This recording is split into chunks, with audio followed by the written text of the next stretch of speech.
Mic test. Mic check.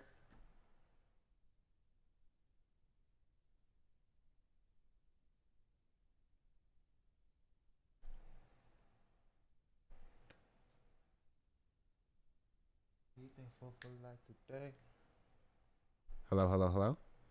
Chat. Am I being heard?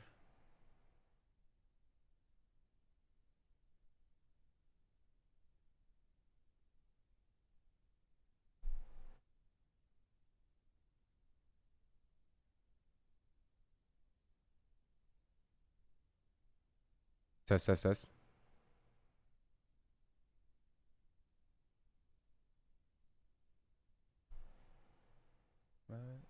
Been hustling, trying to make him something. Ain't no telling.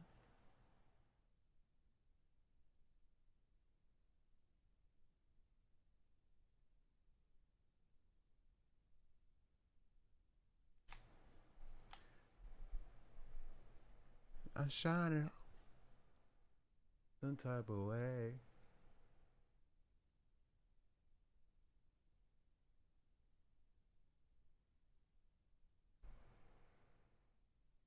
Test, test. Mic check. Hello. Hello, hello, hello.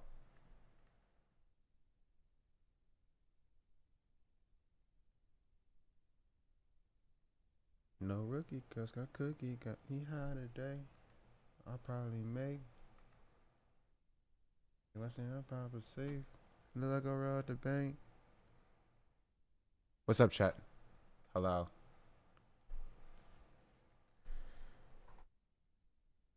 Man, this is weird. My setup is all like backwards, and it's very strange. They say that I'm good enough, grabbing my da-da-da. Think about shit that I shouldn't, Yours fave person, Ham. Thank you for the follow. Much appreciated. Hello, hello, hello. Can y'all hear me, chat? I don't know if you can hear me or not, because nobody's responded to my test this.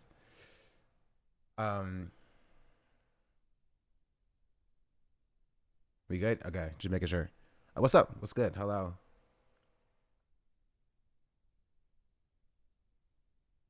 It's early, bro. It's like a whole 10 o'clock. How y'all doing today? It's been a couple days.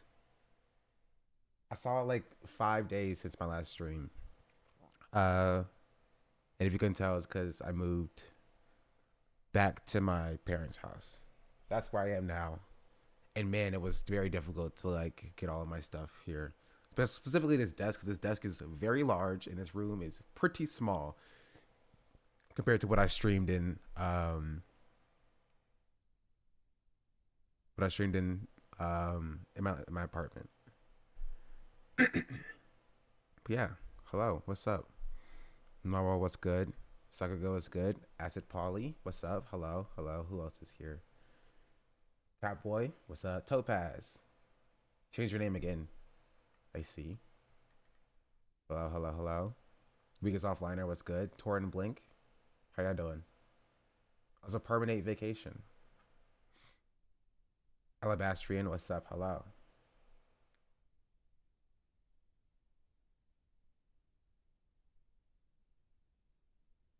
Is your name not Squishy Dough? Squishy Dough? Did I misread that? Am I blind? Am I illiterate? Yes, but like. Hello. Is the S that maybe last?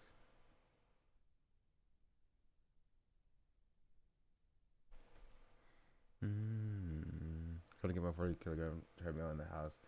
Like me last week.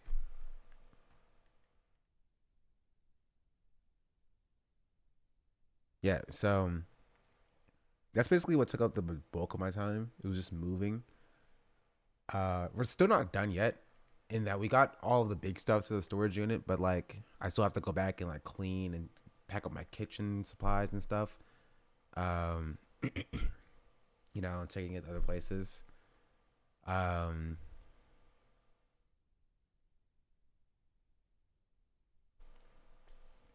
but yeah, honestly, I never even thought about opening the blinds. My blinds stay closed, so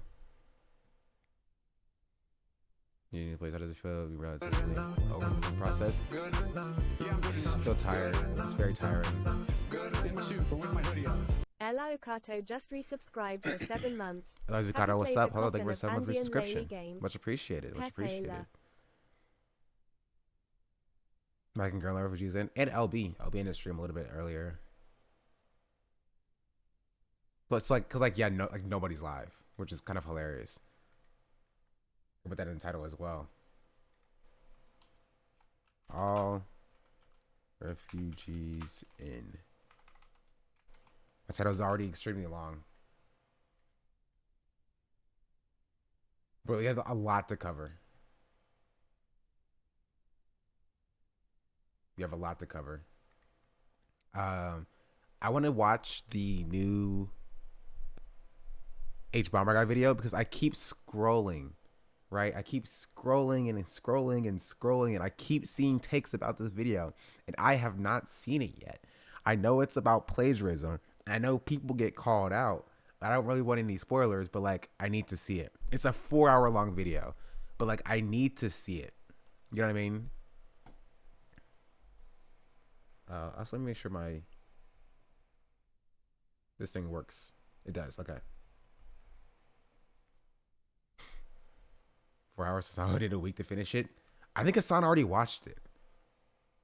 I don't know if he watched it on stream, but when he pulled up his YouTube page yesterday on stream, it showed the video is already watched. Hassan didn't watch it? No, I think Hassan watched it by himself. Honestly. I know I'm not tripping. Twitch.tv/. Oh, he said he didn't. He's a liar. I will show you what I saw. Left it in an open tab and forgot it most likely? Sure. It came out when he was live. I'm going to show you what I saw. So I'm not lying to you. And figure out when it was. It was before the Noah video.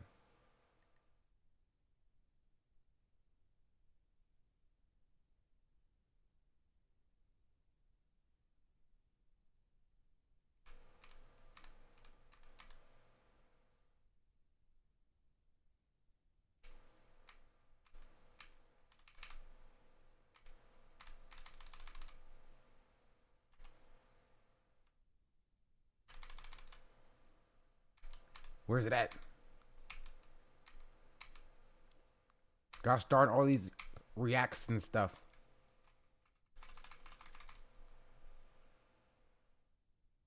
I can't find it. But I'm telling you, when he opened up his YouTube page, it was there. Watched. I saw it and I was like, oh, did I miss it? I didn't want to ask and chat laughed at me if I asked. So I just was like, chill. Whatever. Then it's not important. It's not important. But we will watch it. We will watch it because I'm very. Let me turn it on. Where's Katie at? Remember when Katie used to make me playlists, bro? You feel me? Wait a minute. Hold on. Hold the phone. Okay, everybody, shut up. Hold the phone.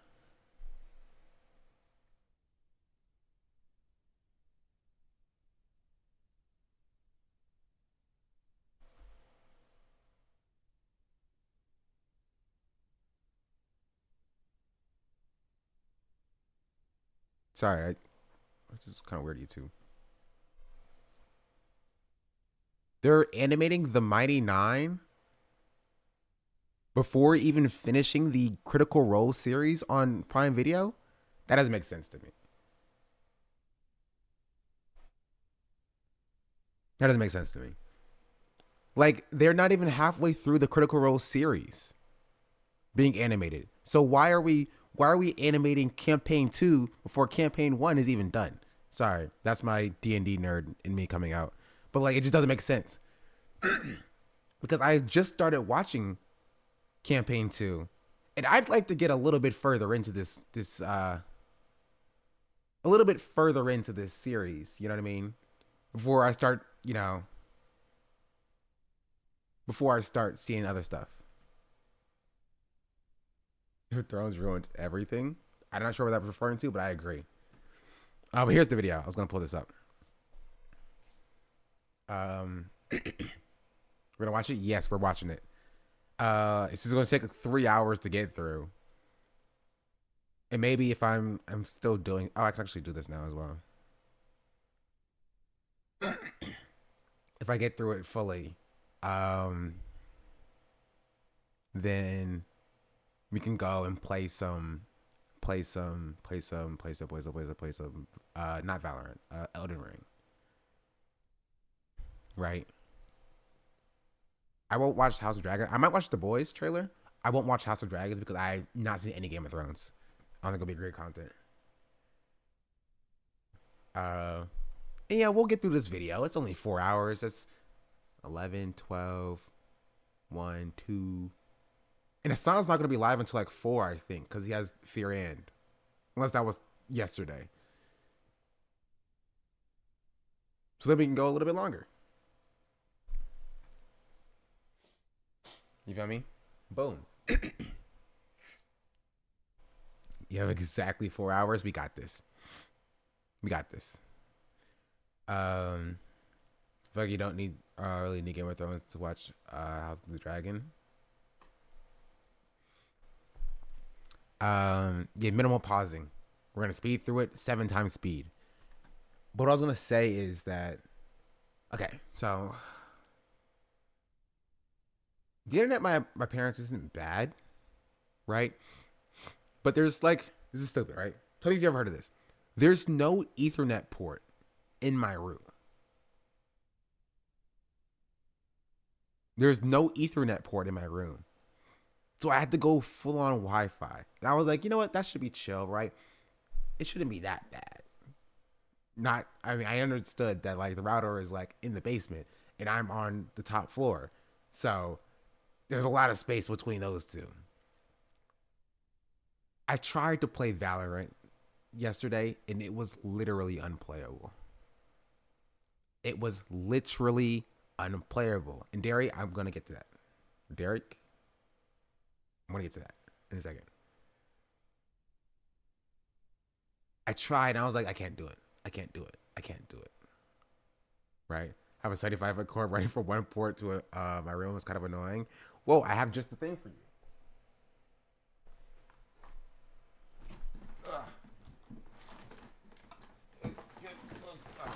Sorry, I was boxing all my stuff in it. One of these things, baby. I got this. You know what I mean? It's a power line adapter. Because I'm a genius. And I knew about this, but I never used it before. And what it does is it's like two things, right? One, you plug in to an outlet next to your Ethernet port or next to your router. You put an Ethernet cable from your router to one of these. And you take the other one to somewhere else in your house.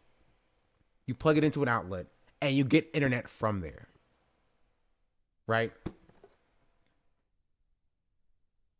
I played Valorant today. Still lost, right? Because somebody stole Reyna. You feel me? I was no lag at all. Right? My speed test showed me that I was getting like 300 megabytes per second with Wi-Fi. Sucked when it came to online competitive gaming because while those are good speeds, not great speeds. I got like 1 gig down in my apartment, but it's fine. Right? It was unreliable. So 300 megabytes per second, decent, but if it's unreliable, you're going to lag a lot. It like was quite literally unplayable. Right? And so I usually when I play Valorant, I probably have like Tarek on the side or something, or like Kaide or Jody doesn't really play anymore, but I like Jody. I have a Valorant streamer on the side, and I play while watching as well. I had to close all of my tabs to try to just like force my network to only send packets to Valorant and not use the internet for anything else. And it was still unplayable. So I was like, all right. So I went on Amazon. I bought that last night at like 10 o'clock, overnight delivery. It showed up this morning. I plugged it in. I got 1 game of Valorant in. We lost. I performed pretty poorly. pretty poorly.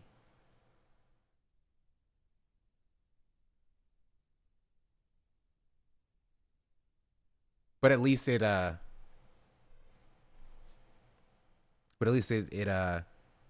didn't lag that much.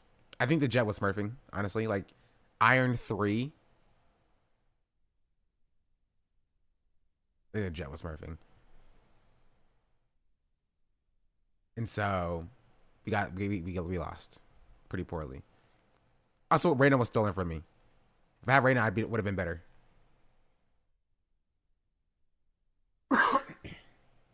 I still have a car's Wi-Fi extender that has 2 wire ports on the back, has a decent wire connection, even though I'm far from the router. I was thinking about that as well.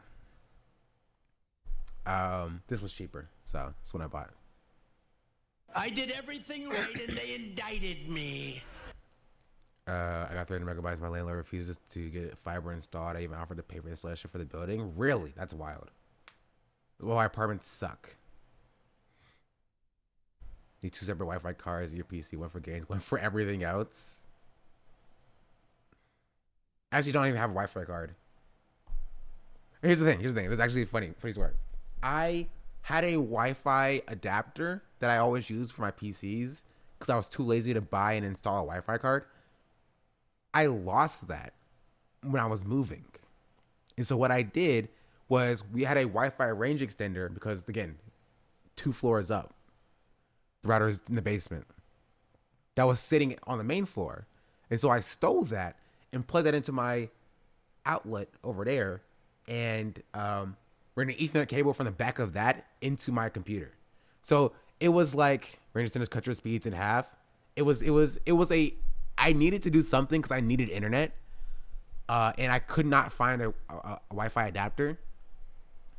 It just wasn't a good solution. You know what I mean? But the power line adapter is significantly better.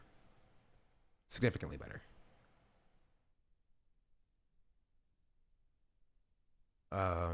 Pretty sure my family in North Carolina uses Spectrum. Yeah, we have Spectrum as well. It was Time Warner cable before. Or Time Warner, not cable specifically, before the merger. We had both. If I just have duplex, so the range extender does half duplex on half duplex. But it was either that or no Wi-Fi. And I needed to do my assignments. But it's chill. It's fine. We figured it out. We close some of these other tabs. I don't need to because I have freaking decent speeds now.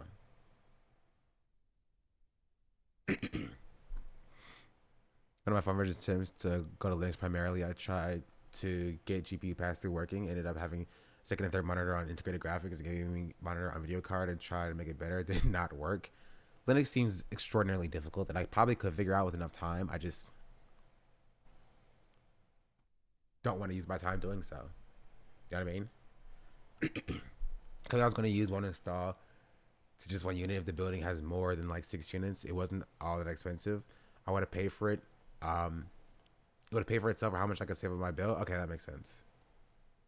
What is Cox?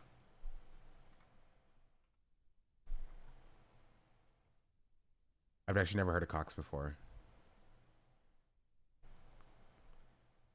Anyway, that's my internet woes.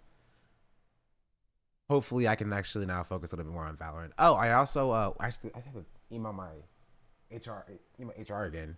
But my last day at my job should be either last Friday or on Monday, so I can do streaming primarily.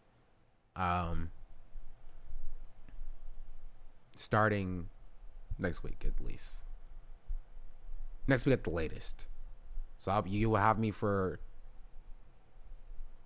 most of the days of the week. And we only need 12 days of 75 viewership this month to officially hit all the metrics that Twitch is looking for partner. That's all we need. 12 separate days. Well, technically 8 days, but we're going to go for 12. 12 days of 75 viewership. 24-hour stream when? I don't know. I said when I hit partner. I have a lot of things to do when I hit partner. I have to...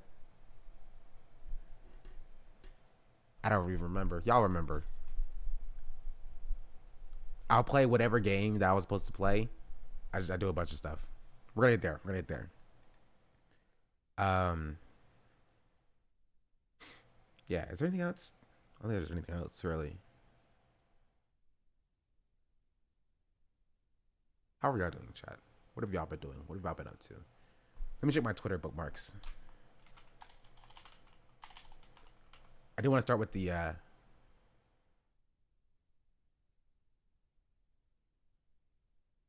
don't think that was one of the things. I don't think you could have mine. I don't even play it anyway. You're gonna have to give me your address though.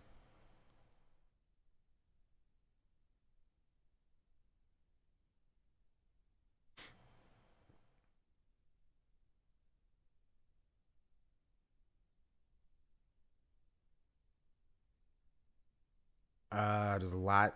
Oh, I want to talk about.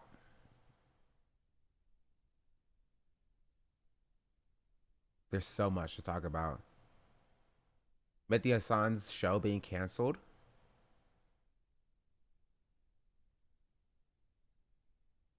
Um, talk about liberals yelling at poor people, saying they're not poor enough to be considered poor. Henry Kissinger's dead. Lol. Brianna Wu being, Brianna Wu. There's so much I missed. Mr. Beast discourse again, but I kind of don't care.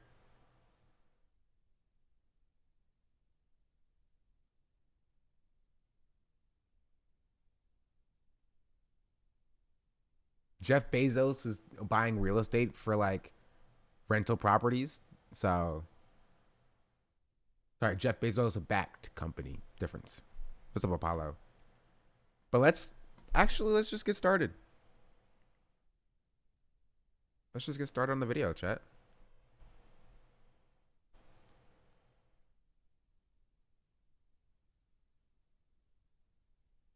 Uh, Limbo Trees, thank you for the 7-month resubscription. Hello. What's up? What's up? Hello. Much appreciated.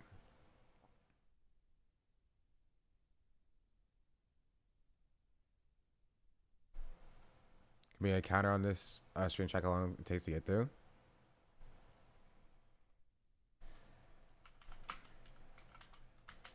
Sure. Knew you were gonna go live, but I was halfway through it.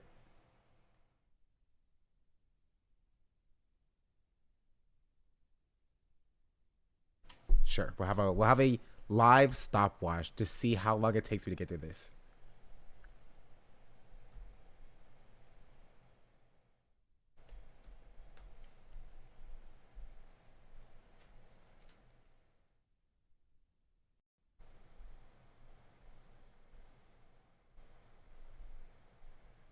Okay, how do I this is the right thing?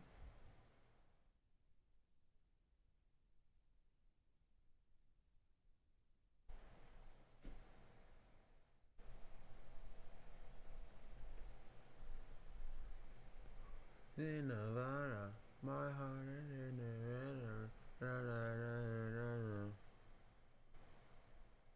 Add. Where's the browser source set? Browser stopwatch.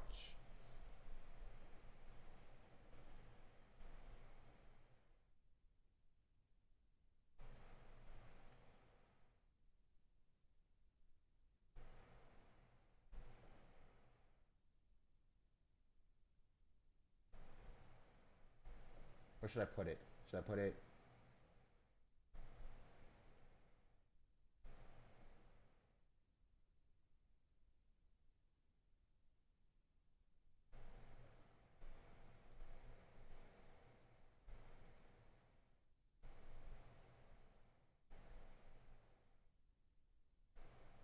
How do I change the color of it?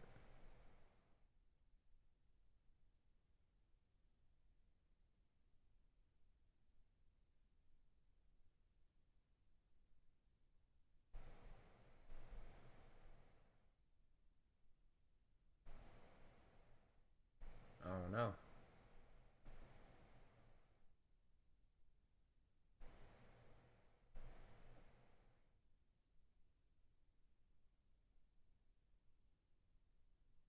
not even working. Gosh darn it. You know what? Whatever. F the stopwatch. Who really cares? We know it's gonna take me 10 years to get through anyway.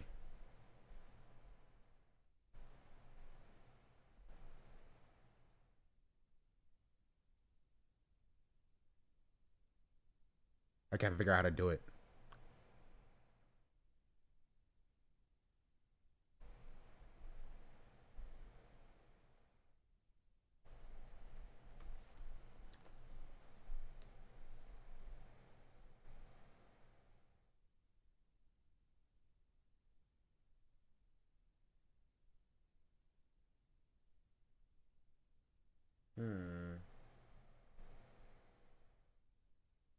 Because I think this is gonna have me.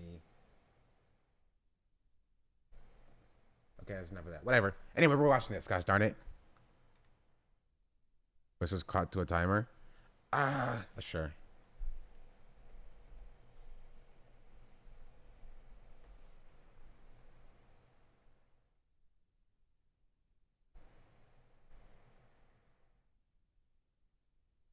But like,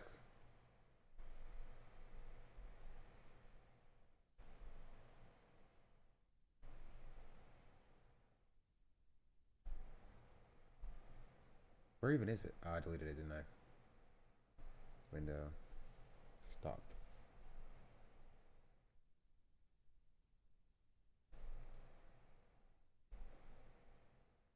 You guys are so adamant about having a little stopwatch counter.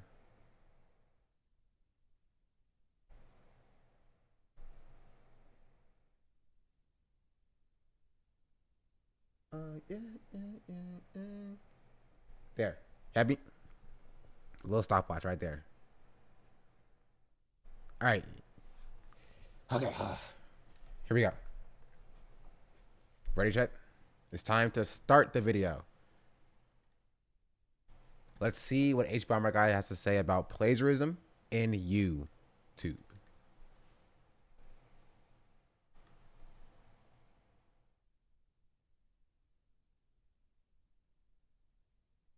Okay, I can't hear anything. Oh. I still can't hear anything.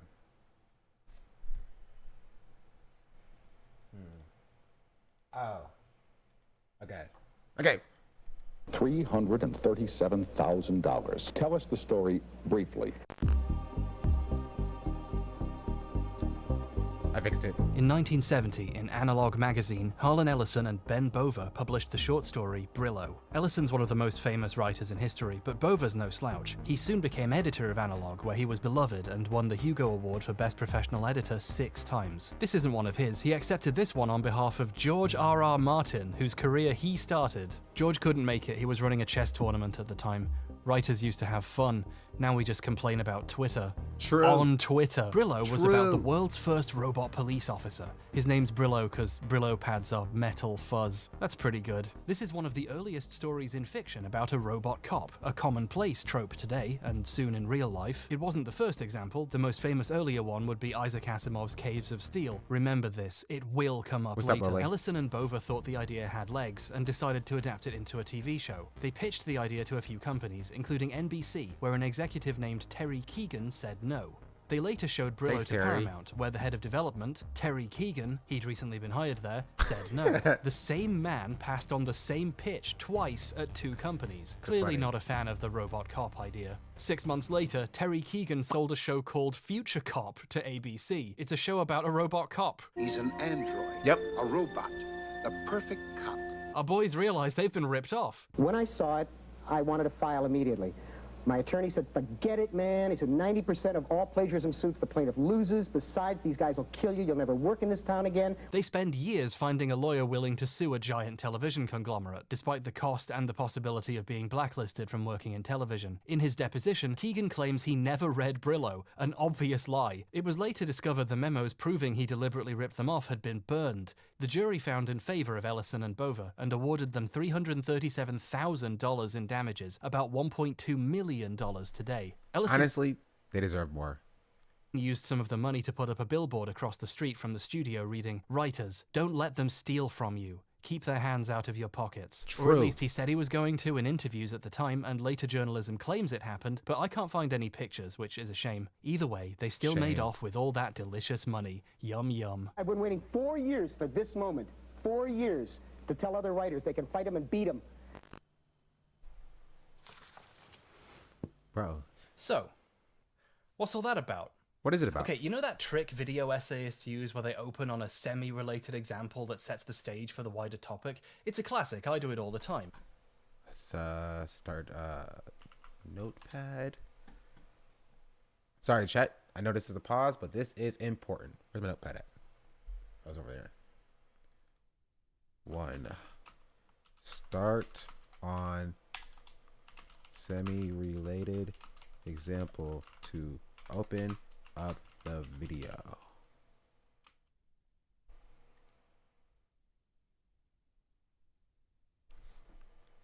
Continue. I wanted to open on a recent example of a writer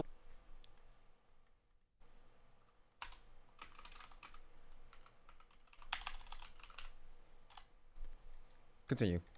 winning a plagiarism lawsuit and getting their day in court.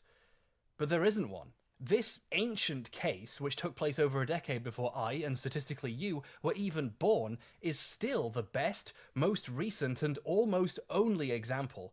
Ellison and Bova are among the few writers to ever see financial compensation for their work being stolen. Craziness. Oh, this always happens. Testing, 1, 2, 3. For the foreseeable future, if someone else What? on It's fake? I thought the wall was real. Wow. Wow. Frame shattered.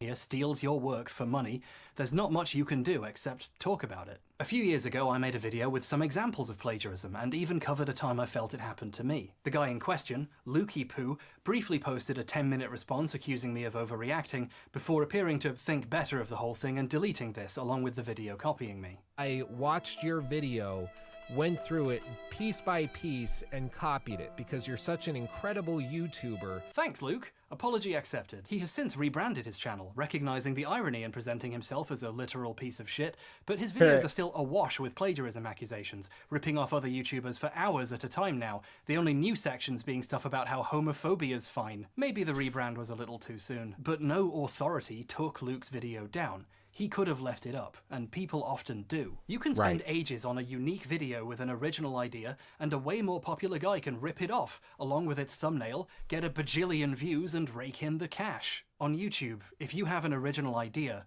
if it's good, it won't be yours for long. The fact— Yeah. And there are certain creators, I won't name any names, who make an entire career off of doing exactly that. Ludwig.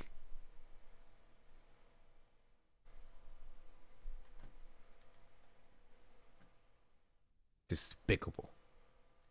I'm making this video during one of the biggest creative strikes in history isn't lost on me. Other people's hands have never before been this deep in the pockets by of— the end. No spoilers. No spoilers. Read off Hassan.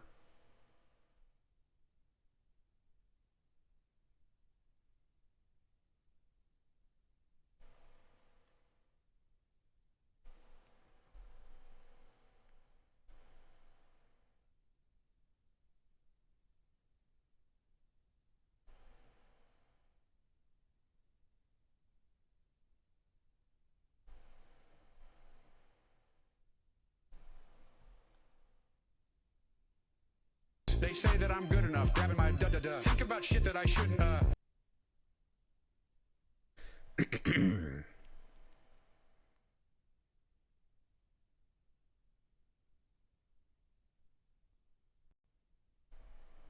Anyway. creators. We need Harlan Ellison's billboard now more than ever, but I don't know how to rent a billboard and it sounds expensive. So instead, we're going to talk about plagiarism on YouTube, what exactly it is, why it's wrong, and the many unintended side effects. Only then can we begin to talk about what to do about it, or at least what I'm going to do to try to put some of it right. I'm going to use a few relatively well-known examples you might have heard of already, and some new ones I found just for this video. Whoa. I could even ruin some of your favourite YouTubers for you. Apologies in It advance. does. Spoiler alert. It does. Unspoken Echo, thank you for the follow. It 100% does. And it makes me very sad. So, let's start some fights. Did you watch? No, I was spoiled. And it makes me so sad. Because I literally, one of the people featured on this video, I literally watched on here. And I told y'all to go watch this person's channel because he does great videos. You know what I mean? He cleared like 3 for me. Oh, Tuxedo Friday, what's up? Hello. Not Vince Vintage, is it? I don't think so. I think it's Vince Vintage. If it was Vince Vintage, if Vince Vintage ripped off the Colton video, I would literally cry. I think it's like top 10 videos on YouTube for me. The Colton video is very good. The Costa Concordia video is very good. Hbomber Guy's Oof video is very good. Jenny Nicholson's the Vampire Diaries video, also very good. And there are probably a lot more. FD Signifier has a very good video. All the videos are very good. But like, which YouTuber is about to get ruined for me? You gotta wait and see. Is this not weird to anybody else? I'm on the wrong side, chat. Is this not strange? Is this not weird? This is so weird, right? It is weird. It's weird to me. Philip. Part I.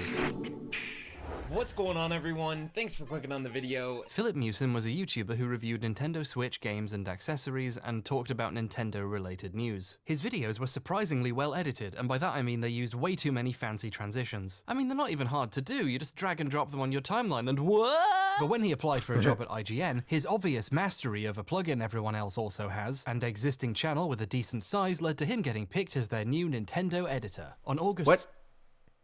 He only has 58,000. That's like nothing.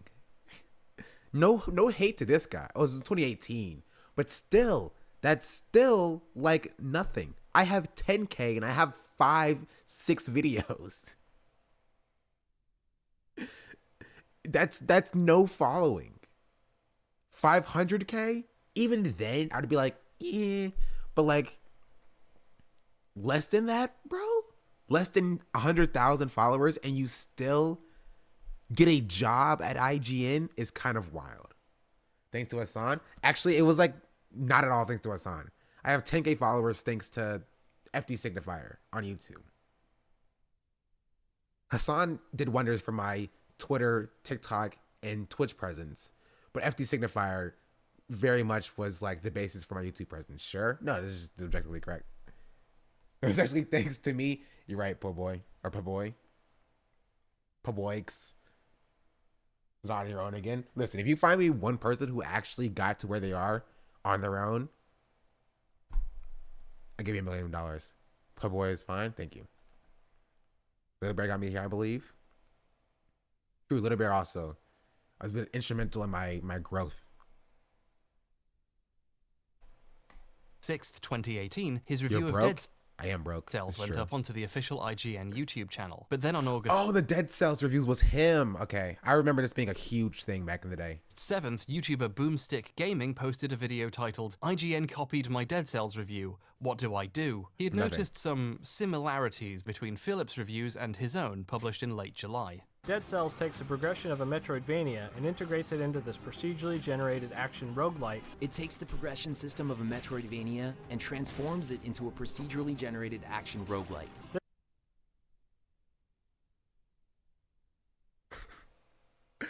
This is so crazy because this is exactly...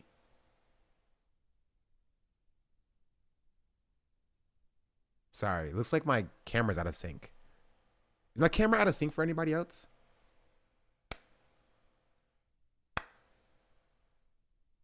It's out of sync, right?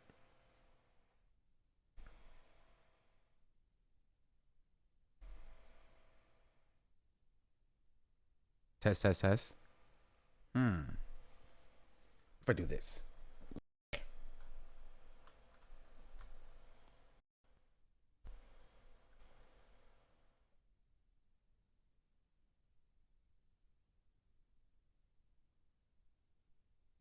Test. That's way better. Okay.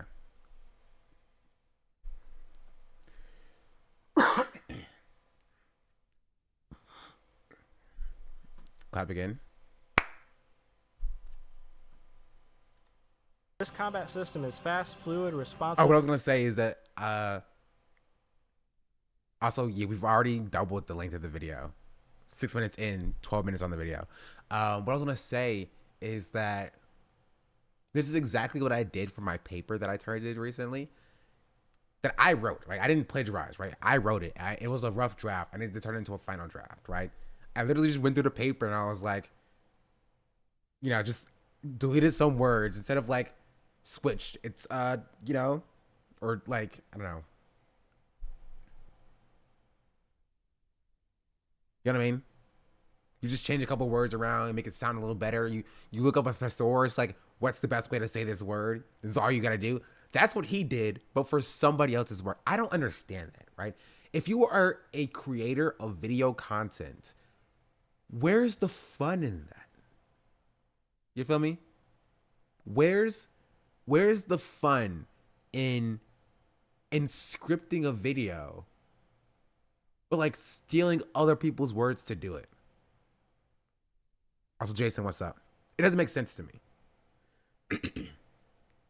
I think code and make variable names more verbose. Money. But like, he's got 58,000 subscribers. He's not getting a lot of money off of that. Work for IGN, but like, just do your own work. I don't know. ChatGPT exists now, so I guess it's not really a big thing at this moment. Because you just ask ChatGPT to help with that. If I even made $1 from my YouTube, I would consider it an absolute success. I think you have to resize the timer thing. Nah, it's fine. It's fine. And one of the most rewarding representations of 2D combat of the entire genre. Fights are fast, fluid, responsive, and hands down one of the most gratifying representations of video game combat I've ever experienced. Dead Cells figures out an intriguing way to have your roguelite and Metroidvania experience all in one by focusing on your failures and urging you to try something new the next time. Dead Cells strikes a perfect and engaging balance between the Metroidvania and roguelite experiences by focusing on your failures and urging you to experiment each time you do fail. Dead Cells only falters slightly with some repetition setting in, especially on the early areas and during longer play sessions. Dead Cells does falter slightly with some repetition, but it's only— Bro! Like 4 times? I'll turn it up, no worries.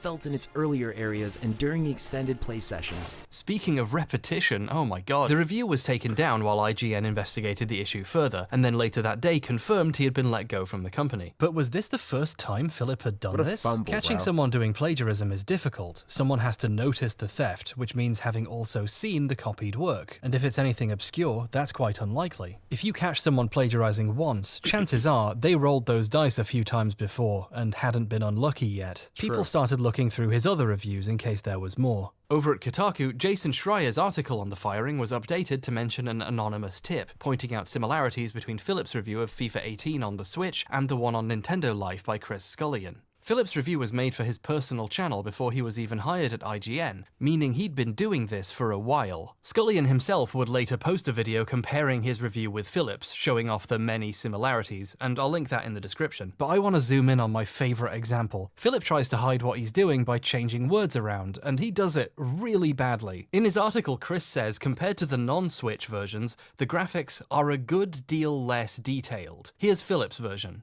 However, when you get up close and get a good look at some of the character models, it's pretty clear that they do have a good amount of less detail than the Xbox.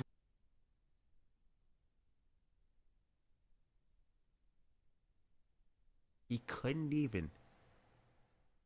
When you're reading this out, do you not just be like, okay, this sounds wrong. You know what I mean?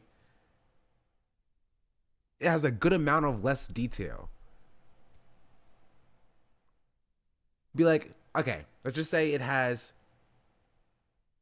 significantly less detail. Let's use that word instead. Like, it's incorrect English. It's not even correct. Yours just sounds like a poorly constructed sentence already, and he makes it even worse. Yeah. Yeah. This sentence is something that an editor would catch and be like, let's reword this a little bit, right? Because it is not the best way of coming across at this point. You feel me? This is something an editor would catch, but an editor didn't catch. You know what I mean? But like, it still makes a little bit more sense to say character models are a good deal less detailed than to say whatever he said. You feel me? Some of the character models, it's pretty clear that they do have a good amount of less detail than the Xbox One. A good amount of less detail, bro. And PS4 versions of the game do. It's pretty clear that they do have a good amount of less detail. No one would ever write that sentence on purpose. True. You only create that by trying to change something you stole. There's a great True. example here. That's okay. Pause. I'm gonna go grab some water, and I'm gonna come and be back. I'm gonna steal some content from Ludwig while I do it. Here, watch him be a loser. Chad, I'm a loser. So I want to watch the rest of this video. And for this, this is not a ploy for me to pause the timer. Definitely not. I'll be right back, chat. Loser! This past week has been difficult. Now, normally I like to refer to myself as the God Gamer. I like to tout my skills in games that not many people are willing to play, but I am. And I try to become really good at things that aren't necessarily hard to do, but just take a lot of resilience to do. And this past week, I have been tested more than I ever have in my life in 5 different events, and I lost every single one. So although I normally love talking about how I accidentally won a tournament, or how against all odds I am the greatest gamer in the world, today we're not going to talk about any of that. Today, we're going to talk about how I am a fucking loser. And then at the end, we're going to talk about what we're going to do about that and how we move on. But for our week to truly begin and for you to really understand just how bad it's been, I have to bring you to the start of the week with a game that you guys probably know, the Suika game. Now, I'm not playing it today. You guys might have noticed I haven't played this game in a while.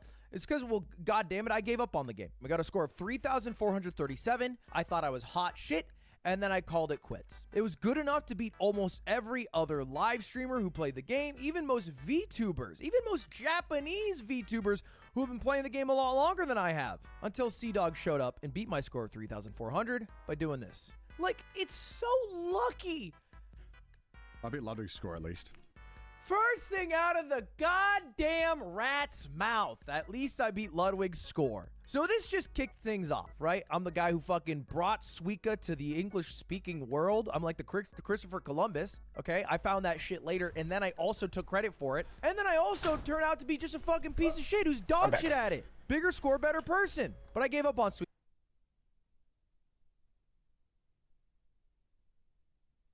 I ended up getting apple juice instead.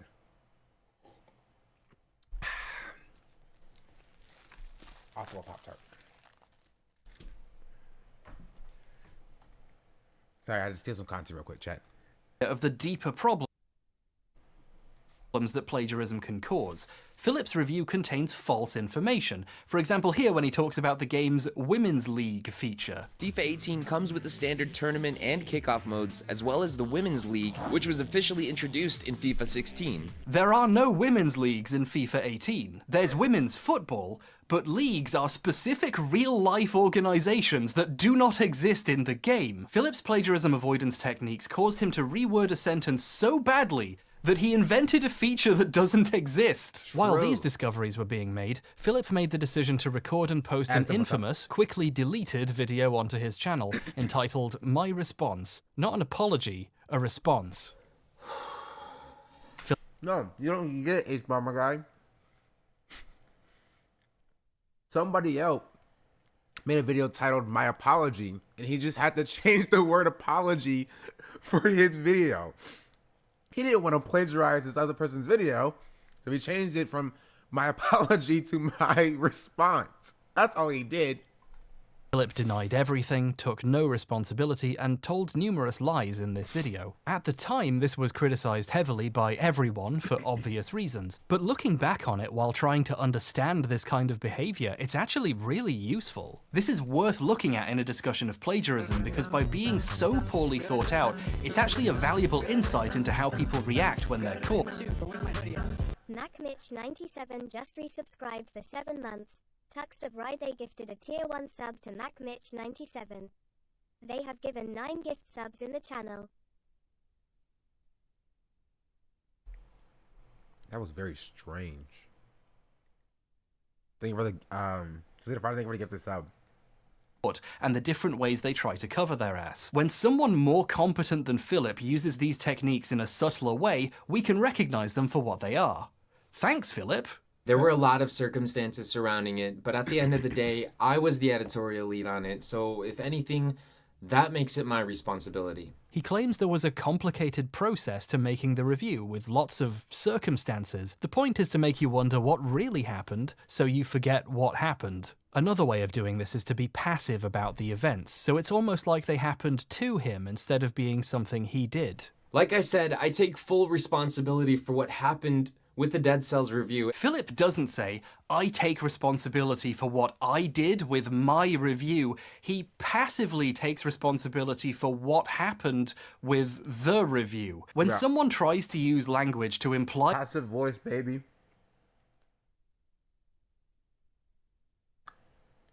This is how you know Philip is a true journalist. To be a true journalist, you have to master the use of passive voice.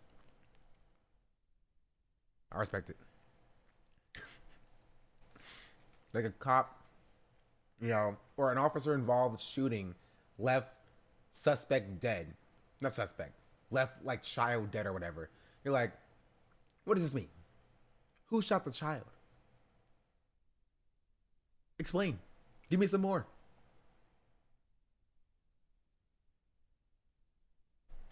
What they did happened by magic. They make it pretty clear they're trying to deceive you. I try to look at all resources that I have available to me before I start formulating my own critical opinions so that I can offer the most cohesive possible.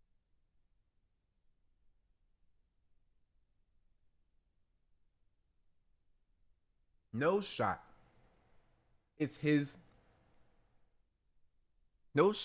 defense for his plagiarism. Listen, I like to get all of the information about a topic before I speak on it. I saw some information and I got it.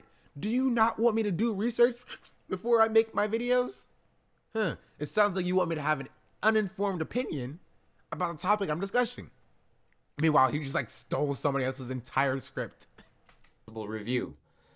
The bottom line is that what happened with the Dead Cells review was not at all intentional. Even if whatever happened, it was an honest mistake of some kind. But the problem is honest mistakes are easy to explain. Dishonest mistakes leave proof behind. Philip didn't unintentionally write a very similar review because he watched another one. He copied their words exactly and changed some of them to try to hide it. Hearing Philip try to pretend this isn't what he did means we're not just dealing with a plagiarist, we're dealing with a liar who has more to hide. Philip's next lie was he had nothing more to hide. I was lucky enough to get noticed on IGN through my YouTube channel, which, if in case you're wondering, is in fact all of my own original work. A truly amazing defense there. Even if it did happen, which it didn't, it only didn't happen once. But the goal is to preserve what's left of your reputation. This is kind of crazy. Yeah, this is a 4-hour-long video about, like, plagiarism. It's kind of crazy, right? Because if you steal somebody's content, their entire flow, right? Like, imagine you not only steal the type of content that a creator is doing, like a streamer is doing, for example, but you steal their layout. Not only that, but you, like, change their layout just slightly, like Philip did, to, like, move their layout on the other side. Not only that, but you steal their shtick to run the top of the hour ad breaks and do ad break debates. Because at the top of the hour, there is a 90-second ad break. And if you don't want to see those ads, all you have to do is subscribe either for free with a Twitch Prime or for $5 a month. And if you don't have a Twitch Prime, chat, and you don't have $5 a month, and you're a brokey, You can also just wait to be gifted a sub as well. It's true. It's true. It's December, chat. 'Tis the season. Give me some money. Here's the outbreak now. Best top hour average breaks in the biz. You know it. You know it. Speaking of which, gotta call you Brokies again because I think it's funny. Speaking of which, I'm gonna buy Pokey's cookies. What is it? What are they called? Mina? I'm gonna buy them and try them on stream. Because I feel like I have to. You feel me?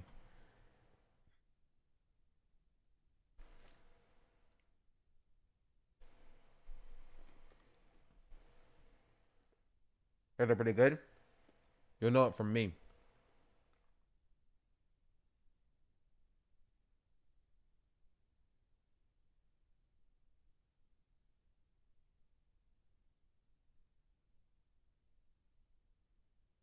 Honestly, I spend more on DoorDash.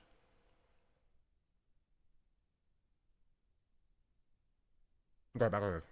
By getting people to stop looking for more. This behavior goes hand in hand with a special anger directed at the people who are looking. So you can keep looking, Kotaku, and please let me know if you find anything. Which, by the way, their news editor, Jason Schreier, tried to imply that my FIFA 18 review was also inauthentic by claiming that I copied it from Nintendo Life, and that's just so not the case. I mean, maybe he was implying that if you have similarly opinionated reviews, then you're just plagiarizing, or maybe he's just trying to get as many clicks off of my name right now as possible, or... He did not just say, yo, dog, they're trying to ride me for clout, bro. My name pulling in so many clicks.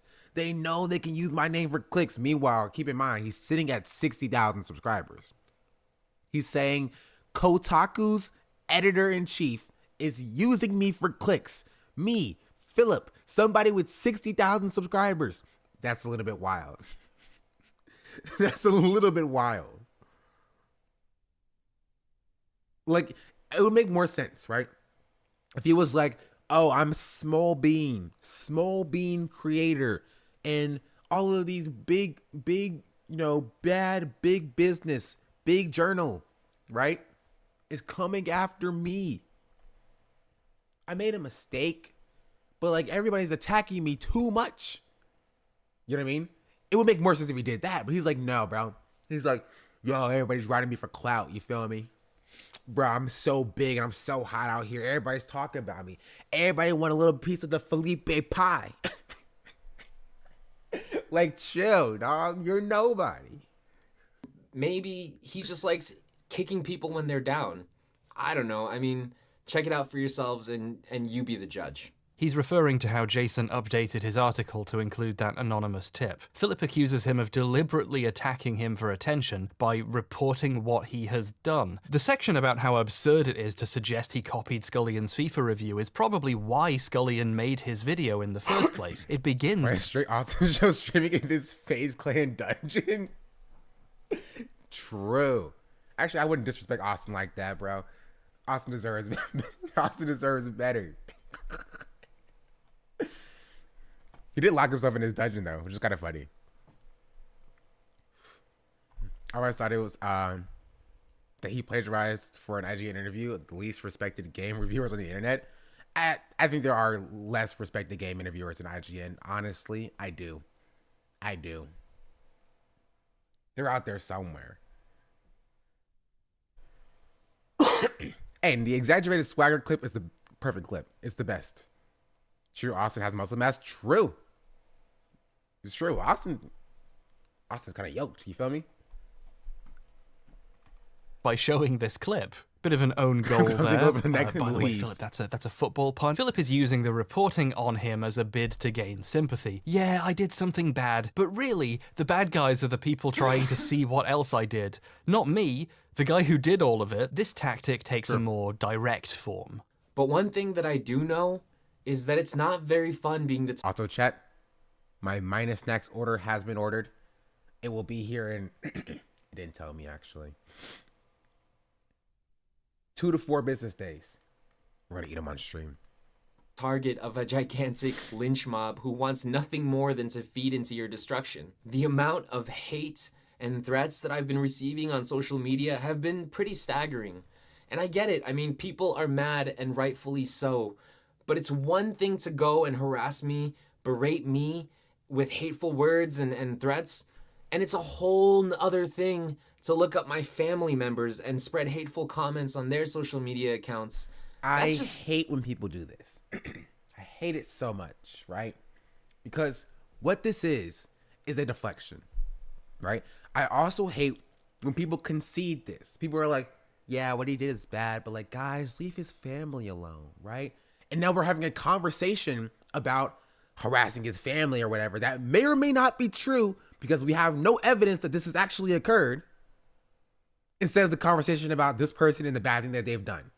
It's a deflection, and we should not engage with this deflection, because even if it is true and people are going to find his family to harass them, first of all, very marginal people. Second of all, we all understand that's a bad thing, right? We all understand that you should not harass random people. That's not going to stop the 2 or 3 people out of tens of thousands that have rightful criticism from doing stupid stuff, because they will do stupid stuff. Let's not focus on the stupid stuff that 2 people are doing, because it is marginal. Let's actually address what people are actually mad about, please. Thank you. It's just not okay. I mean, not on any level. Obviously, no one deserves to have their family members threatened over their plagiarism, and there is a valid conversation to be had here about how we treat people who we believe to have done something wrong. And it's really unpleasant seeing someone try to weaponize that and use it as a shield against criticism. He just got done shit-talking a journalist and trying to make him the bad guy, and lying about the FIFA review. Scullion has spoken about receiving a lot of abuse from Philip's fans during this period as a direct result of Philip lying like this, another potential reason he had to make that video. If you talk about harassment without being cognizant of the harm you are causing to others right now, you clearly don't give a shit about the problem you just brought up. Philip really didn't help his case by making a Columbo villain bet you can't prove it speech. "You can keep looking, Kotaku" was an especially silly thing to say, since obviously people did keep looking. Many more examples came. Wait, are there people actually in here who watch me and don't know Grimlow? That's actually pretty crazy. Chat, follow Grimlow. Grimlow's a great political streamer. Talks about more serious stuff than I do here. Light. His Fire Emblem Warriors video was mostly reworded from one on Nintendo Wire. Decimating mobs upon mobs of enemies with the simplest of combos, and tearing through forts and mini-bosses with some of the most flashiest and stylistic special attacks. Most flashiest? His Samus Returns review was stolen from Engadget, and his Bayonetta 2 review from Polygon, and Jason Schreier seemed weirdly invested in reporting on all of it. In several videos, Philip just copied text directly from Wikipedia or other related wikis. Super Mario Odyssey's theme is highly focused on surprises and travel. Bro, that's so crazy. That's so crazy. Okay. That's so crazy. How do you... Bro, change the words. Change the words.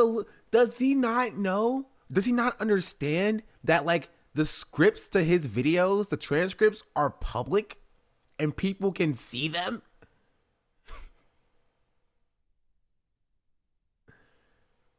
And people can very clearly and easily search your transcript.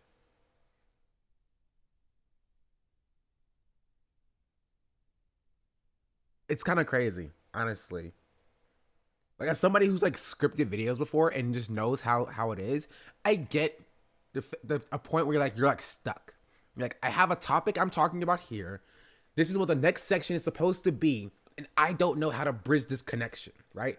I understand going out and looking for resources and seeing how other people make those transitions from topic to topic in their videos and doing something similar in your video, right?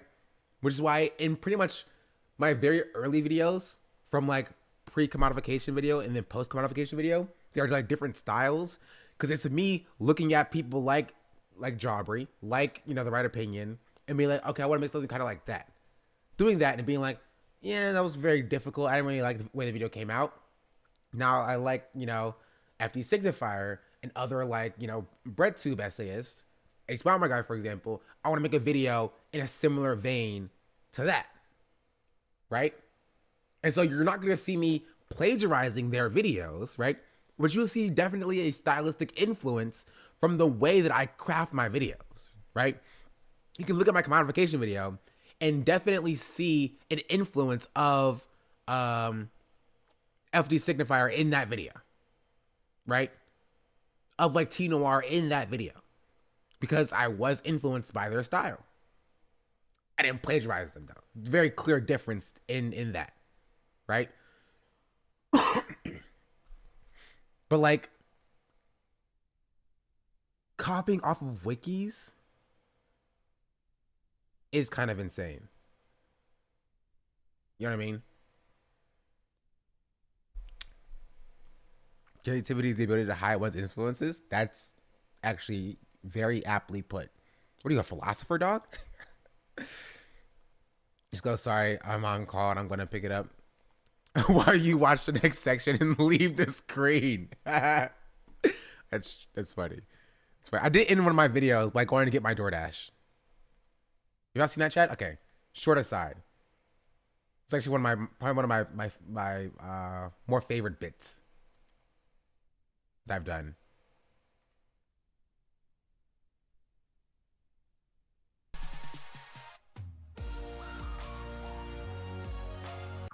Hi, yes, this is your delivery person for your cookies. I'm trying to figure out which apartment are you in. I see the, but I don't know what apartment you're in. Apartment M on the 3rd floor. Okay, all right, thank you. The CEO of Milk just resubscribed for 6 months. So Happy stupid. Sunday. I love that bit. It's a very funny bit. Because I feel like I have to keep that in. I love this video so much, chat. What I cannot explain to you how much I love this commodification video. I had so much fun making it. You know what I mean? See, Milk, thank you for the 6-month resubscription. Much appreciated. Much appreciated. But yeah. Incorporated many of their travel experiences around the world. For instance, elements of the Sand Kingdom were derived from Kenta Matakuro's experience during a trip to Mexico, and the Luncheon Kingdom's food aesthetics were inspired by Italy and other European countries. The developers recognized that when traveling to foreign countries, something that really has an impact is the different currencies. All of my own original work. On October 10th, the apology video disappeared, along with 7K views. Nice. Yeah, it's pretty nice. It's pretty good views. None of my other videos nearly hit that, mind you. My other videos kind of floundered a bit. Right? 4K, 3.5, 3.5K, 5.2, 6.5, 5K, 1.8K. Kind of crazy. When I tell you, chat, there's another thing like the September 1st strike, we'll talk about it. Maybe not today because we have this video to get through. But like, oh, there's so much content. Make more. I will make more. After I graduate, I'll have more time to dedicate to other things. We're gonna make the video about Amazon live streaming in Jubilee. Luna made a stream cut down of it. I don't know. That's pretty low on the docket, honestly. I want to talk about Denisha Carter, and I have one more topic to talk about. Probably talk about this thing on Twitter about the lady who has $200. This that I responded to. The liberals are like laughing at this lady because they like, oh, you're so rich because you have $200 left over. Maybe something about that. And maybe other things as well. What are you majoring in? Computer science. 901,000 views worth of other videos from Philip's channel. For a small YouTuber, this means a lot of videos getting privated or deleted all at once. This is actually another important tactic that plagiarists use, to try and hide as much of the evidence as possible. Philip has successfully hidden the extent of what he actually stole in his YouTube videos. Many of Philip's videos are now considered lost media, referenced in articles about the plagiarism or in videos showcasing it, but not as actual copies that you can watch. This is obviously no big loss, but it sucks for me that there's not many archived copies of some of these videos because, like, now I have nothing to cut to as reference footage. It's just, now I just have to stand on my set and talk to you. His article about Octopath Traveler is a fucking doozy. It steals a bunch of shit directly from Jeremy Parish's review at Polygon. And let me just say, buddy, if you can barely string a sentence together... 2.5D pixel art graphics, Square Enix has created what feels like a storybook world that extrudes the 2D RPG dungeon maps of, this is one sentence, bro, of 16-bit console era and transcends them into the third dimension, M-, complete with atmospheric lighting and shadow. He didn't even finish.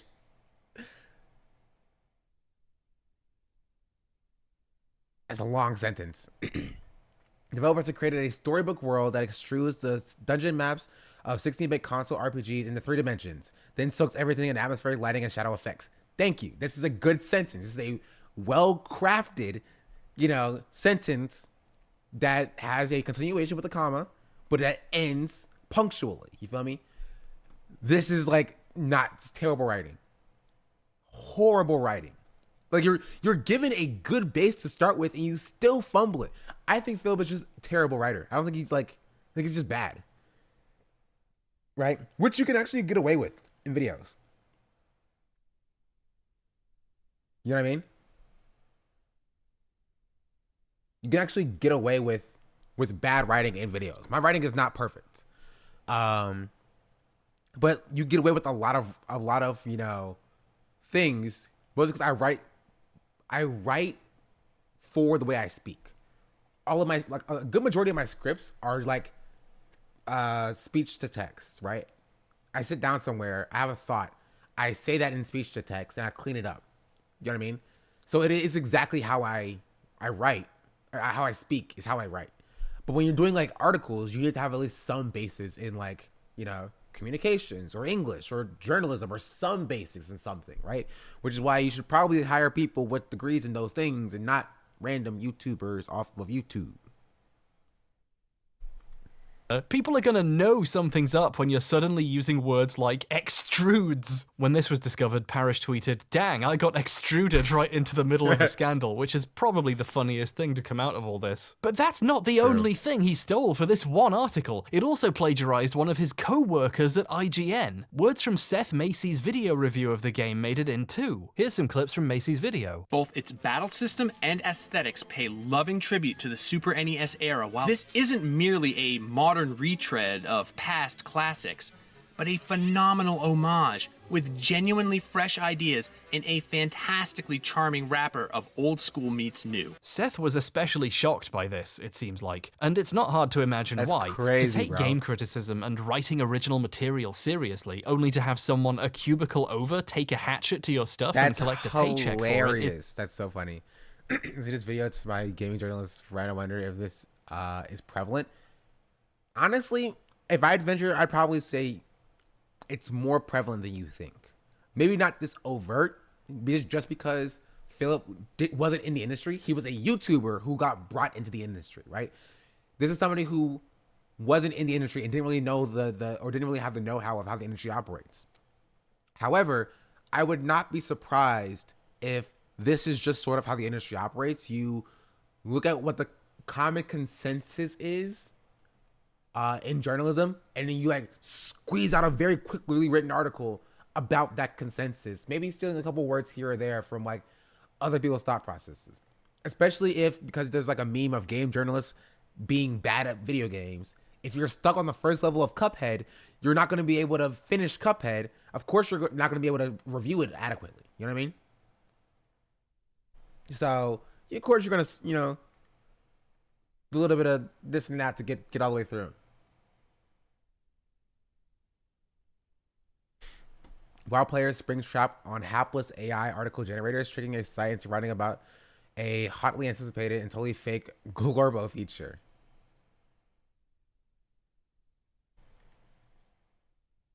This isn't real, right? I'm not gonna bring up Reddit on my main page.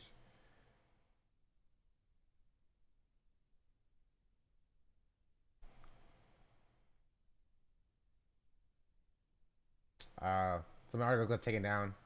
Unfortunate.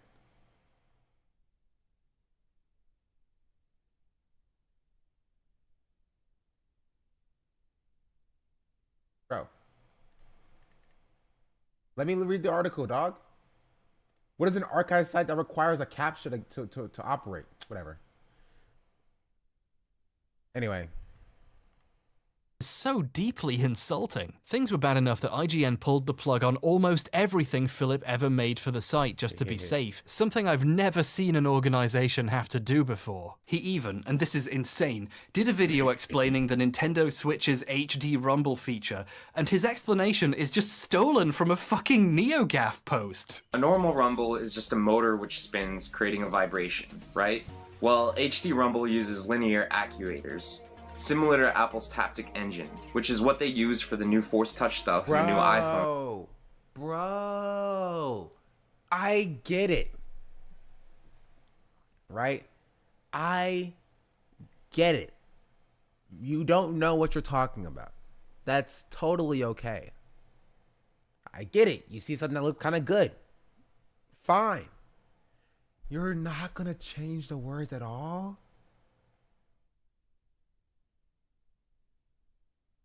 You're not gonna change the words at all? So I think Taptic is like what Apple calls their haptic engine, I believe. I think it is a real thing. Yeah, it is a real thing.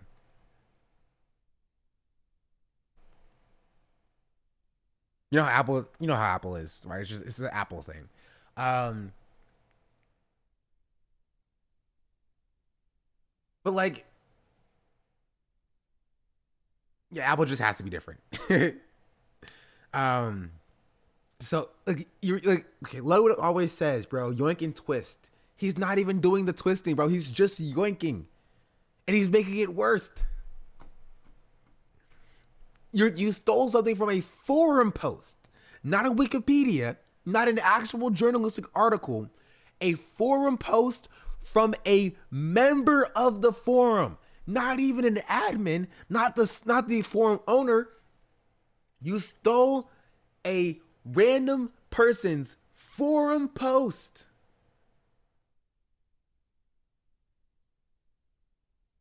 This is wild. You know what it reminds me of? It reminds me of when I was in middle school, right? And I wanted to be like a cool rapper guy. You feel me? Like I wanted to like keep some bars in my back pocket. And so I'd have these underground rappers I at least listen to. And I used to like just steal their verses, you know what I mean? And everyone's like, hey, yo, can you rap? I'm like, yeah, and I just steal their verse. That's what it reminds me of. Like, you know, we looked at it before. Remember that Honey Cocaine Girl? Honey Cocaine Girl.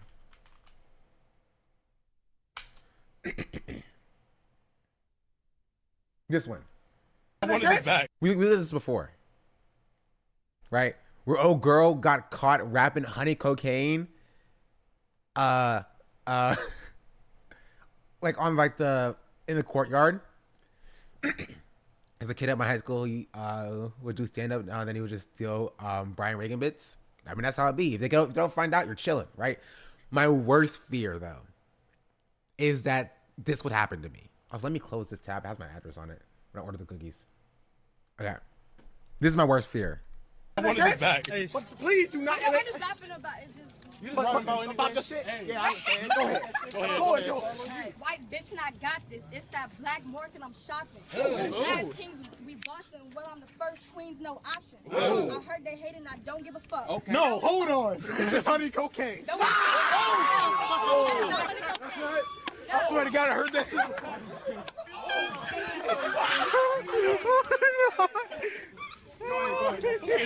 It gets worse. It gets worse, chat. He pulls up the song. He pulls up the song. I'll play the song right now. She just asked who honey cocaine is. I will play the song right now. Hold on. Bitches teeth. I swear I heard it on my balls. You said something about Last King. They ain't talking Last King? Why is she standing, bro?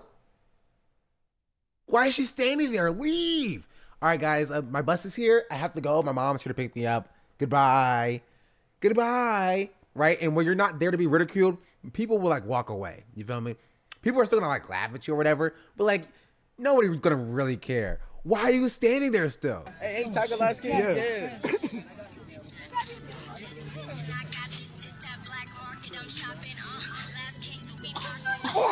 Oh, shit. No. Bro, pulled out the iPod 4, dog. He's like, bro, listen to this on my iPod. Wait, actually, I have one of those. Give me a second, chat. I have one of those. Here, watch this again because it's funny. I wanted this back. But please do not. I'm just laughing about it. You just rapping about your shit? Hey, yeah, I understand. Go ahead. Go ahead. White bitch and I got this. It's that black market I'm shopping. As kings, we bustin'. Well, I'm the first queens, no option. I heard they hate and I don't give a fuck. Okay. No, hold on. Is this honey cocaine? No, I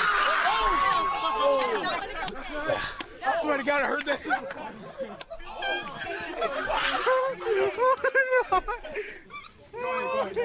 Hold on. I'll play the song right. Hey, sir. You said something about last king. Ain't talking. Hey, ain't talking last king. You see that iPod 4, bro? Know what this is, chat? Gosh darn iPod Generation 4 Touch. I keep it on me, chat. Keep it on me. Still in mint condition, 16 gigabytes. Got that old school charging port. Got a headphone jack still, unlike some of the ones we have now. I know I was poor. This is the poor person's phone. I didn't have a phone. This is all that I had.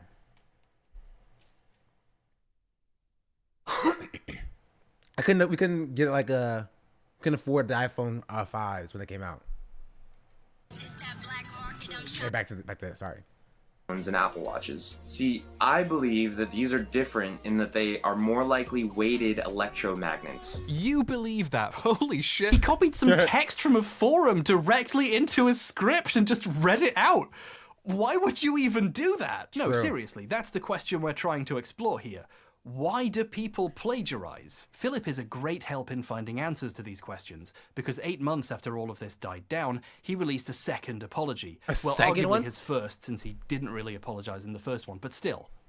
Hey everyone, I'm not here to make any excuses or to try and justify my actions. I'm only here to apologize to the people that I've wronged. He says sorry directly to several of the people he copied from, but to avoid making himself look too bad, he doesn't mention the forum post, or the time he stole from someone else at IGN, or a bunch of the other places. He also doesn't apologize for denying everything, pretending it was an accident, or accusing specific journalists of being out to get him by reporting on it. I think this points to what this apology is actually about, which is appearing more humble and honest to try and repair his reputation. Admitting to the truly embarrassing stuff, or the dishonest shit he said when he was caught, would just make him seem disingenuous. It's hard to come off as honest if the apology includes lying to your face in the past. He wasn't done making excuses either. 2 days later, he uploaded a third apology. What? Hey everyone. Again? Bro, same thing, dog. He got the lighting set up, everything. Fade in from black. Same transitions that he always used. Hey, everyone. I'm getting deja vu from these videos now. In this video, he tried to explain why he did all this. He had insecurities about the quality of his writing and his fear of disappointing people. I felt pretty confident with my video editing skills and my abilities to create visually appealing content, but I wasn't always confident with my abilities as a writer. And when I got that big break with this awesome gaming company, my insecurities were amplified by like 10 million. Because the audience was bigger and the expectations were higher. I really wanted to do well, but I was also really scared of saying the wrong thing or putting out a bad review. Nah, he hasn't made a video in 4 years. No, I'm actually a dirty liar. He has made videos. First of all, obviously, don't leave this guy in a hate chat. He's not important enough for it. I wonder what his comments are like on this video, first video back. When it comes to playing Switch in handheld mode, there are definitely... Nah, I guess he's still doing stuff, maybe. Maybe he got like a real job or something. Maybe it's because he's lied before and still wasn't owning up to the extent of what he did, but I simply do not accept this as the reason. Lots of people have anxiety about their writing. In fact, I'd say most writers do. Me. Literally me. My writing sucks.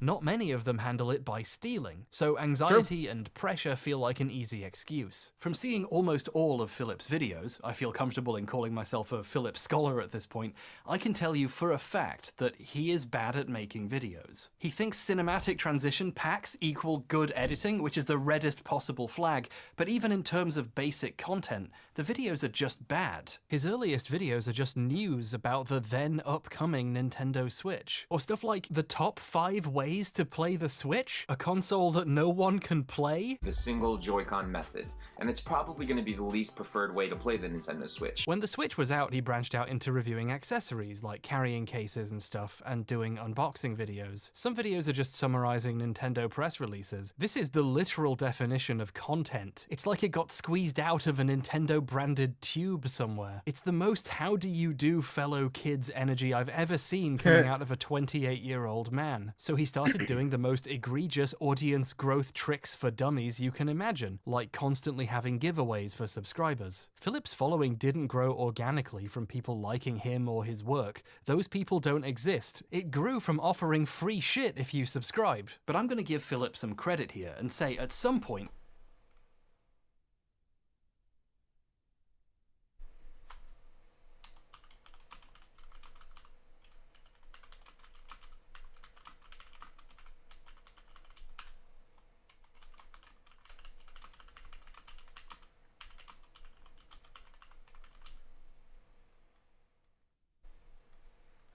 he recognized, correctly, that he didn't know what he was doing. I mean, if it's obvious to me watching them, it must have been obvious to him making them, right? So, what do you do if you know you won't get ahead without copying someone better?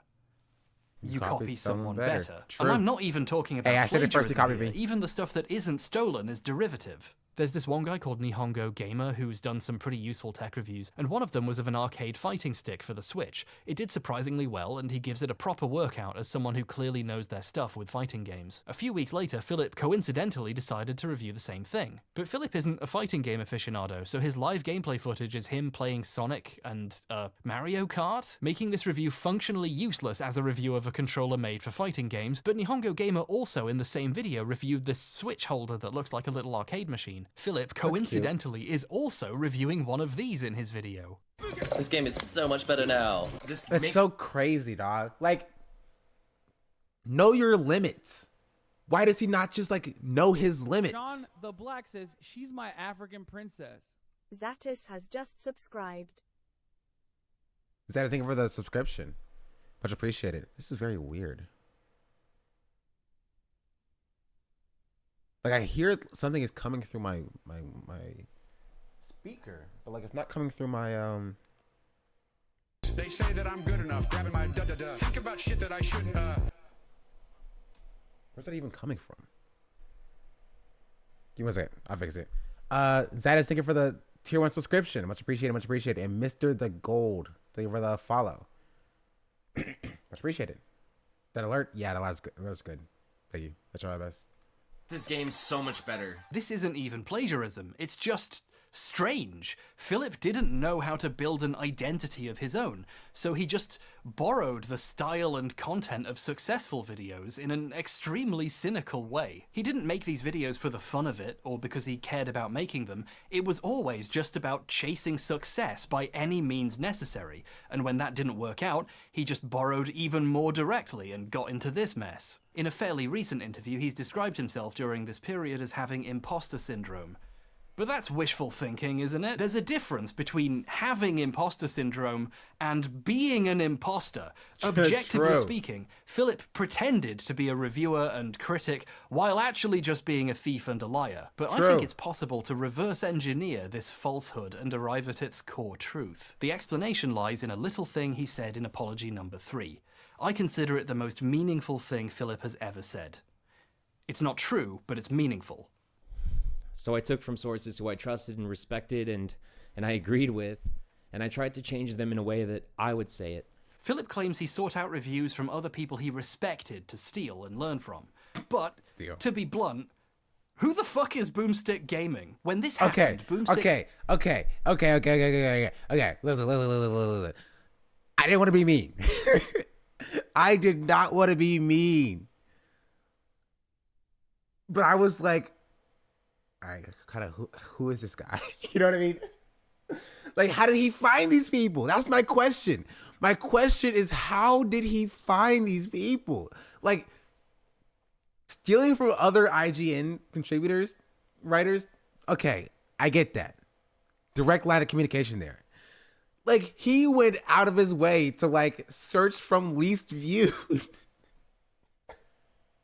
to find the people with the lowest viewer count and be like, I'm going to steal from this guy. It's not like he's stealing for quality. No offense to Boomstick Gamer. I don't know what their quality is, right? But, like, smaller channels obviously aren't known for their like, polished, products. It's not like he's stealing from people he respected. It's not. He's a liar. He's a dirty liar. Channel had steal from obscurity so people have less of a chance to find the source of theft. Yeah, I get that. But as a defense, to be like, I only steal from people that I respect. It's just, it's so stupid. It's very funny. Stupid. Just over 10,000 subscribers. Barely anyone had any idea he existed. And look at the other places he copied from. Mostly random websites, niche gaming outlets, fucking forum posts. If you consider something so obscure you can get away with stealing it, you do not respect it. Philip copied these people because he thought what they were doing was beneath respect. Remember Caves of Steel? I told you it would come up again, you little bastard. You better not have forgotten. In the lawsuit between Ellison, Bova, and the studios, one tactic the studios used was to accuse them of being the real plagiarists, of ripping off Caves of Steel when they were writing Brillo. The problem is gaming is over 300K now. Good for you, Boomstick Gaming. I hope the ad revenue and sponsorships are all worth it. I hope you got what you bled Philip for everything that he owns.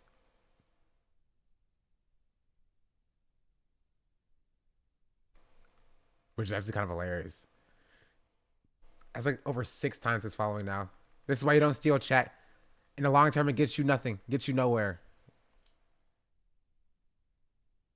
These writers were all friends who knew and respected each other, so they could ask Isaac Asimov what he thought of that. So we went to New York. I've known Isaac for 25 years.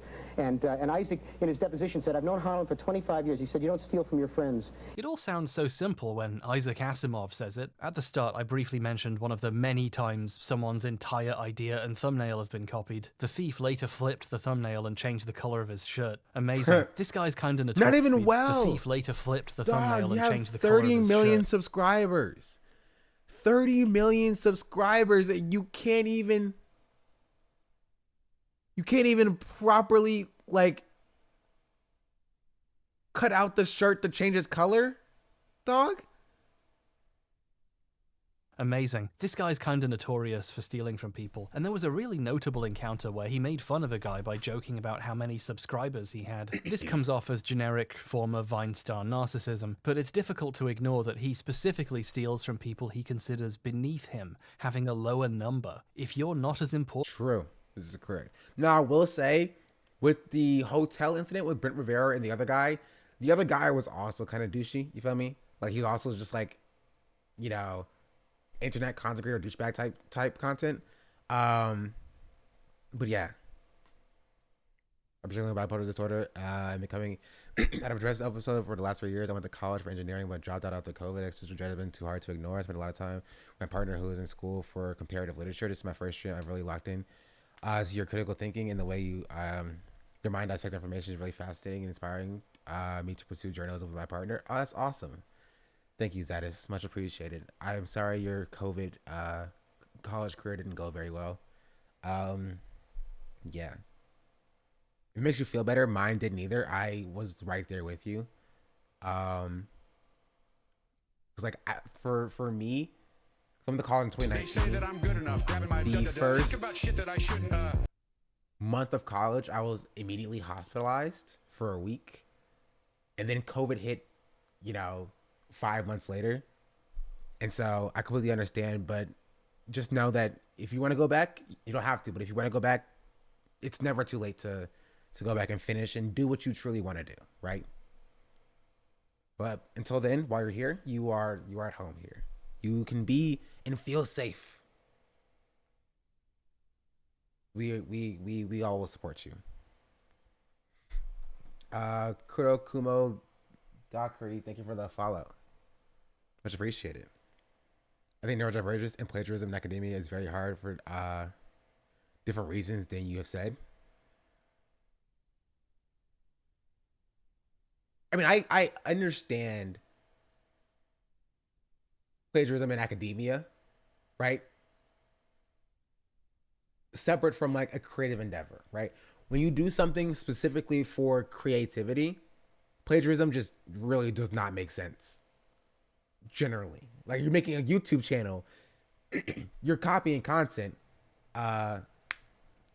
It just does not make sense. In academia, it makes more sense because of the way that we've structured our education system, right?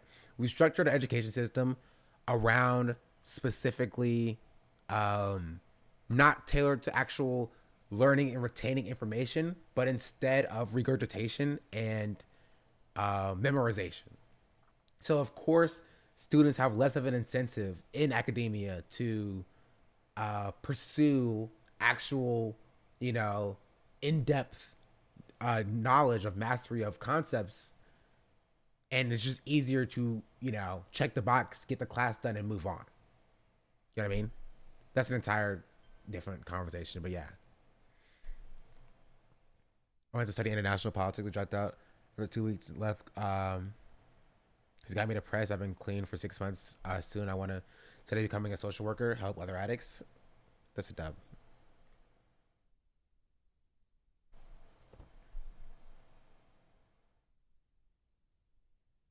My mother was a social worker for a little bit. Or she went to school for social work at least. She just, but also does an economic structure make it the same for a video essay? Not necessarily, right? Because when you think of Philip, like I get what you're saying, right? When you think of this guy, for example, when he started creating content, he's been stealing for his entire content career, right? When he started creating content, he wasn't making money.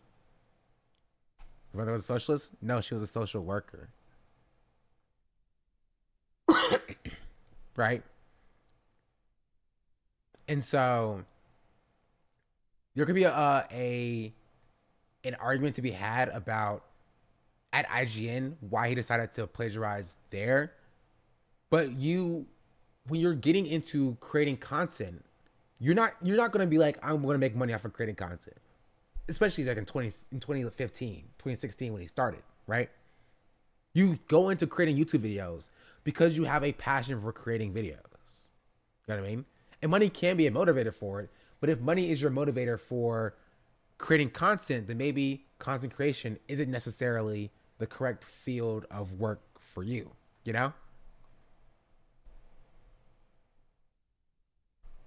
Your ideas are up for grabs. In 2016, Melania Trump's speech at the Republican National Convention was found to have plagiarized one of Michelle Obama's speeches at the Democratic National Convention. The audience hadn't seen a speech given at the other convention, so none of them noticed, but the media did later. The question going unasked at the time, at least for me, was, why Michelle Obama? Her speech about hope and dignity and respect and dreams had nothing to do with being a Republican. They hate that shit. Why didn't the writer rip off a Nancy Reagan speech about killing the poor or locking up black people for using the drugs her husband gave them? Well, plagiarizing another Republican would annoy Republicans, whose opinion the writer actually cares about. If you respect someone, or want their respect, you generally don't risk a fight with them by jacking their shit. But if you don't like someone, stealing is almost like getting one over on them, isn't it? No one was ever fired or seemingly punished in any way for stealing a speech and pretending they wrote it, and that's because none of these people give a shit about Michelle Obama. They're probably glad it happened. If you broke into Obama's house and stole some of his silverware, most speakers at this convention would pay you a cash prize. Plagiarism is an insult, and don't people love to insult their enemies? Here's something petty I should have forgotten about but didn't. When Lukey Poo made his short-lived video response,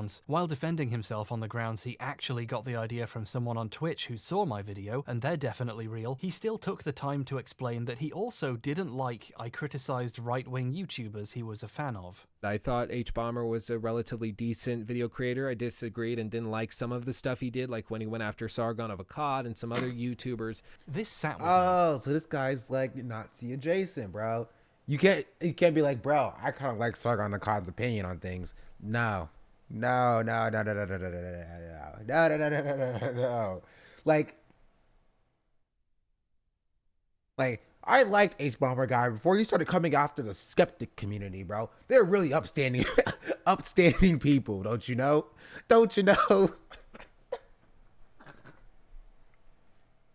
Why was it so important for him to signal his allegiances like this? I think the point was to make his theft an act in a larger culture war. Yeah. Even if he did rip me off, I'm the bad guy. True. I don't deserve to be treated properly, so if anything, it's good if he did. You don't steal from your friends, you steal from the guy who made fun of Daddy. At this point, I'm convinced the only thing Hbomber guy needs more than a testosterone shot and some estrogen blockers is a lesson in humility. Okay. Really, bro? Did you not see Hbomber guy's video about testosterone? I saw it.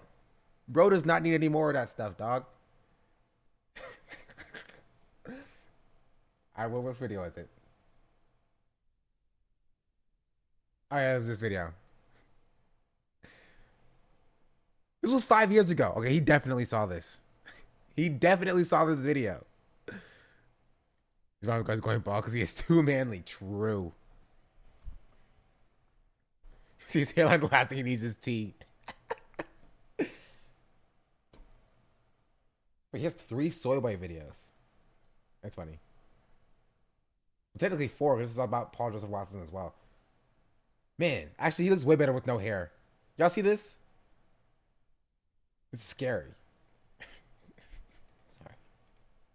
Where does, and I mean this as a compliment, the most fuckable twink I've ever seen in my life get off telling me how to manage my tea levels? Is he speaking from experience? The way Philip pivoted when caught to attacking his accusers feels all too familiar to me as someone who has received the same treatment from someone like him. There's this indignation to it. I'm better than you. How dare you tell me not to steal? What's emerging here is a social element to theft. Plagiarists seem to have this belief they are better than their targets, more important, more deserving of credit, better politics, a better class of person. You're right. Didn't the D'Amelio sisters and Bella Porch literally blow up copy and pasting black content? I feel like it's basically the point of TikTok before Divine.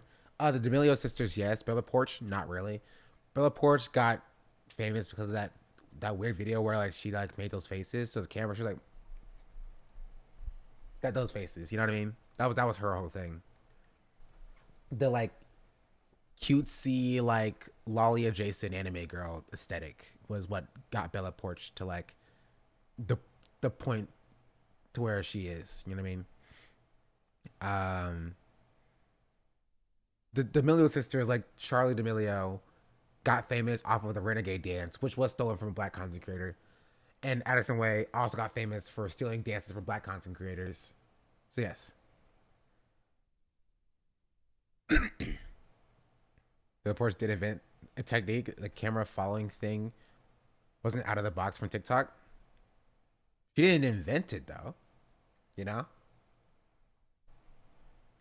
Ideas are waste. People did head tracking before, and actually, yes, it was. It 100% was a thing, because it was a filter, or it was a trend, and Bella Porch just got famous off of that like head tracking thing. She was the first to do that kind of tracking on TikTok. No, she was not. No, she was not. Not at all. Not at all. Not at all. She was not the first. She was the most successful. Not the first. It was a trend before it even got to her to the point where she was doing it. People were doing like head tracking forever, even when it was musically, right? But the specifically like type of like trend with that sound. Let me see if I find it.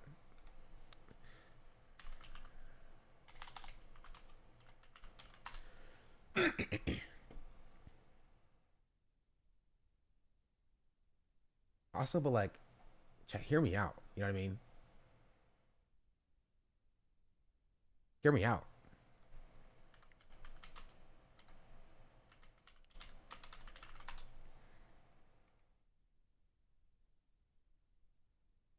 Is this it? This is it. M to the B, it's M to the B, it's M to the B, it's M to the B, bang.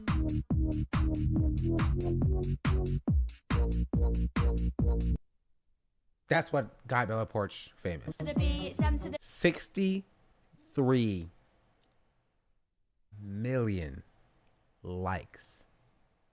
This probably has 1 billion views. I don't know if I want to check that. This probably has 1 billion views. I'm not even joking.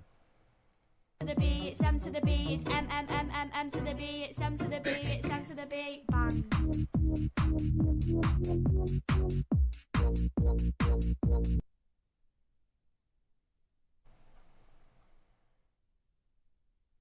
How far do I have to go? This is 2022. I'm not scrolling that far down. I'm too lazy. Yeah, she did not invent that. And plagiarism on TikTok is a lot of times allowed because, or not really allowed. It's a lot of times not really like a big deal because they will just claim that it's now a trend. You do something unique and interesting. Everybody else steals it. And now it's no longer yours. Now it's a trend, right? It's a trend. That's why, you know, you're a small creator with like 10,000 followers who did something really cool and interesting. And now a bunch of million follower accounts are now doing it without crediting you. And you're like, hey, can you credit me? He's like, oh, this is a trend now, right? This is a trend. You don't own a trend, right? Like a lot of people thought Bella Porch and did invent this, right? Because Bella Porch is the most popular one who did this, right? And when you are now the most popular person who does a trend, it becomes your trend, right? So now even the first person who did do this is like, oh, you have to at Bella Porch, I'm tagging Bella Porch. This is her trend. She owns the trend, right? It's hers now. So the person who actually did do this the very, very first time. You know what I mean?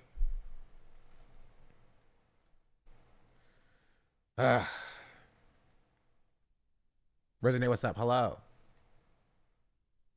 It on you. They'd be much better served in my videos. Other games people looked down on what Philip did with so much anger, and people from IGN continued to be aggressive at him for years afterwards because they understand That's funny. this instinctively. His actions essentially said out loud, he thinks games writing is so worthless, it's okay for him to steal it. The IGN crew are especially entitled to be angry about Philip though, because he did really damage their credibility. Also, I need to do I have a meme from anybody on the chat? You ever talking about character? Future Gohan. Future Trunks. Future Gohan. Yeah, Future Gohan is very cool.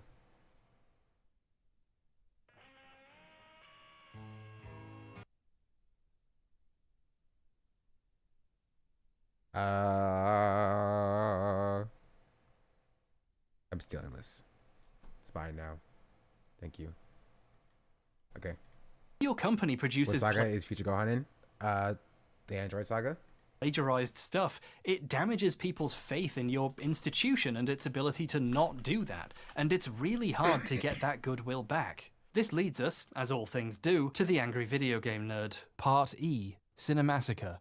The Angry Video Game Nerd is a popular series in which... I don't need to explain this. AVGN made James Rolfe a household name the world over, in cool households. Under the umbrella of his mostly one-man production company, Cinemassacre, James made other things too. One of these, and my favourite, was Monster Madness, where every October James would release a video every single day about an old horror or monster movie. I used to rewatch these whenever I was hungover in university. It always made me feel way better. There's an infectious positivity to hearing someone share something they genuinely enjoy. Good stuff. As the years went on and he got busy with other projects and having children, I mean his wife had the children, you get it, Monster Madness took a back seat. Some years he only made a few new ones. The guy was busy, or maybe he'd lost interest in a project he'd done for over a decade at that point, and that's fair enough. But then Screenwave got involved. For people with better things to do, Screenwave Media is a YouTube network / influencer agency thing who work with various YouTubers, helping them produce content by editing their videos for them, assisting with writing, and helping them find sponsors. They apparently work with a bunch of channels in various forms, but they work especially closely with Cinemassacre. The writing and editing of the... What else were we talking about today, chat? I forgot. What else is on the docket? Oh, Beyonce.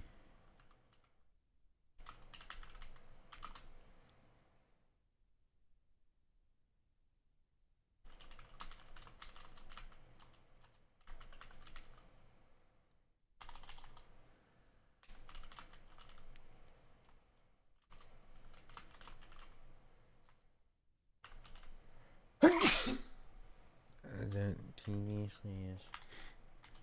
Sean D. Blick. Is that spelled Beyonce? It is. Okay.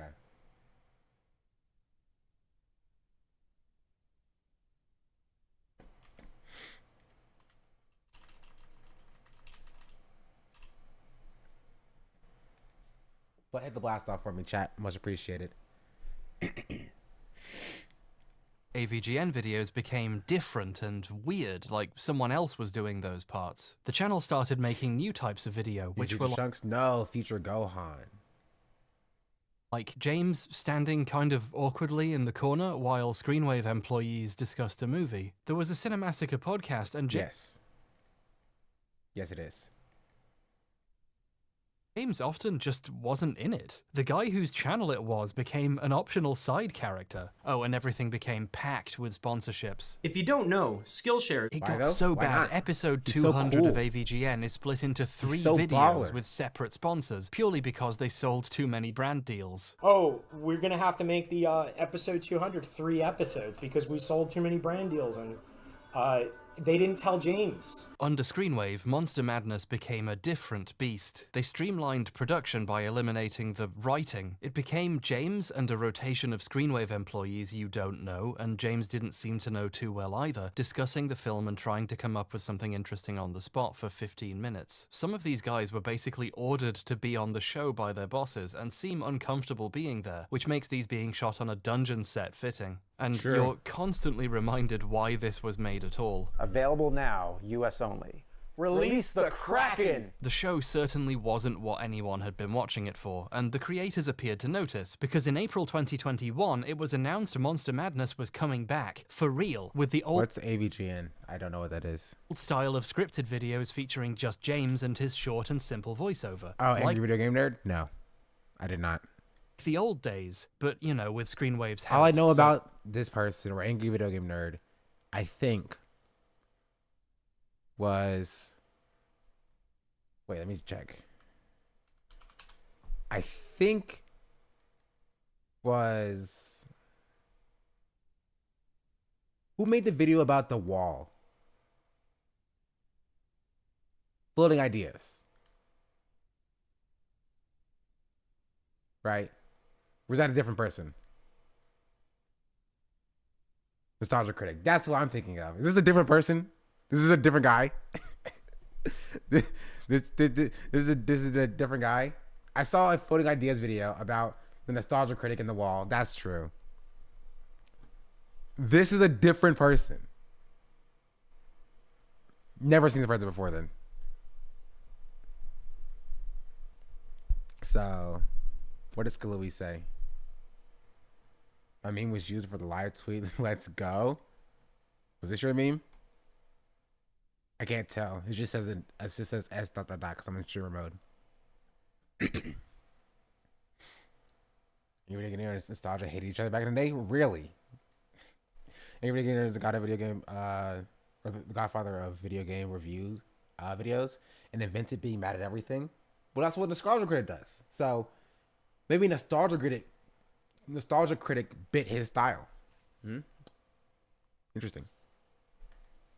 Not really. Newt Wallen, a Screenwave employee, was enthusiastically tweeting about how he had written 20 of the 31 videos himself, with others writing the rest. The whole point was it was a guy passionately sharing his actual opinions, but that guy wasn't writing them. But some people were still excited. It was a pandemic year, we were all indoors, not much else was going on. Be sure to check out Cinemassacre's Monster Madness around the world. 31 days, 31 countries. October rolled around, and so did the first new video for the film 28 Days Later. It was weird, like James was reading something written for him, which he was. But what really stood out was what he was saying. A guy who famously avoids politics and serious real-world events in his videos suddenly started talking about how the film reminded him of the horror of 9/11? And when seeing the film today and being put into that time period, you can't help but think of 9/11 and all those TV images of Ground Zero and Baghdad being devastated by war. It didn't take long for people to start Googling the words he was saying. A user named ZB123 posted a thread on Reddit showing a huge portion of the video's script was taken directly from a review in Film Comment, a fairly well-known film criticism magazine, by Dr. Cecilia Syed, who is currently a senior film lecturer at the University of Kent. Let's compare and contrast, shall we? Horror films are frequently interpreted. See, nowadays, it's very easy to do this, right? You just scroll down here, you go to view transcript or show transcript, you know what I mean? And you have a transcript of all the lines that have been said. So, very simple to do it. But back in the day, you had to be like, you know what I mean? Science fiction and horror film, and like actually type in the words into Google, which is kind of funny. Back in the day, I mean like 10 years ago. As allegories of our realities. Okay, that was quick. Their fantastic or supernatural elements often spawn from symptoms of social and political tensions in a specific era. 28 Days Later is set in a post-apocalyptic Britain, which has been devastated by an epidemic that within seconds can transform its victims into crazed cannibal killers. Following a car accident, he wakes up from a 28-day coma. Finding the hospital abandoned, he walks out and wanders through the empty London streets. He finds that people have fled the country after the outbreak, but those who remain are either dead or become the infected. The group sleeps in debris of deserted buildings, eats canned food from abandoned supermarkets, and fights off the infected. 28 Days Later aligns itself with the typical loss of individuality plot. It's interesting to read 28 Days Later in terms of the state of affairs of the world. The movie began shooting on September 1st, 2001. You can't help but think of 9/11. And all those TV images of Ground Zero and Baghdad being devastated by war. 28 Days Later has political and social undercurrents that resemble our world even now, only making you wonder if history will ever stop repeating itself. But much like our heroes at the end of Day of the Dead, there's a possibility of renewal. Order is born from chaos, and then chaos is born from order. It was as if Professor Syed's review had been killed and brought back from the dead in a new, tainted form. That's not how the zombies in 28 Days Later work. Okay, it was like her review was the patient zero of 28 Days Later reviews, and it infected the... This is pretty straightforward. No. I think that allegory was going pretty well. I think we learned something new as well. Kill and bring a obscure review back from the dead and from the dead. The angry video game nerd had just stolen a film professor's review of a movie. In true AVGN fashion, shit hit the fucking ceiling.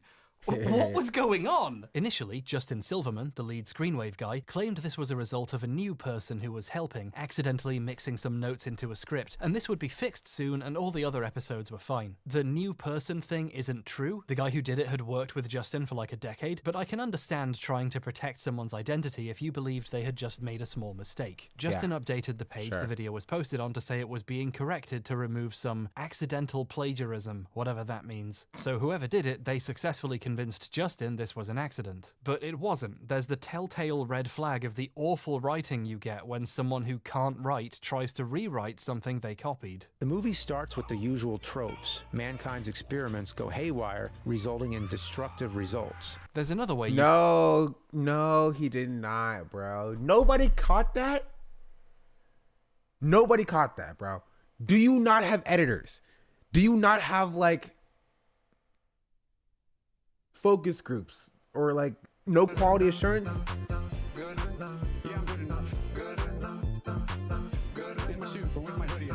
Basilium just resubscribed for 8 months.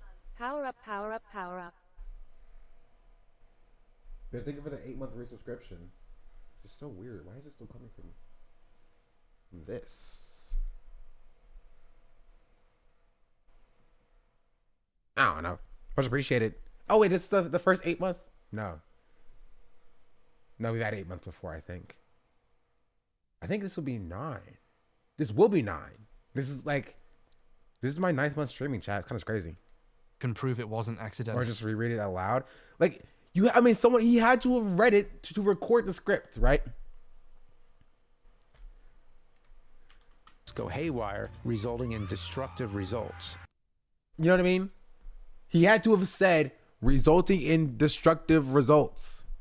Be like, oh, sorry, this line reads a little bit weird, right? Can we pick a different word, please? You know what I mean? Resulted in destructive, casualties. Resulted in destruction. There's a number of things we can say here. Let's just not say that again, please. Nobody saw that.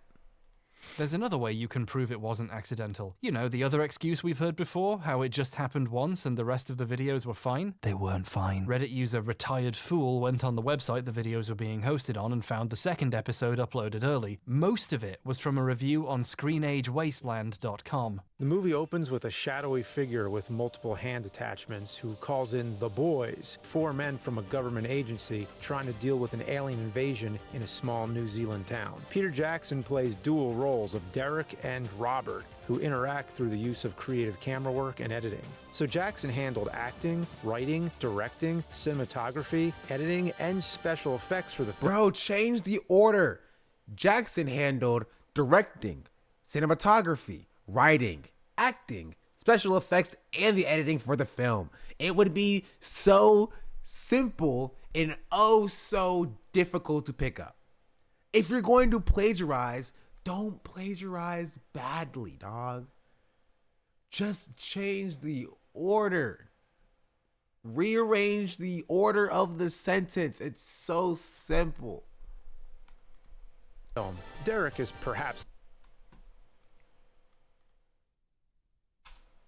They say that I'm good enough, grabbing my da-da-da. Think about shit that I shouldn't, Rearrange the order of a list in a sentence.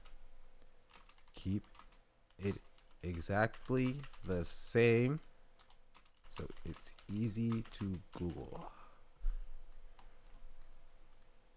The best character in the film. He's bloodthirsty, clumsy, funny, and a little too full of himself. He spends a good portion of the film on his own, but Jackson manages it. He's got a good sense of physical comedy that comes in handy when Derek is dealing with a flap of his own skull that keeps allowing pieces of his brain to fall out. Bad Taste is a gloriously gory entry in the splat stick. The point. Well, yes, but I reject that plagiarism is, or the whole point of plagiarism is laziness, right? In that you can definitely fall into a wheelhouse of you just not having the expertise that you need to fulfill the need of crafting a coherent sentence for a topic. Like if I was making a topic on sports, I know nothing about sports. So I would need to go and get outside resources to help me craft a narrative about sports. However, you would need to at least utilize or cite those resources when you craft your final product, which I do, right? You want to see one of my scripts, chat? Oh, this is YouTube. You like sports? Not particularly. Not really a big sports kind of guy. A big sports watcher. Content? No. YouTube.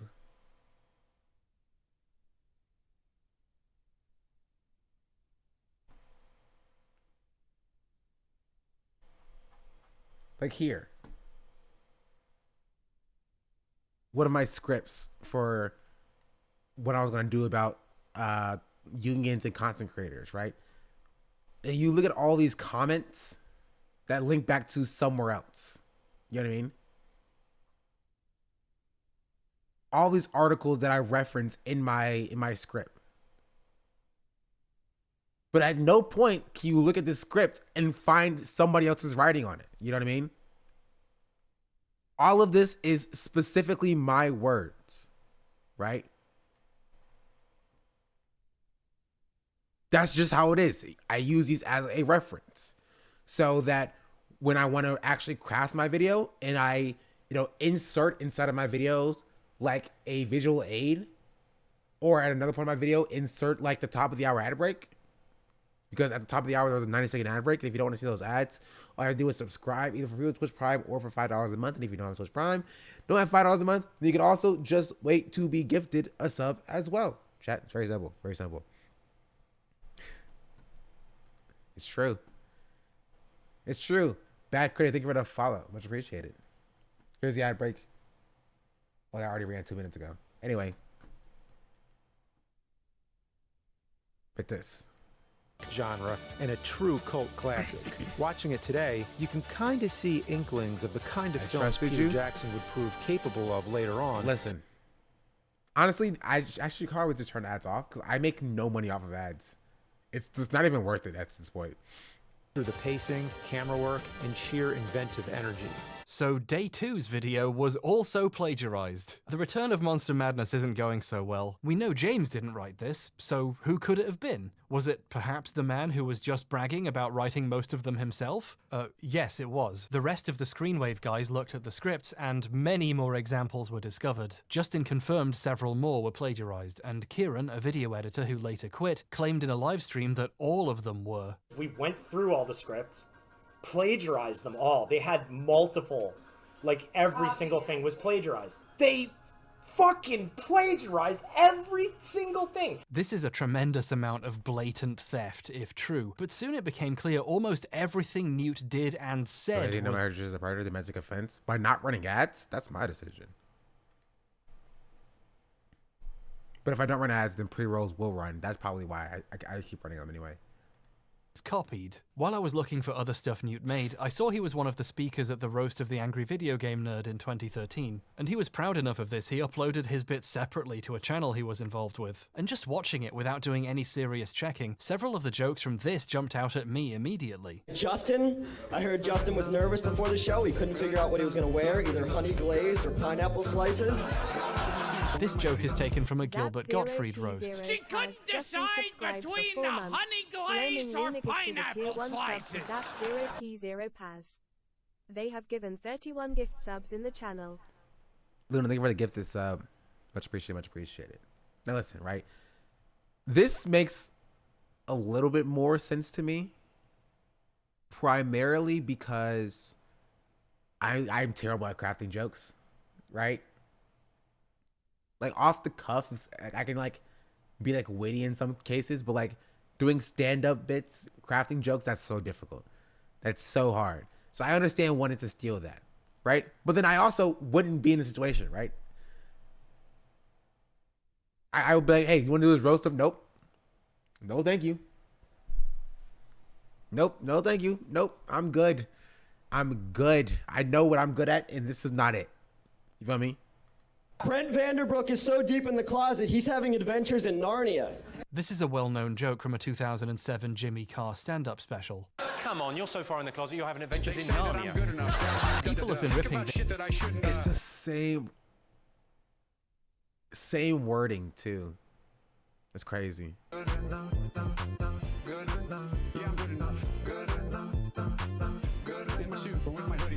Omaskar just resubscribed for 2 months. Zap0T0Paz gifted a tier 1 sub to Omaskar. This is their first gift sub in the channel. Why is this? Sorry, this is weird. Thank you for the gift and stuff. Also, Lost Zos, thank you for the follow. Much appreciated. This off for years. Here it is posted in 2009, with many of the comments remarking that it's old and stolen even then, and this was almost half a decade before Newt stole it. Here's an in-character Tyrion Lannister Twitter account reusing it a few months before the roast in 2013. I haven't seen the show or read the books, so I'm just gonna assume they read Narnia there too. don't correct me. While I was researching this topic, I found a Reddit post collecting all the places he stole from for this roast. Obviously, there were a bunch. When I found this, I was worried people would think I'd just got this from here. I assure you I do my own research and don't just read Reddit posts. As proof, they haven't found the source for the Narnia one, so don't I feel special? Unless Jimmy Carr got it from somewhere else too. He's already stealing from the British taxpayer, so I wouldn't be surprised. Newt had just been very sloppily taking shit for over a decade. The guy was fired, and from the sounds of things, everyone's bitter about it, especially the guys who had to make new Monster Madness videos to an insanely short deadline. And then we have to rewrite 20-something scripts and re-edit them in a week. Even James Rolfe himself got involved. He quite famously avoids talking about controversial stuff, like 9/11, but there was enough confusion he saw fit to descend from his throne of gold and put up an unlisted video explaining what happened. One of our writers had somehow added a portion that was taken from a pre-existing article.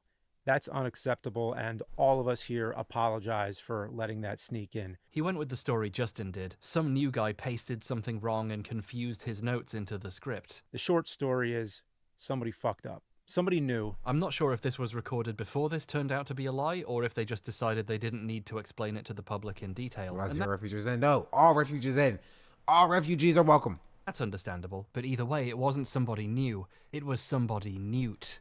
Newt! That's your joke for this video. Whoa. Doing research, I found an interview with Newt about a low-budget horror film he wrote. However, Whoa. the picture they used was Philip Mewson. I have no idea how this happened, but it's very funny. For the creative people watching, there's a kind of positive lesson here. You might be mystified why someone would copy stuff for a review.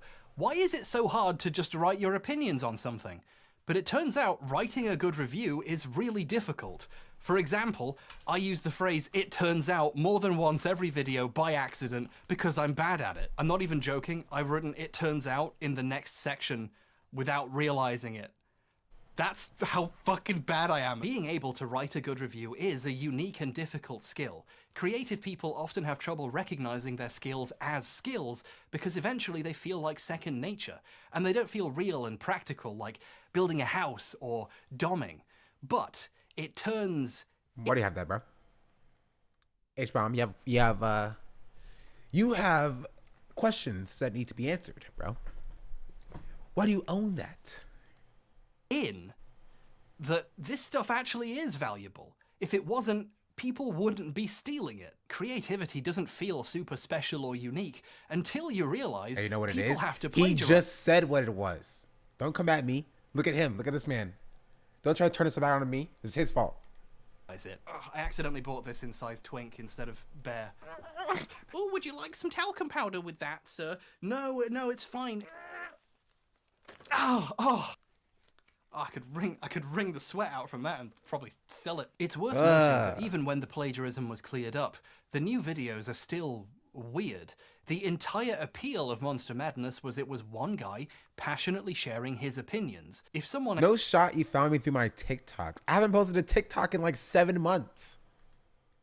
...else wrote those opinions, even if they're not stolen, what exactly is the point? James put this better himself a few years back before this all began. I want to make original films. Lots of people say, well, get somebody to help. Well, I can't get somebody else to write the review for me. It's an opinionated thing. Imagine if it was somebody else's words and they say, this movie's great, and then I think, oh, well, this movie sucks.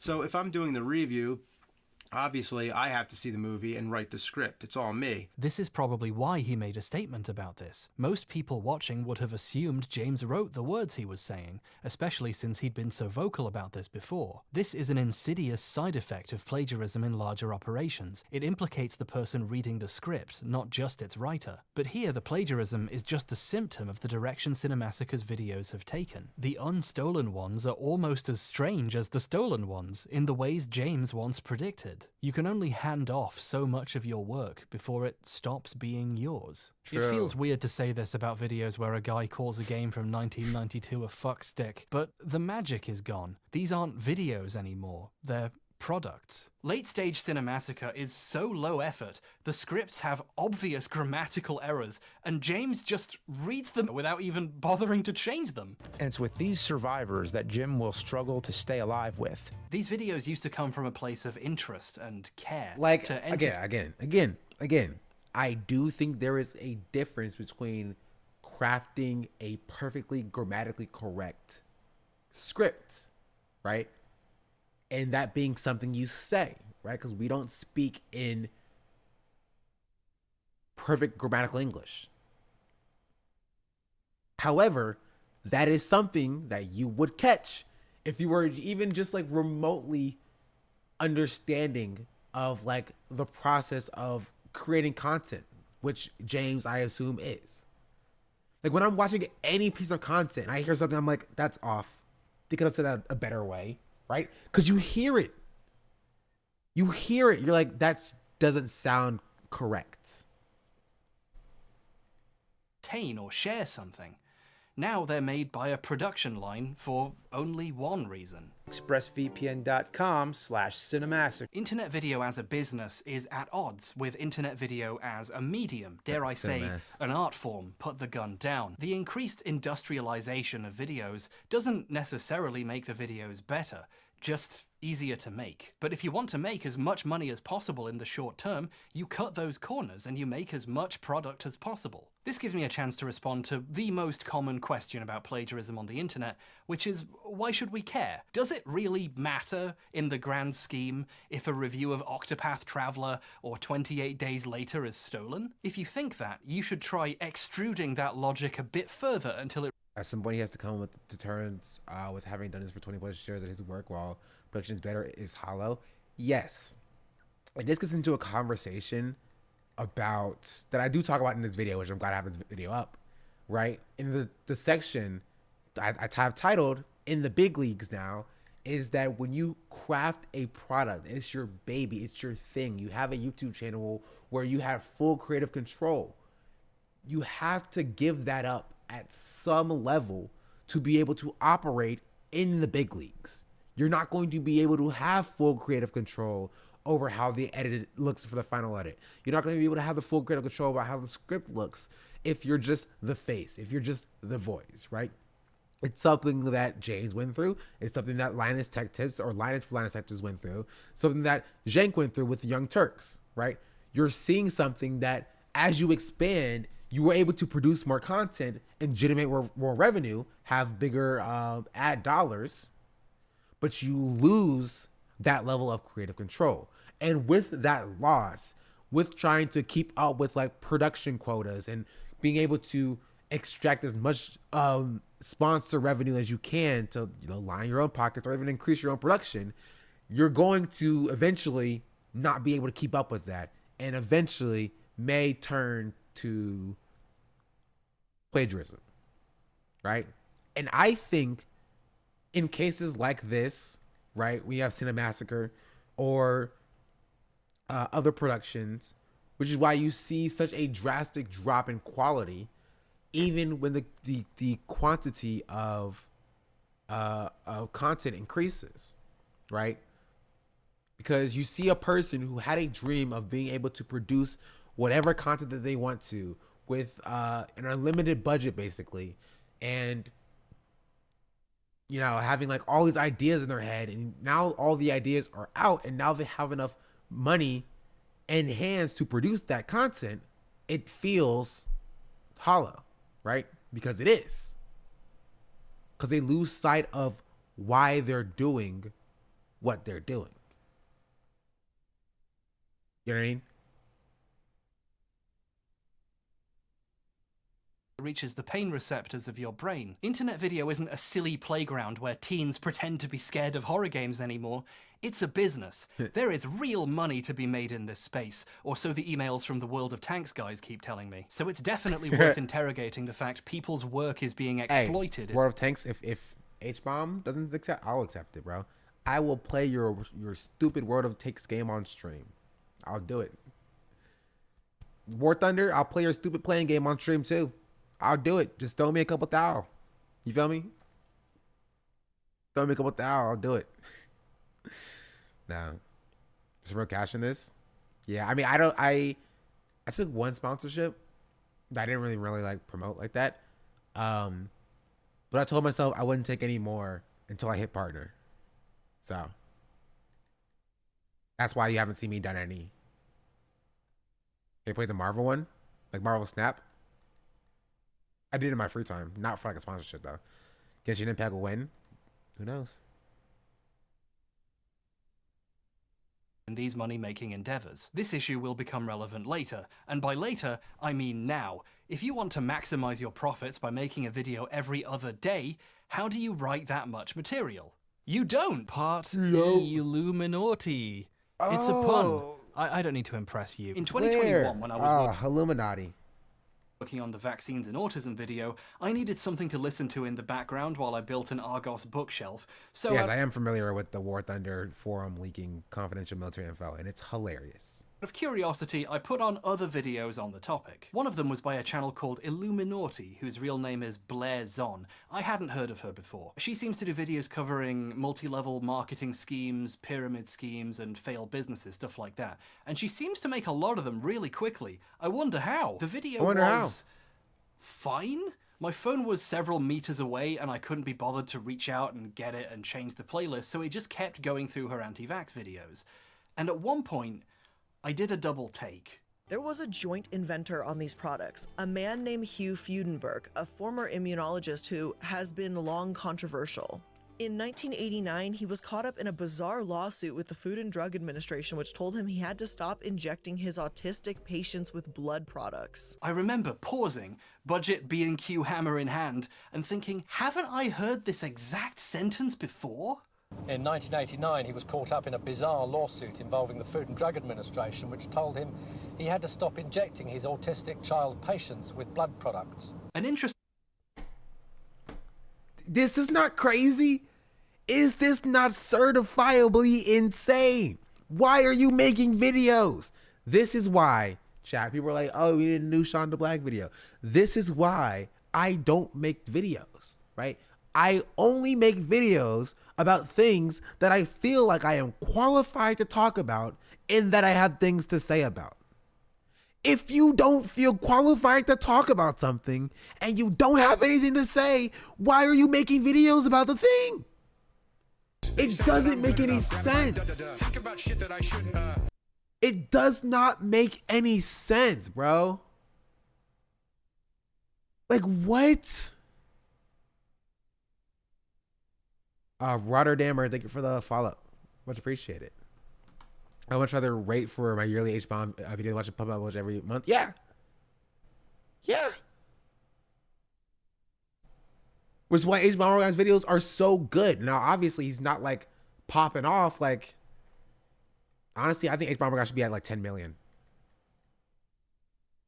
You know what I mean? But when you produce one video a year, you're not going to hit 10 million. But I would much rather see a once a year video from Hbomber guy, once a year video from Folding Ideas, well, once every couple of months. Folding Ideas has been like on his game since the Line Go Up video. Great video.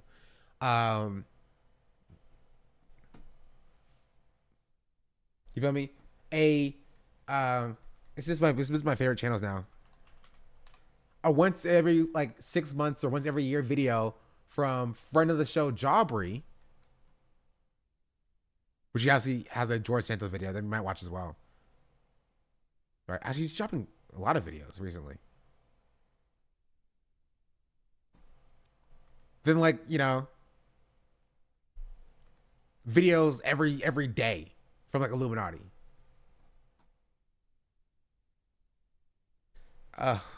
We're gonna get to Internet Historian later.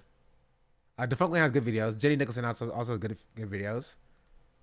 Yeah, Jawbree's music choice is probably the best music choices of any.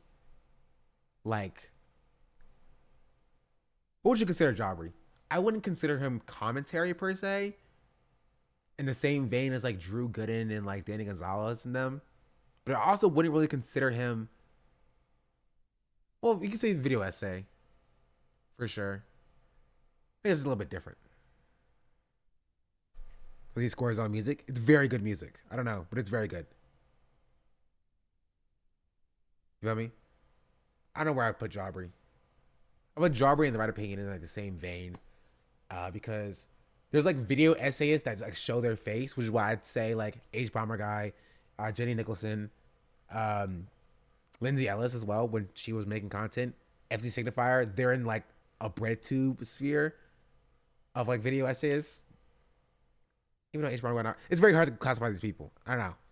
Interesting thing about the MMR scandal is literally all of its big discoveries can Drama be documentaries attributed could to the work. work of one man, Brian Deere, whose years of diligent journalism are basically why we know what we do about Andrew Wakefield. His 2004 documentary, MMR, What They Didn't Tell You, effectively berserk eclipsed Wakefield's career as a legitimate doctor. It's great, and Brian uploaded it to his own YouTube channel. Think Piece is more in the bread tube sphere, I'd say, for sure. For free in 2014, so anyone can go watch it. This version has the timecode burned in at the bottom, which is kind of cute, but if you wanted to make your own video about the subject and use that as source footage, that's kind of annoying to look at. So I spent like 2 full days of my life trying to find a version without the timecode, and I finally found what I think is a copy of the original broadcast from 2004. Harrowing stories of child abuse do not pair well with teasers for the TV premiere of Moulin Rouge.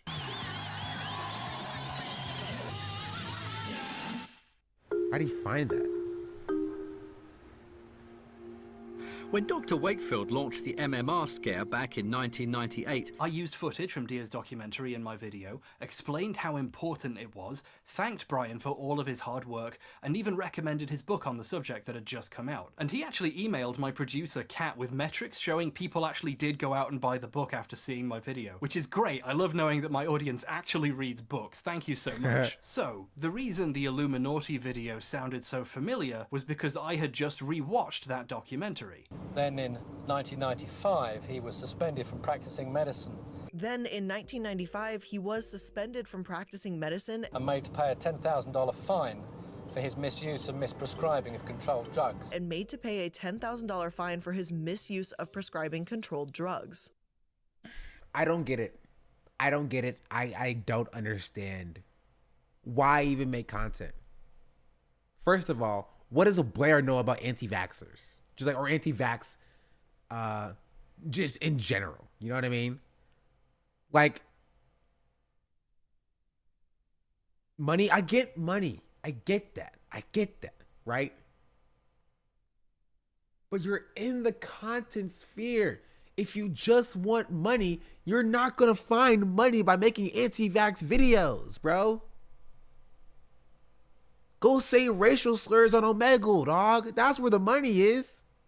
You're in our sphere now. This is my content space. You feel me? Why are you making video essays? Dude, like, go be racist. You make a lot of money being racist. I don't get it. I don't understand it.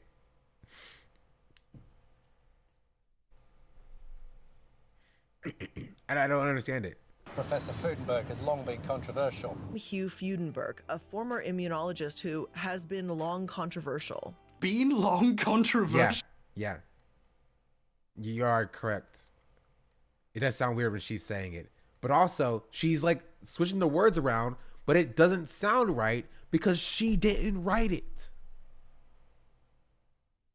Like I would have no... Okay, plagiarism is still bad. I have to start with that. But I'd have absolutely no problem with this if she had actually, or if any of these people actually put 10 seconds into making sure that their content is quality. It's not that they're plagiarizing, it's that it's bad content. There's no quality assurance done. There's no second reads. This feels like when I write a paper for my college classes, right? And I'm too lazy to do a final draft. But this is something that you're supposed to like to do. Like, I will read through my entire script. Like, when I write a section, and then I read through that entire section to make sure it sounds good. And then I write the next section, and then I read through that entire section to make sure it sounds good. And then I read through the entire thing to make sure it sounds good. Because it's what I enjoy doing. I enjoy crafting content. I enjoy writing 25-page scripts that are never turned into videos because I'm too lazy to record. But I like doing it. right? Which is why in my comments people were like, "Oh, you're so well spoken. Oh, like you know what you're talking about. Oh, this is like a well crafted video, right?" Because it is. Because I do a little bit of quality assurance to make sure my content is fine. And of course, some things do skip like through the cracks, right? But when I'm editing it, I cut those things out. I re-record. You know what I mean? I make sure it's at least at a passable quality so I don't sound like I don't know what I'm talking about. Because the one thing that's worse than actually not knowing what you're talking about is sounding like you don't know what you're talking about. You just scroll through. I mean, you can have it, honestly. So, this is weird. She wasn't quoting Deer, she was saying his words out loud as if she wrote them. So, what's happening here?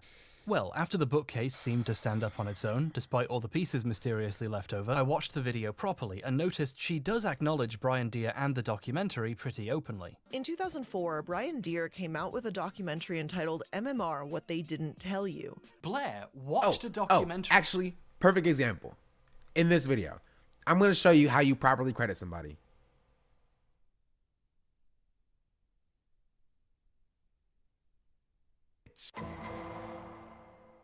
The black body has been the commodity of choice for capitalists since this country's inception. As I've spoken to previously, slavery here and predominantly white NCAA institutions. That's a long name.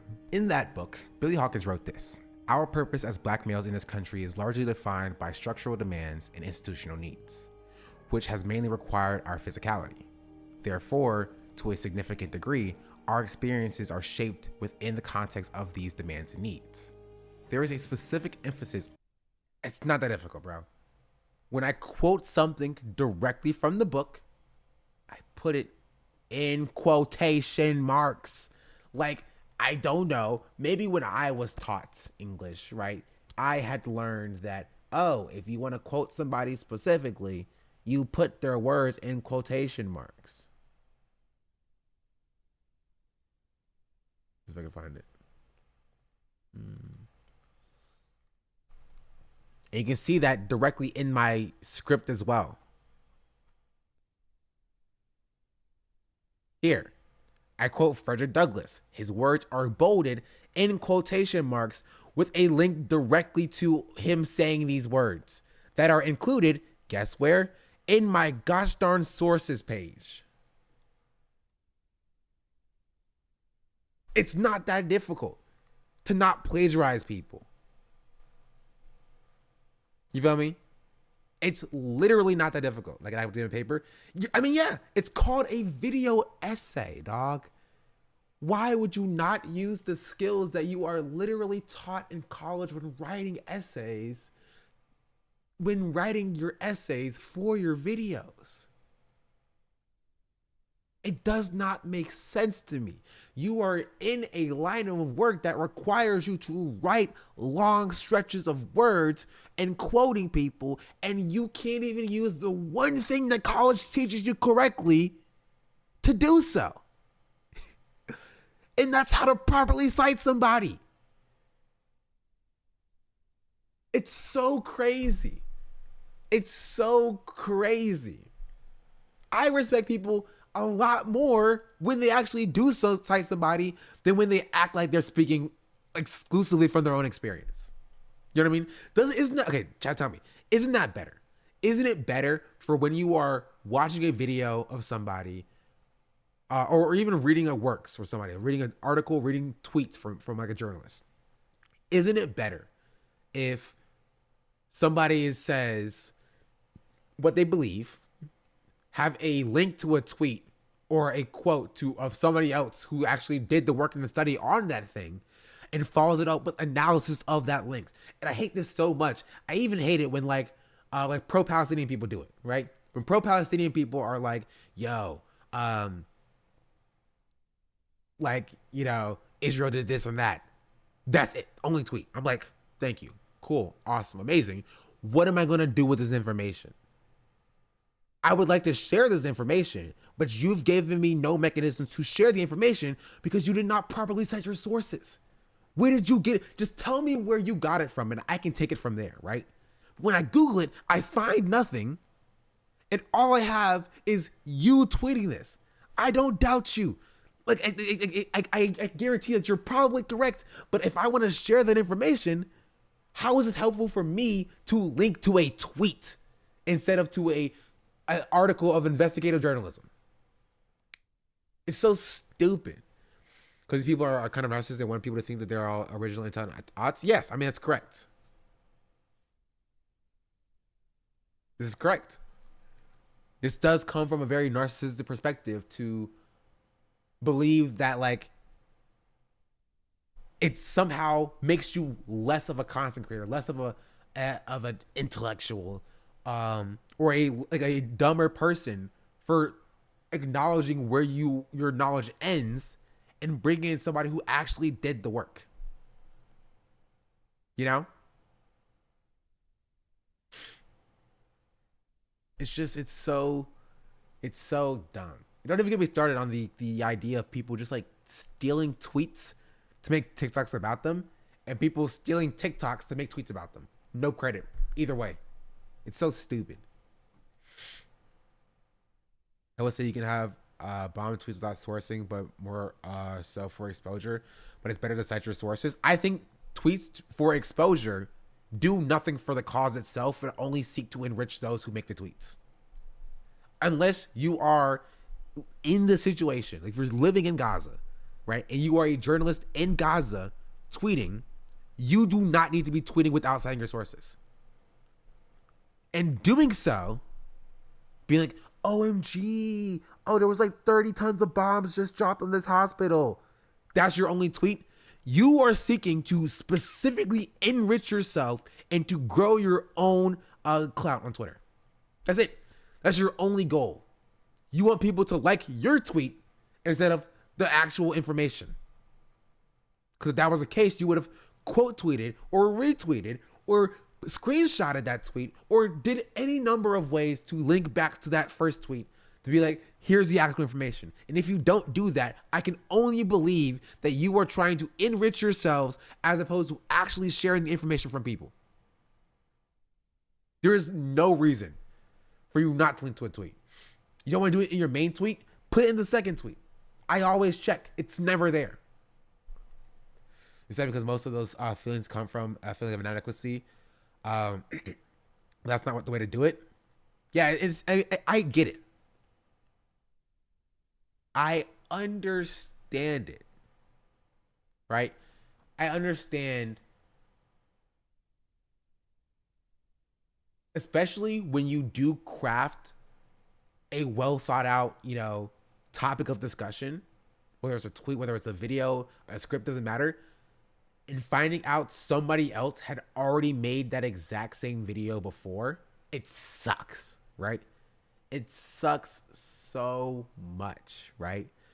It's like I spent all this time crafting this intelligent, original thought that I had in my brain, and someone else had already made it, right? And so I can understand not wanting to go back and to amend your script to like link back to their script or whatever. I can get that, but like when you come to a point where you are directly quoting somebody else and refusing to credit that person, maybe you're in the wrong line of work. Sourcing tweets kills the vibe and make you look like a nerd and the Zoomers won't like and retweet. True. And then downloaded it and used it to make her own. In the first 20 minutes, Documentary entitled MMR What They Didn't Tell You. Blair watched a documentary and then downloaded it and used it to make her own. In the first 20 minutes, she plays a chunk of the documentary or just quotes it 25 times. More than once a minute, you're hearing something Brian Deere said from his mouth or hers. So this exactly, and this goes back to what I was saying of if you don't have any unique perspective, maybe you don't need to be making a video on this, right? So I keep bringing myself up, not because I think I'm like the arbiter of like what good content is per se, but more of that I make it a like a very distinctive effort to not do that. So in all of my content, all of the clips that I use, all the quotes that I have serve a very specific purpose in the narrative that I'm trying to create. A good video of this is my Blackwater video, which is like one of my least performing videos, except for this one. This one was really bad. This Blackwater video, right? I use clips of stuff in this video a lot, right? Quotes, links to articles, a whole lot actually. And a big chunk of my video is about oh, Hassan's in this video, I guess, for some reason.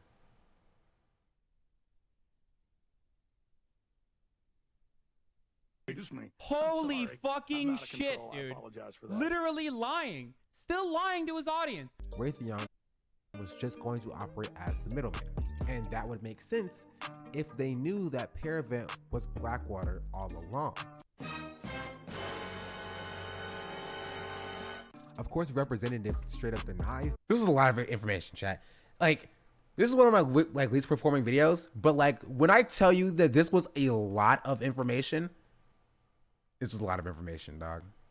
Look at all these, look at my sources, bro. Look at this.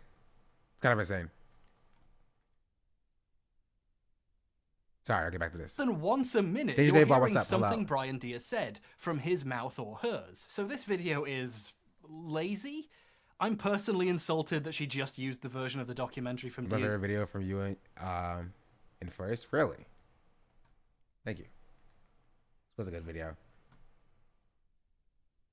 YouTube channel with the time code burned in. That gets to me a little bit after the effort I put in, but that doesn't make it plagiarism.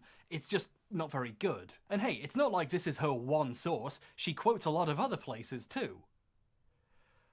Or does? Here's some of the times she quotes someone else in the video. Wow, look at all this research she must have done. One thing though, what's the source for these quotes? Okay, we need to talk about how to cite a source for a second. If you watch any non-Illuminati video essay, you'll see these pretentious little commies put some text in the corner telling you where their quote comes from. This is so you know what they're quoting, so you can check it or go find it and learn more if you want. And to give proper credit... Okay, to be fair, I didn't do that in my video.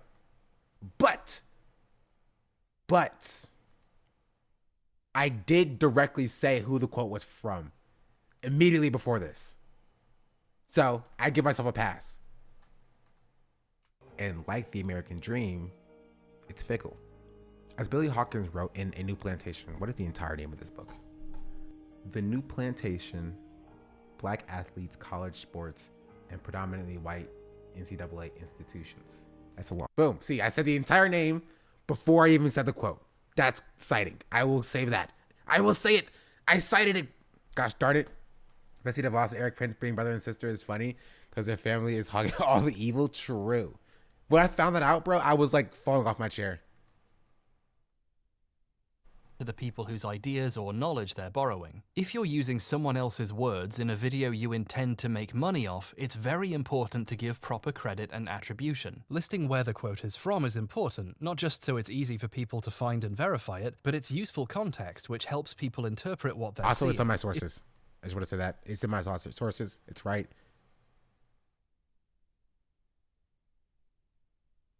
Wait, is it in my sources?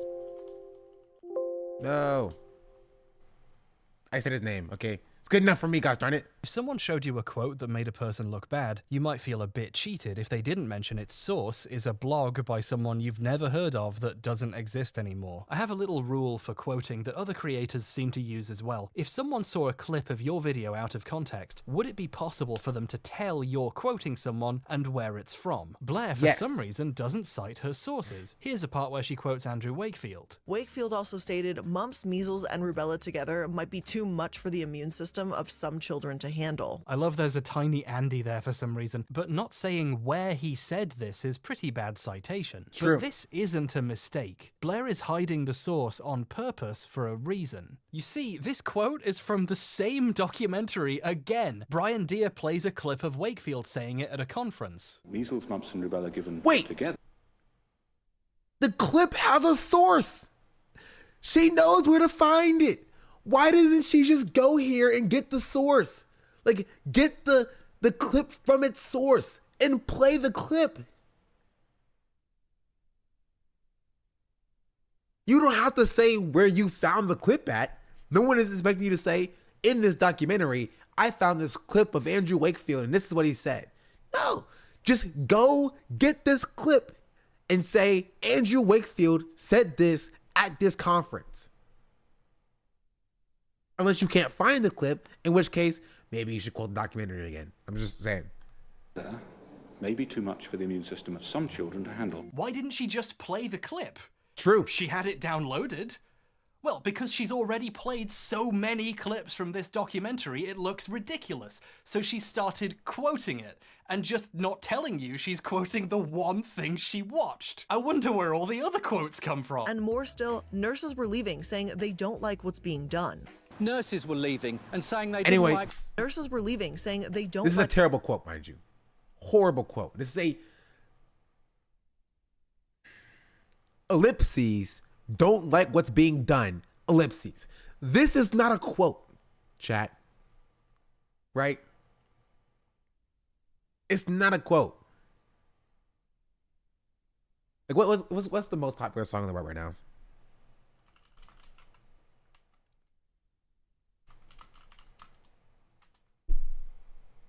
Billboard Top 100. It's... I'm not doing a Jack Harlow song. Right? If I was like, all right, guys, I have a quote. This is a quote from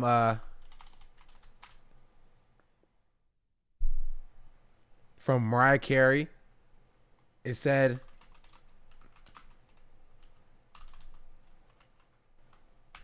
"All I want is you." That's a Mariah Carey quote. You're like, oh, excuse me. I feel like you're missing a lot here. like what comes around here? You know what I mean? Like, what does this ellipses mean? You know what I mean? He's like, all I want is you, but like, that's not really giving me the essence of what Mariah Carey actually said. You know what I mean? Like, it's just not very good. You feel me? Like, and it's just kind of also. I almost closed this. Side note. Why is Take McRae? Who is this person? Like what's being done. Nurses were leaving and saying they didn't like what was being done to these children. It needed 3 people to hold these Look, kids okay, down. I was joking. In some cases, just to have blood taken. I feel very sorry for the children who I feel were being abused. This study had, in fact, begun with a contract from a group of solicitors that were trying to sue MMR manufacturers. Chadwick said he had hoped the ordeal when it hit the news. This is the perfect example of Illuminati not having anything to say on the topic. You know what I mean? Why do I want to see Blair say this in her own voice instead of the actual documentary? What is Blair adding? This is the same thing that I talk about during like the ReactGate, discourse, right?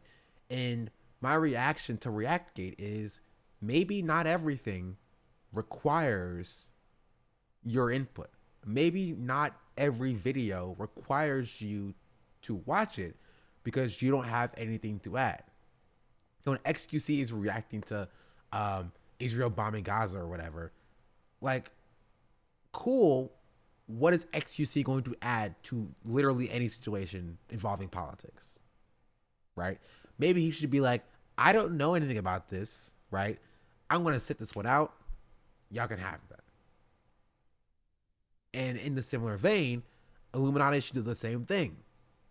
But because she had in part 1 postured herself as being the arbiter of all anti-vax information, she has to make a part 2 to expand on that, right? But obviously, she has nothing more to add because she's not an investigative journalist. Right?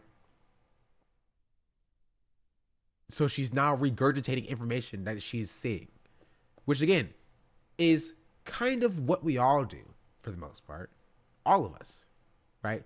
Hassan does it for the most part. FT Signifier does it. Jabri does it. I do it. That's kind of our thing. The difference from us and Illuminati is that we do what is called analysis. Illuminati, at least in this case, does not. Illuminati does not do, or is not, in this case, doing analysis of anti-vaxxers. She is merely documenting the presence of anti-vaxxers and using regurgitated information from this documentary to do so. If she was giving analysis about the behavior of anti-vaxxers, the rhetorical tactics anti-vaxxers use, why they are incorrect, if she had an interview with a scientist, if she had an interview with an anti-vaxxer, literally anything that would pass as a creative or unique aspect of this video, she could have done in order to get her point across, but she didn't because she is fundamentally uncreative.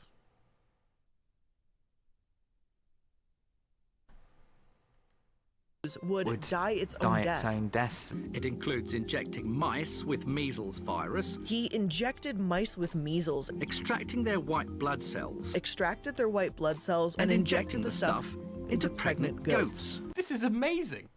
She copied the pause too? No shot.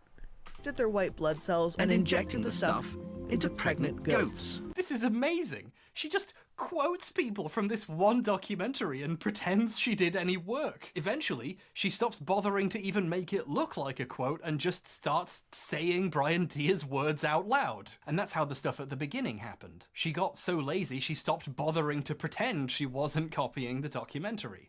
In 1989, he was caught up in a bizarre lawsuit involving the Food and Drug Administration, which told him he had to stop injecting his autistic child patients with blood products. Then in 1995, he was suspended from practicing medicine and made to pay a $10,000 fine for his misuse of prescribing controlled drugs. JCG, thank you for follow for the resubscription for 6 months. Much appreciated. Much appreciated. Cool badge. Up and spat back into your mouth like you're a little baby bird. My favorite part is when some of what she's saying appears in quotes for some reason, attributed to lawsuit with FDA. Like, no, Brian Deer said that. He established a scientific system that would satisfy Wakefield and Pounder for testing. And Pounder? Wait a second, who's Pounder? This Pounder guy never comes up again in the video. She brings him up here by mistake because she's paraphrasing another section of the documentary. He established a scientifically valid system that would satisfy Dr. Wakefield and his head of department, Professor Roy Pounder. Roy Pounder is an important character in the story. Blair has cut him out completely to save time, but she accidentally kept this one reference. This makes the copying kind of blatant. She's referencing a guy who exists in the documentary and not her video. Obviously, stealing someone else's words is plagiarism, but on a more zoomed out level, so is copying an entire documentary and trying to hide it. Like, obviously there's something wrong here. Here's a hint. If you're trying to trick people into thinking you're not quoting the thing you're quoting, you're probably doing plagiarism. But here's where it gets interesting. Blair knows people might notice this, so she's come up... Sorry, wait up.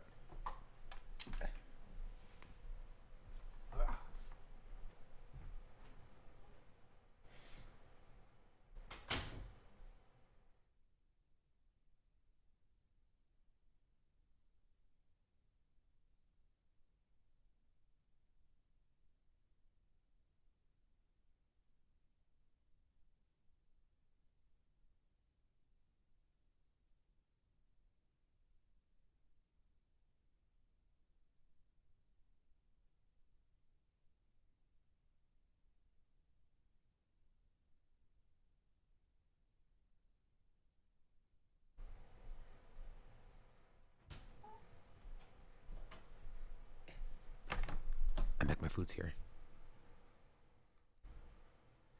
Which is definitely not an excuse to pause the timer again. Stop. Have you ever watched it before? Here, watch this video. I'll be right back, man. In that book, Billy Hawkins wrote this: "Our purpose as black males in this country is largely defined by structural demands and institutional needs, which has mainly required our physicality. Therefore, to a significant degree, our experiences are shaped within the context of these demands and needs. There is a specific emphasis on masculinity and physicality within the black community, especially as it pertains to young black boys. That, in addition to the adultification that we see in all young black children, as well as the inherent aggressive nature of many contact sports, can lead to the reemergence of a particular archetype. These young black boys in the eyes of society are not kids, but are operating in a similar way to the stereotypical buck or brute archetype. And as these kids get older, there's another layer of fetishization and sexualization on top of that. The buck is a black man whose sole desire is the white woman. As his name suggests, being a reference to the adult male deer, he is large and sometimes menacing. The brute is an offshoot of the buck archetype with a specific emphasis on the aggressive nature of the black man. The brute is a fiend, an animalistic criminal deserving of death who targets helpless victims, specifically white women. Both the buck and the brute archetype paint black men as hypersexual and overtly aggressive. It cannot be understated just how damaging this characterization is. But for these institutions, as long as it doesn't affect the bottom line, it doesn't matter. It's all about the capital. Institutions like the NCAA operating at the behest of a predominantly white collegiate industry is no mistake. Its entire business model is predicated on the same practices that chattel slavery perpetuated in order to survive. Billy Hawkins also stated this: "As we examine the structure of intercollegiate athletics, a similar conclusion can be drawn where the athlete is not necessarily the property of the institutions, but it's the rights to athletes' labor and the profit off of their labor that makes the plantation model appropriate in examining the experiences of black male athletes. Within the current new plantation model of intercollegiate athletics, the NCAA and its member institutions not only profit off of the labor of athletes, in general, and black athletes, specifically, they also profit off of their images." Now, the most astute of you may be picking up what I'm putting down. In a way that is identical to what we were talking about with the Man, Me, and Uncle Tom archetypes, institutions had no problem slapping their faces on products in order to sell, with no profits ever being reciprocated back to those individuals. The NCAA operating in the exact same way. They are making millions for themselves and these institutions off of the labor provided by black athletes. Yeah. With those same athletes getting...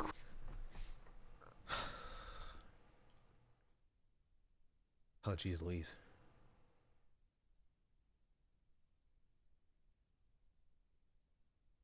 With a defense mechanism. The video has a link in the description to a list of sources, where stuff she quoted or showed in the video gets linked. This is normal, lots of people do this, although usually they cite them when they use them in the actual video, but still. It's an unlabeled collection of links that's difficult to sort through, but if you keep digging, eventually you find a link to Brian Deer's YouTube upload of the documentary. So now if anyone criticizes the fact she ripped it off, she can say, "No, I was using a source, I cited it, check, it's in my list." Somewhere, and she uses this flimsy excuse to basically steal anything she wants. Blair frequently plagiarizes people, never mentions they exist in the video or cites them anywhere, but she puts a link in a list no one will read. So that makes it okay, right? The video we've been talking about so far is the second in a series of 3 about Andrew Wakefield. Here's part of the first one where she talks about his early career. He became a fellow of the Royal College of Surgeons in 1985 and a year later was awarded a Wellcome Trust Traveling Fellowship to study small intestine transplantation in Toronto, Canada. Let me ask you real quick. Is she quoting a source right now? I mean, no, it's just stock footage, so clearly she wrote this part, right? Transplantation was awarded. He became a fellow of the Royal College of Surgeons in 1985 and a year later was awarded a Wellcome Trust Traveling Fellowship to study small intestine transplantation in Toronto, Canada. Let me ask you real quick. Is she quoting a... So this could work, right? In that, if you look at his Wikipedia page, you just see this is the school he went to. This is, you know, the scholarship or fund that he got or grant he got. I forgot what she just said. And she was literally just like, and she crafted that sentence from seeing the school he went to and seeing that he got that scholarship. That would not be plagiarism, right? That would be research. He found out here he went to school, found out about his history, and then crafted a statement conveying that to your audience. That's research. Seeing that statement already be crafted by somebody else, taking that and regurgitating that to your audience is not research. That is plagiarism, which I assume that she done here. You know what I mean? What would I do? What'd I do?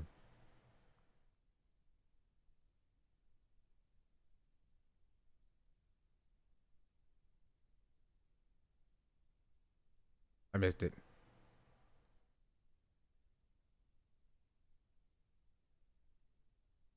I know somebody catch me up. Is this drama?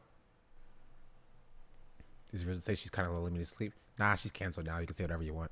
Source right now? I mean, no, it's just stock footage, so clearly she wrote this part, right? No, she's just reading an article from the Telegraph. He became a fellow of the Royal College of Surgeons in 1985 and a year later was awarded a Wellcome Trust traveling fellowship to study small intestine transplantation in Toronto, Canada. Dr. Wakefield returned to the UK in the late 1980s where... Like, I don't want to be mean. Right, but like, I just think Blair is just bad at doing content. You know what I mean? I just think she's just not as smart as she's portraying herself as being.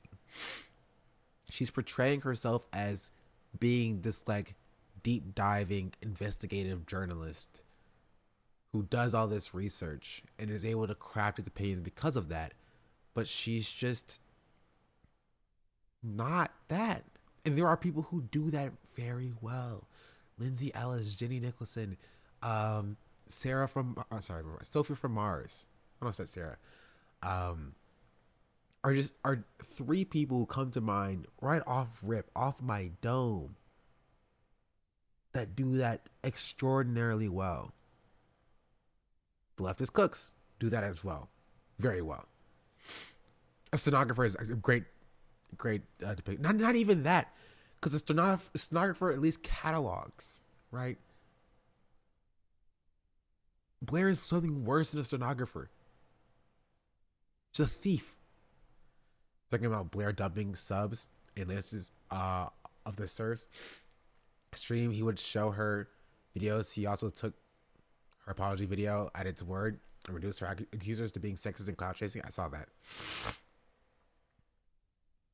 So she dumped subs into Lance's stream so Lance would watch her videos. That's kind of crazy. Does Jenny have a new channel or something? I swear she's not posted in over a year. Jenny posts on her Patreon, I believe. So much money. That's a hustle, I guess. He began to devote more time to research. Oh no, there's more. Joining the Royal Free Hospital in London. Hey Blair, listen, don't sub in my stream. I'll watch your video too. Don't care how bad it is. You consider her a sponsor? That's kind of crazy considering that she took money directly from her audience. You know what I mean? The boys are liars.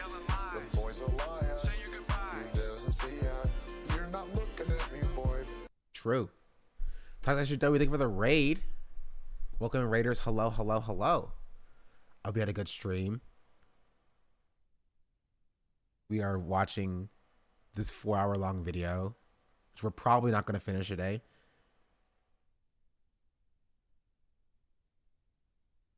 Yeah, much appreciated. So, raiders, hello. If you don't know, my name is Sean. I do stream from time to time, and we are like 15 follows away from 5K. So, if you don't follow the stream yet, you want to help me out, I would appreciate a follow. That'd be cool. I see the number right there, and it just goes like up and down and up and down. So apparently some people follow and some people unfollow, and I don't really care if people want to unfollow me. That's chill.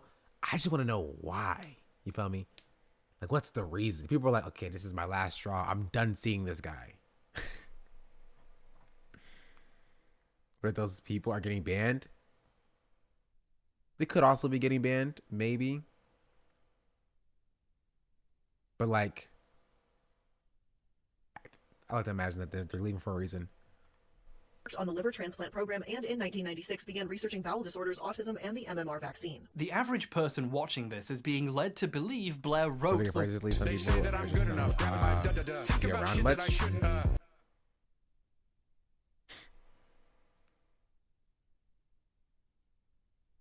But it's like, I would get that if it's like a sub, right? People who just don't choose not to resubscribe, I get that, right? But a follow like literally costs you nothing, right? I don't unfollow people unless they like personally offended me. If I like see them collabing with somebody I don't like or I don't mess with, I'm like, okay, now I will unfollow this person. They went to plagiarize you. Honestly, I respect it. I don't think I've ever unfollowed someone on Twitch apart from probably other people. Exactly. Yeah, it is kind of weird. Molly, thank you for the follow. It is kind of strange. It's probably mostly bots. Following because bots get suspended. Sadness. Words she is saying here. This is called plagiarism. The audience has no way of knowing she's actually reading them the fucking newspaper. But the article she plagiarized is in the list of sources. So we already know what the excuse will be. It wasn't plagiarism. She was really. That's kind of crazy. Just quoting a source without telling you. I'm imagining an alternate universe where Philip and Newt's video... so I've never done that. So I do like long lists of sources, right? In which I probably should have ordered these, but I didn't care enough to. But whenever I do reference somebody, like if I play a video of somebody, I will like specifically reference where I get their information from, or I will like say this is from this person, Angela Davis. Our prison's obsolete. You know what I mean? I think Hassan and Moist. I still follow Charlie. I'm pretty sure. Where's my Twitch at? Even though I literally never watch him.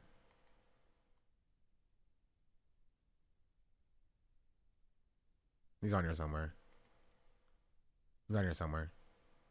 Michael Reeves never streams anymore. Yeah, Charlie's here. I don't watch him. Other people just like don't go live, like AOC are here. I just never unfollow them because like at worst I never see them. You know what I mean? That's why I love your Blackwater video. I read a paper about them in college and learned new stuff in addition to sources I've seen. Yeah, I feel, which is why it saddens me a little bit. I really don't care on the grand scheme of things, but it does sadden me a little bit that I didn't get a lot of attention because I did do like insane amounts of research for that video. Which, I mean, it was fun, right?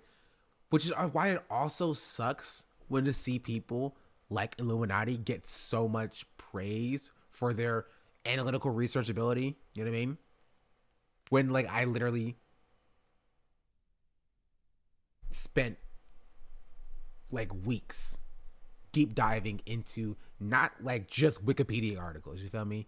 Deep diving into Wired articles, deep diving into archived versions of different websites. Like, chat, you don't understand. I built a map. I built a board. Make sure that you've really gotten it. I built a board connecting these people, right? Insane amounts of research. You know what I mean? It was literally, I literally don't think I've ever researched something as in depth as Blackwater. But now I feel as though I am very well versed in Blackwater as a whole. I'm pretty sure they still exist, right? They're still Academy. Oh, they're still Constellas. Yeah, they're still around.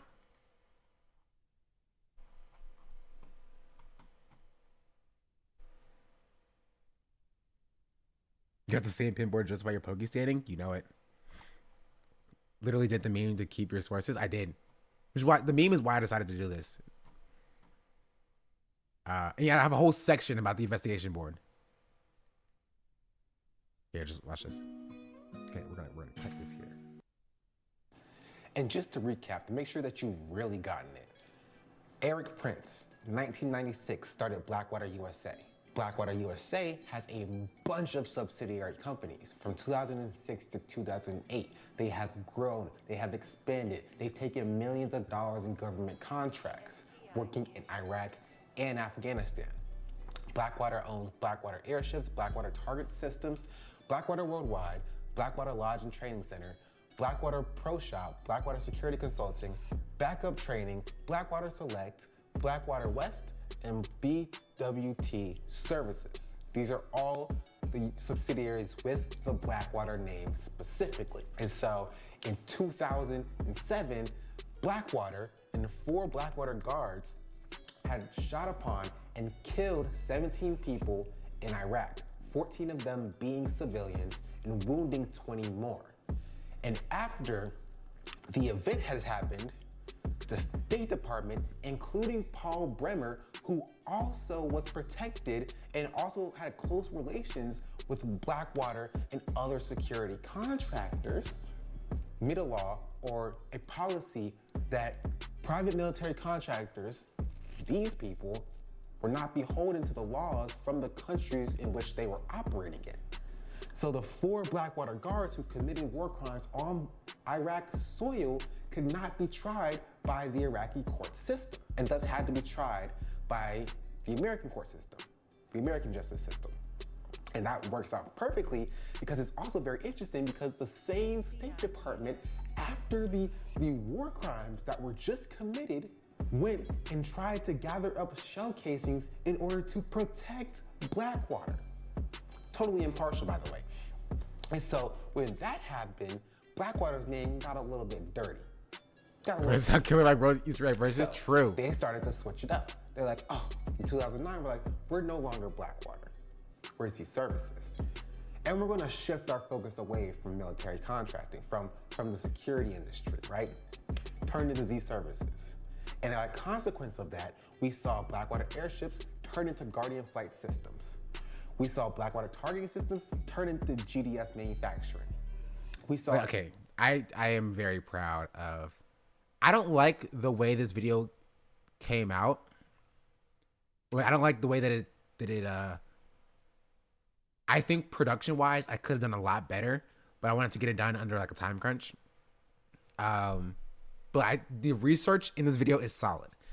Is Project Veritas connected to Eric Prince? Yes. Project Veritas is connected to Eric Prince. Eric Prince bankrolled Project Veritas for a time and brought in former State Department, former CIA, former intelligence officers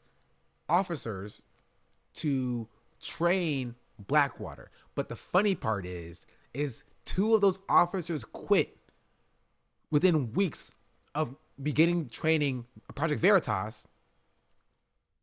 One of those officers were quoted by saying Project Veritas is too incompetent to be trained. Let me see if I can find it. Here. This section justified his portfolio.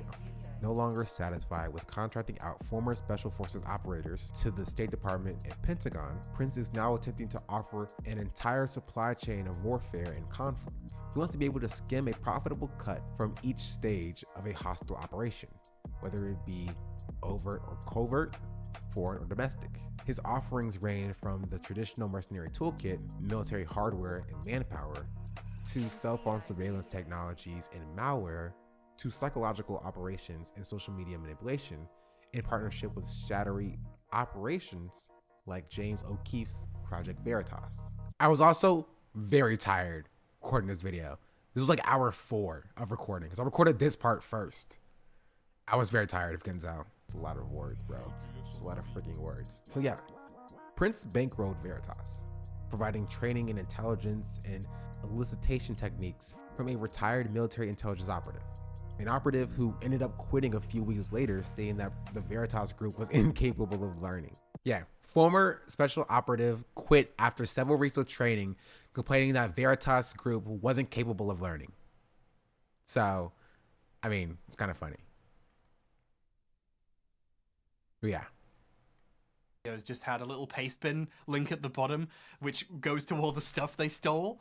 Like as if that would make it okay? This is just plagiarism, but with a shitty excuse in her back pocket to create plausible deniability. The intent behind this is pretty clear. Illuminati videos are like 90% quotes by volume. The part where she plagiarizes the Telegraph is in a 5-minute sequence mostly consisting of quotes from other places. More research groups with more sophisticated techniques failed to confirm Wakefield's findings. Wakefield was actually born into a family of doctors in 1957. His mother was... This data led us to postulate that there may be a role for measles infection and Crohn's disease, even if at present this role remains unclear.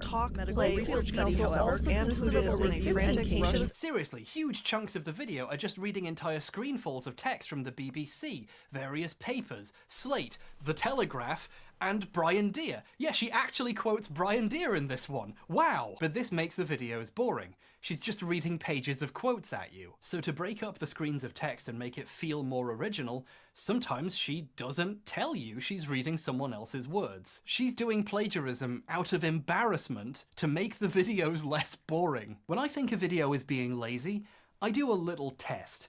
Okay, sorry. I saw this because I looked up Constellas on Twitter. I wanted to see what come up. This person says, was an Israeli flag and a Ukrainian flag. I will donate to Blackwater/Constellas for a massive operation in Palestine before I sympathize with a homophobic Palestinian. 90% plus of them. My family died. Well, they probably shouldn't have voted for Hamas. Kids are dying. The parents probably shouldn't have voted for Hamas in 2006. These people are insane. These are insane people.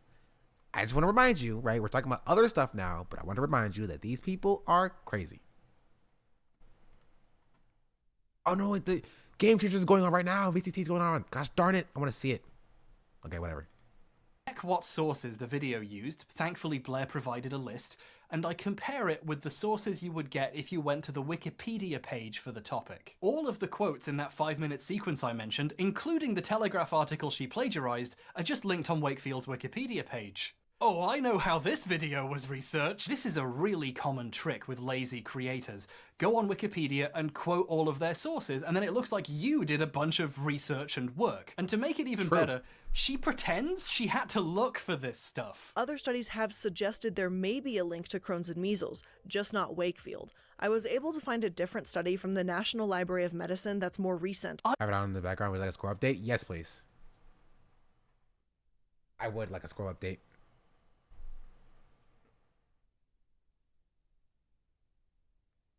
I'm so sad that BBL got taken out, bro. I was rocking for BBL this entire time. I was able to find? I mean, I guess I'm glad you were. One of the lights went off. Hold on a second. I'm not sure everyone is fully convinced that quoting a documentary for 30 minutes while pretending you're quoting someone else... And again,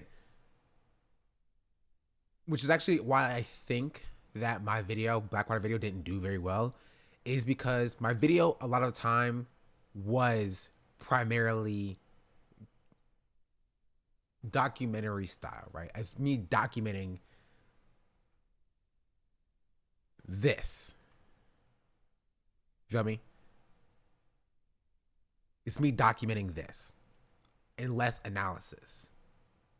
However, I did absurd amounts of research that amounted to, of course, skimming Wikipedia pages, for sure.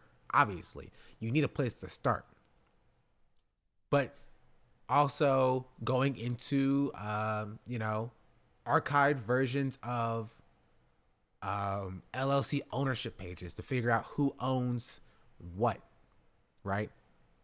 It made me very sad when I was like 3 weeks into this video and creating a script, and I found I think I had it here somewhere as well. It was like literally a list of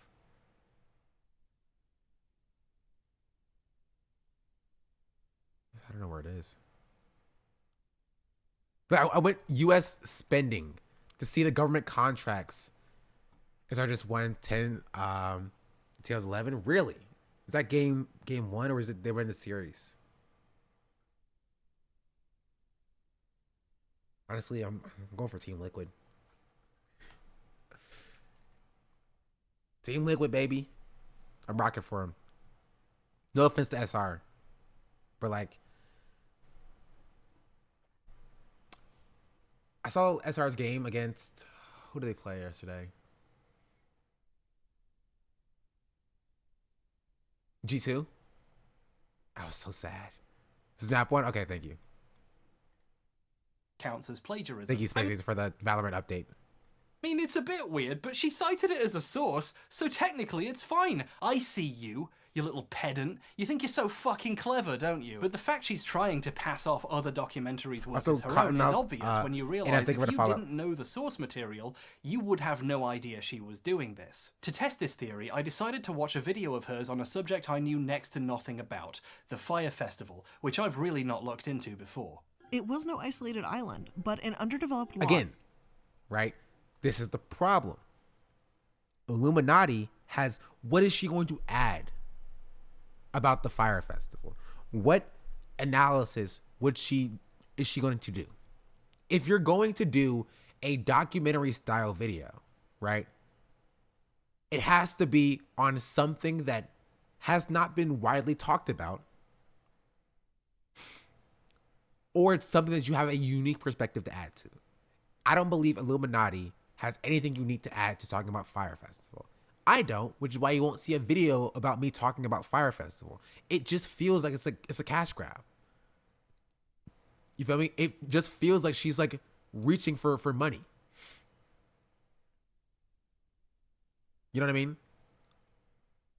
Like, you probably, don't quote me on this, will not find a video this comprehensive about Blackwater anywhere on the internet. You'll have articles talking about things. You'll have, those are probably quoted in my thing. You'll probably have a paper here or there, or a forum here or there. You will not, I will stake my YouTube channel on this, find a Blackwater video that is comprehensively going through this, right? As a whole. I'm curious now.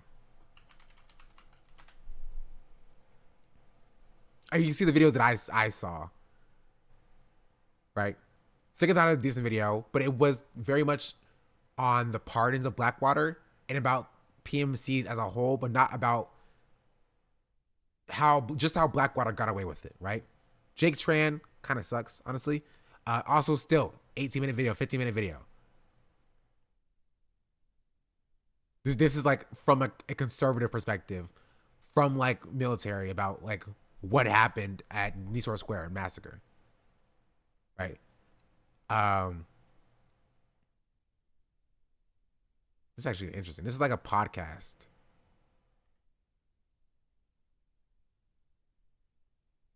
Right? Mostly like kind of sucking off Eric Prince, I assume. But like nobody really talks about it. You know what I mean? Which is also crazy that I don't show up here when you look up Blackwater. Like the title of my freaking thing is straight up Into the Blackwater. Gosh darn it. Whatever. Just north of a sandals resort. At first glance, the video is surprisingly well researched, with plenty of backstory and explanations. According to Marianne Roll, a local that owns an Exuma Point restaurant, they had every living soul on the island of Exuma who could lift a towel working. Lots of it is just quotes, of course. She's still just quoting people mostly, but the fact there's so many quotes makes it feel well-researched and credible. One of these people was Keith Vanderland, a pilot in charge of flying Billy around the Bahamas. According to Keith, Billy's team really wanted to do and once or twice, Blair brings up one of the documentaries about the Fire Festival and mentions something that happens in them. Later, in a documentary around the event, Billy himself claims that they had rented 250 houses. She makes it very clear what her source for that section is. This all seems very above board. And at the end, Blair says those two documentaries were some of the sources she used for her video. I used both the Hulu and Netflix documentaries as sources for this episode, as well as various articles. I think it's fair to say an average person would think they were watching an original work with lots of research and sources, which tastefully brings up two documentaries when necessary. And that's what I thought too, and I thought that was fine. It was a pretty well put together video. Until? But then I watched Fire, the Netflix documentary about the Fire Festival. And what I realized was that they had rented an area north of Sandals Resort. It was no isolated island, but an underdeveloped lot just north of a Sandals resort. And then effectively photoshopped out the bottom portion of the map to make it look like they were on a deserted island. They were photoshopping out the rest of the island to make it appear as if Fire Cay was a deserted island dedicated to the event. According to Marianne Roll, a local that owns an Exuma Point restaurant, they had every living soul on the island of Exuma who could lift a towel working. They had every living soul on the island of Exuma who could lift a towel working. According to Keith, Billy's team really wanted to do tents, so what I did is I took my honestly, I think this specific video is not as bad as her video essentially ripping off the I forgot what his name is. The guy who was talking about anti-vaxxer stuff, right? This is not as bad. And we tried to sleep in a tent for one night, and it was so terrible. Her Fire Festival video is mostly her reading words from the Fire Festival documentary on Netflix, set to footage she got from the Fire Festival documentary. Yes, and the worst part of this is primarily that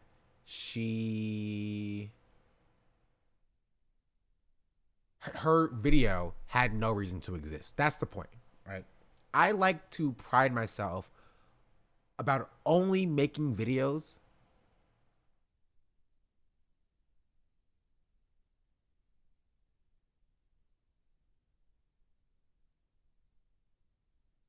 that someone called me. That was weird. I like to pride myself about only making videos where I feel that there is a niche I can fill, right? In a way that I don't feel like people had talked about the eugenics problem on TikTok, or people were effectively talking about respectability politics, or about Blackwater, or about the quantification of Black identity, or about the ugly reality of the Democratic Party. Really, any of the stuff I talk about. It's very unique, very niche. Sometimes it hits, sometimes it doesn't. You know what I mean? But if I don't have something to say about something, I don't make a video about it. Very simple. On Netflix, with supplemental footage taken from the Fire Festival documentary that's on Hulu. But don't worry, her first source in her list is the Netflix documentary, so that makes it okay, right? And then further down in the list is the Hulu one. Although fucking hilariously, she doesn't link it on Hulu, she links it on 123films.cc, the piracy website she... That is crazy. That's kind of crazy. It's very funny. It's very funny. Actually, respect. Respect. I like that. Watched it on. Now this is journalism. Yeehaw! Calvin claims he then went to the... Give me a drink. Here, watch this. I want to watch this video. Watch me talking about yeah, it's this one again. Goodbye. No justice system that could legally restrict the possibilities of freedom for newly freed slaves. Black people became prime targets of a convict leasing system, referred to many as the reincarnation of slavery. Angela Davis, our prison's obsolete. Now, contrary to popular belief, Abraham Lincoln kind of sucked. Not only did he say that he didn't think black people should have equal rights to white people, and the fact that his big Emancipation Proclamation only freed slaves in the Confederate States, he also gave reparations to former slave owners within Union states in order to keep their support. And following that proclamation and ratification of the 13th Amendment, there was a shortage of labor in the United States. Of course, capital owners could hire the newly freed slaves, giving them adequate compensation for their labor, but of course that didn't happen. Slavery was a capitalist wet dream as it pertained to labor exploitation, so they were going to do anything to capture that same energy. See, the 13th Amendment had a loophole, an oversight if you will, a flaw. Was the flaw planned? Who am I to say? Slavery was indeed outlawed, unless one was convicted of a crime. Now, what did this great country do when they established this flaw? When they noticed that this flaw was occurring, right? They established what is called black codes.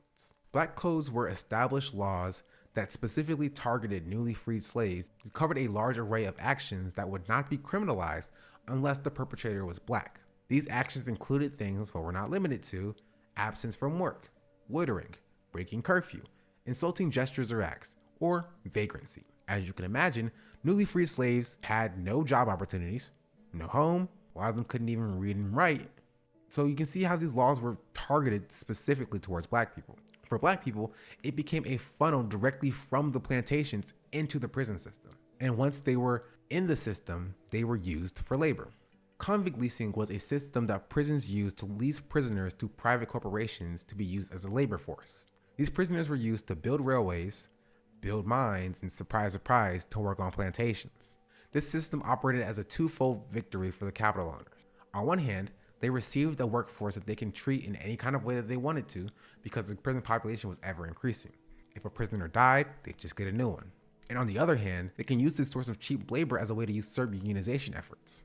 Using convicts as scabs was a common tactic used against worker strikes and labor shortages. This in turn led to reduced wages and overall increased turnout for many legitimate employees. This system continued throughout American history as well. In contemporary society, public and private prisons continue to use inmate labor in order to produce goods and services used in society. Whether that be producing commodities, cleaning facilities, serving food, or even working as firefighters, all while making pennies. To put this into perspective, this is a 2018 annual report for the Corrections Enterprise in North Carolina. We can see that inmates produce commodities worth up to $92 million, while the company only pays $3.5 million for offender labor. That's roughly 3.8% of their net profit. Haven? No! Bro. Laura's gonna kill us.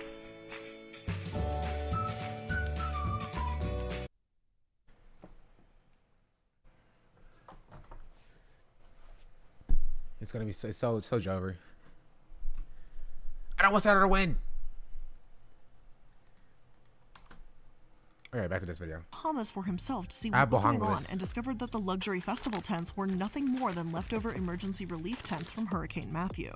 Apparently this part is from Calvin Wells. No, it's from the same documentary she got everything else from. One of the things that really struck out to me was that they were erecting these dome tents that were pitched as luxury villas that I realized were leftover hurricane tents from Hurricane Matthew. The footage playing while she is saying this is the same footage the documentary is showing as Calvin says it. She's just replaced the documentary's voiceover with herself quoting the documentary. It's ridiculous. Quoting documentaries you pirated for 30 minutes while pretending you're just quoting specific individuals is plagiarism. To give an example of how to do these quotes correctly, here's a New Republic article that quotes one of the things Blair did. As one caterer puts it in Netflix's Fire. It's clear and to the point. The article isn't trying to look like it found this quote. Blair could have said, in the Netflix documentary, this person says this, but she'd have to say that 50 fucking times, and it would make it obvious she's just remembering Netflix at you, so she deliberately obscures the actual source of her quotes. This is to convince a casual audience she found these herself by doing actual research and reading articles and interviews with these people,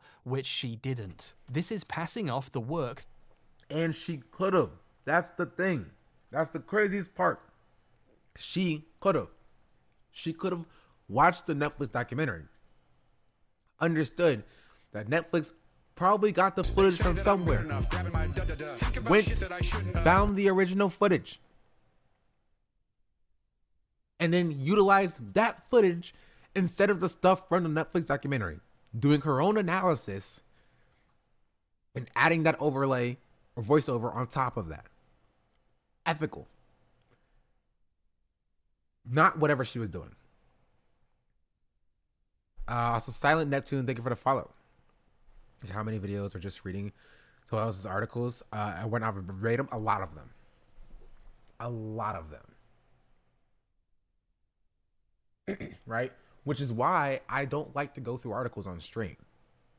You will see me do analysis on stream, which you will very seldomly see me like read through articles and like process information on stream. I always talk about what I know. Changing the color filter on the dock and using it is just blatant theft. Is it not? It is. Also, using any footage from the dock, not from its original sources, because again, Netflix did not go and record the Fire Festival footage. They couldn't have. It happened like 2 years ago. They had to have gotten the footage from somewhere. But if you're using footage from the doc, you had to have illegally obtained it, which we know that it does. And we know that Blair's done because she did it for the Hulu documentary and linked the pirated version of it. That went into making the documentary as her own. When she brings up the other documentaries as if she's only just talking about them, this is a lie to make you think she hasn't been doing it the whole time. According to Mark Weinstein, a festival consultant, A metric shit ton, actually slightly more, an imperial shit ton of this video is just footage from the Netflix documentary. Seriously, you can't even fucking take your own screenshot of these articles? What the fuck? Yeah. This isn't even plagiarism, this is genuinely just copyright infringement. Like, the copyright holder could get this video taken down easily, and maybe even take her to court for the ad revenue she got from their footage. You know YouTube's copyright system, where if you use 5 seconds of the wrong TV show, your video is demonetized? You're probably wondering why that didn't happen here. This is what the Content ID system actually exists to stop, after all. Well, this is why the video has all these ugly filters. What Blair is doing is so obviously stealing that YouTube would notice, so she had to put bisexual lighting over all the footage she got from the documentary. Whoever's making these videos is fully aware what they're doing is unacceptable and is purposefully working around the systems designed to stop them doing it. Yeah. Blair doesn't just reuse other people's footage without credit though, the video has also been edited to hide the credit that was there. The Fire doc. This is insane. This is insane. She had a link. The Netflix documentary linked to the footage. No, I'll do it right now. I will do it right now.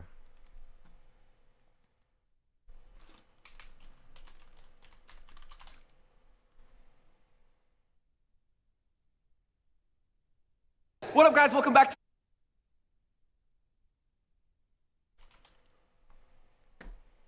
Oh, look. Did I need the footage for my YouTube video? On our flight. Had no air... He's talking about it. F that. Oh, look. It was so difficult for me to get this footage that I needed to freaking, pirate Netflix in order to get the footage I needed. And then I like, it would have been so simple. If she would have watched the documentary, saw this, took this footage, because Netflix doesn't have ownership over this footage, right? Took this footage and made points from this footage, it would have been totally fine. It would have been totally okay. But she couldn't even do that. She couldn't even do the bare minimum.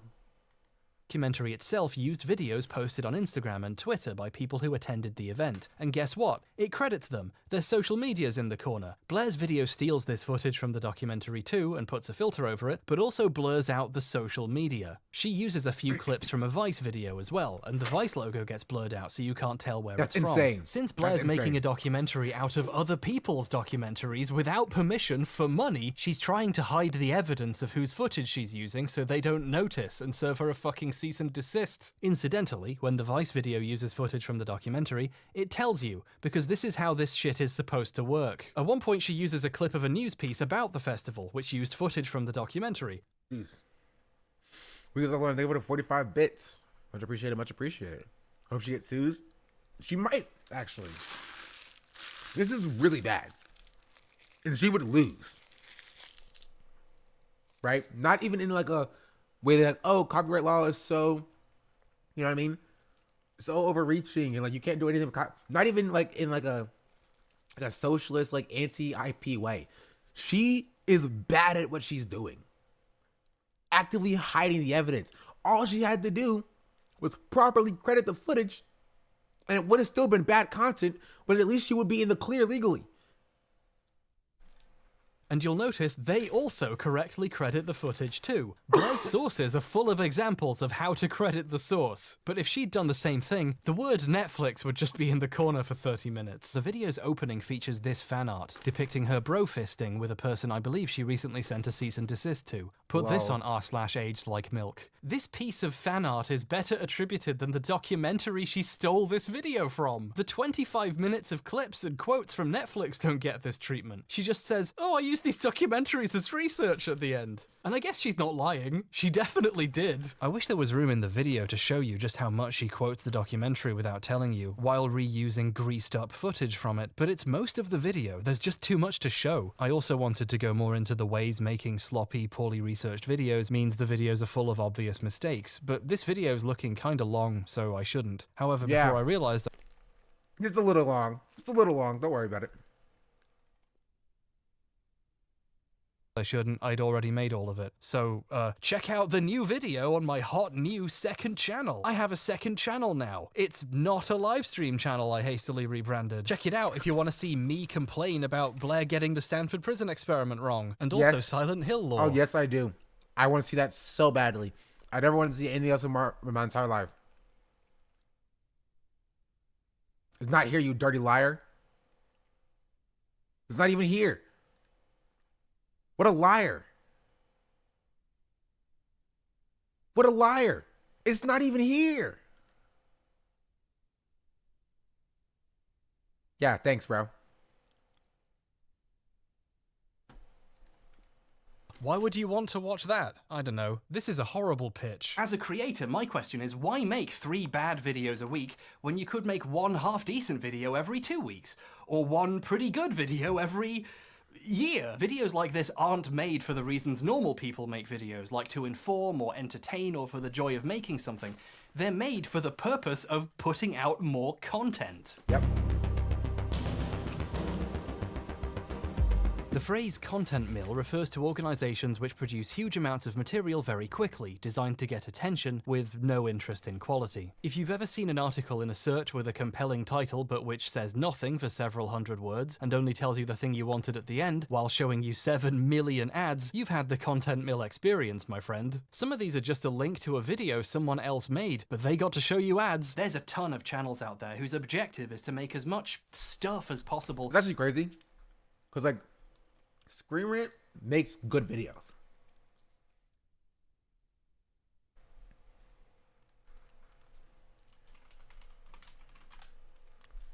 By good videos, I mean one good video series.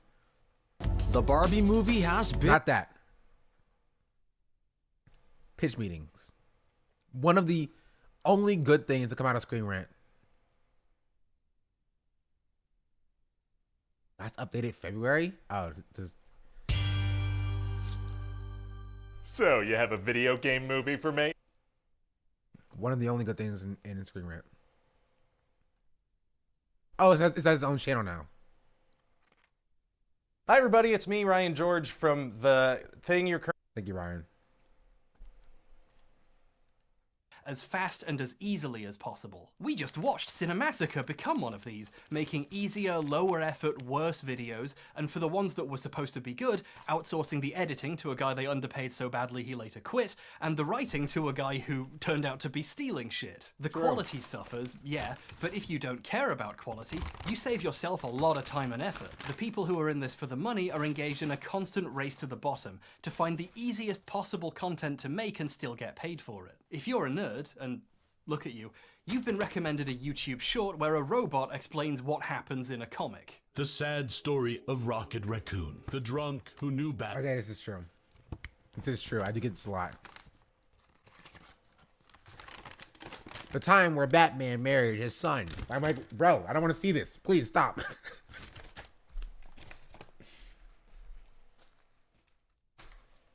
The time Robin became Deadman. It's the same thing.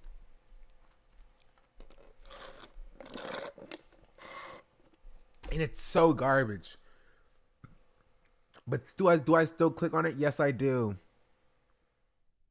I do. I still click. I need to see the time Robin became Deadman, bro. What am I gonna do with my life when I don't see when Robin becomes Deadman? Man's identity, after Homelander lost his mind. These float to the top because there's catchy names and there's hundreds of them. So they get recommended to everyone even though nobody likes them. My favorite insane content farm stuff is when an AI explains the plot of a movie to you, but the title is "A Woman Wakes Up Covered in Bees" or something. Welcome back to Movie Recaps. Today I will show you a drama, fantasy film from 2018, titled Be With You. Spoilers ahead. These are so perplexing, they wrap back around to being performance art. He has only 3 organs left, but the scientists turn him into a super soldier. It's RoboCop! An AI voice explains the plot of RoboCop to you. Incredible! But if something becomes successful, even if it's something this weird, people are going to try and do the same thing, especially if it's easy to crank out, like an AI recapping a film. The opening scene features a guy who finds himself confined within a large cube. The opening sequence introduces a prologue. After this, the chaos caused by the Egyptians is depicted. Today, I'm going to explain a film based on the real life. Okay.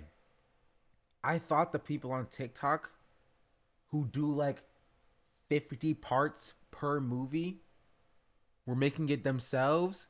Now I realize that they're just stealing it from YouTube channels who make the content that is AI generated. It's all theft. All of it.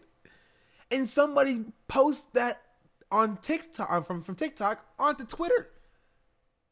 F it, bro. The entire movie of RoboCop explained. That was stolen from the 50 parts on TikTok, now cut together into like 50 different tweets. That was stolen from a YouTube channel who was using an AI voice filter and AIs to describe the script. That was stolen from the actual person who wrote the movie.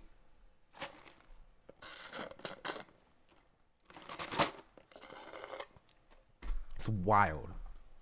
Also, 3 million is an insane. Like, bro, I'm begging you, just watch Found Flicks. Like, if you enjoy this content, I'm begging you. Like, I am begging you to just watch Found Flicks. It's way better.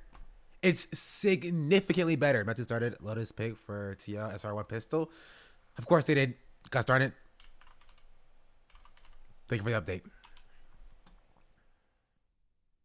I'm telling you right now, if you want to see a movie recap, just watch Found Flicks. Mostly doing horror and stuff. But like, it's significantly better. At least old buddy has like a personality. This is a real person talking to you. Life story of the youngest warrior of World War II called Soldier Boy. Today I'm going to explain the horror zombie film, titled Warm Bodies. And walked over to the man. When the Yeah, man he's done Warm Bodies. I guarantee it. I'm curious now. I lied.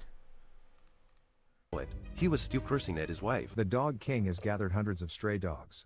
He is leading his entire army to attack the city. Hi, Jake Recaps here. Today I am going to explain a movie called Allerlero. So you can see how content mill shit dovetails very nicely with ripping people off. Also, Dead if Meat, not outright plagiarism. Dead Meat also does great content.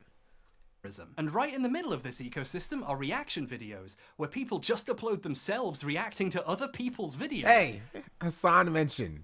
That's funny. The money almost makes itself. Reaction videos are a key piece of the Illuminati puzzle here, because Also, this is why I changed where I am. Now he can't come at me. I'm on the other side. Gosh darn it. that was Blair's previous content mill. A few years back, reacting to Reddit posts was a popular format, and it was easy to make, so hacks was on the show for this. You know he will. You know, you 100% know he will, bro. People are gonna take that and run with it. Camerland pointed out Hbomb.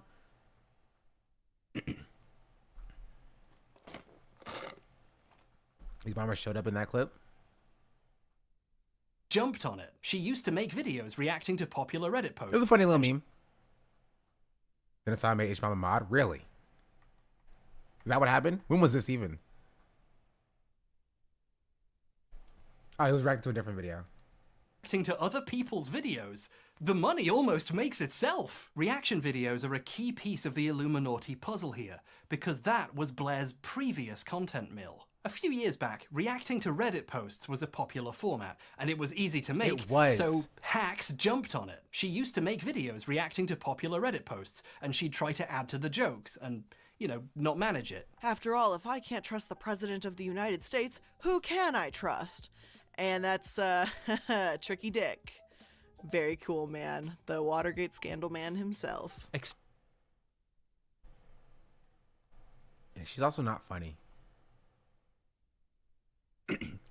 Have had people are going to see this joke in the New Hbomb Reddit and not realize A, it was a joke. He asked Hassan if he was cool making it, and B, literally in chat during the stream the clip was from.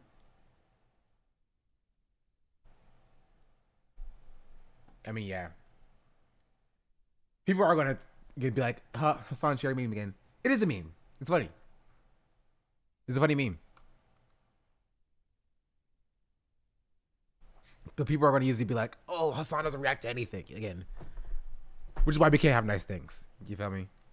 Extremely boringly reading out Reddit posts wasn't good content, but it was content. She saw moderate success doing this for a few years, briefly forming a communal channel where she and several friends reacted to Reddit posts together called Sad Milk, a channel which has since been completely obliterated, and she's currently sending cease and desists to the other members to stop them talking about why. So that's fun. But that's very funny. This kind of explains a lot. Honestly, there's only 2 channels who did Reddit React content that I like and I will accept. Only 2. And that is Sorrow TV and Soot House. The only 2 I will allow. Now, I have no idea what happened to Sorrow TV. Bro disappeared from the face of the earth. Number 4. Oh, I'm very... Disappear, bro. He's gone. Soot House also makes good videos. Everybody else sucked really bad. Way, Blair has always just been reading other people's stuff at him. She spent over half a decade trying to become a popular YouTuber by any means necessary. Before these, she used to do storytime videos back when they were really popular, which led to a notorious so video. She's just like, just no content. She's just a trend chasing, no content, you know what I mean? Creator. That's it. She has no real drive to create. Right? She doesn't. She has no drive to make something meaningful or impactful. It's just whatever gets her the bag. Even like variety streamers who play different games and interact with the community have content, right? Their life is the content. When they do just chatting and they sit there like, yesterday I went out on a date with this guy and he was just so weird and stuff. You know what I mean? He like used a fork, but he didn't actually use the fork. He actually had 2 forks and he used them together like chopsticks with the back of the forks. And it was so like this is at least content. They are the content, right? But Blair is nothing. People aren't watching Blair for Blair. They're watching Blair for whatever, you know, content niche she's, you know, falling into at any specific time.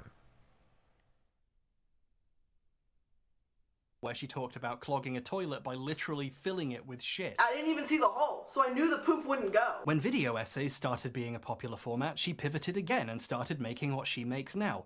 None of this has ever been about actually making something she cares about. It's always been about making something popular. Yeah. When these finally caused her to really take off as a creator, Katie. she basically immediately deleted all of her previous cringe attempts to cash in on other trends. Remember when nearly 1 million views disappearing from Philip's channel was a bit weird? Try 40 million. Sounds like those videos aged like milk. Sad milk, that is.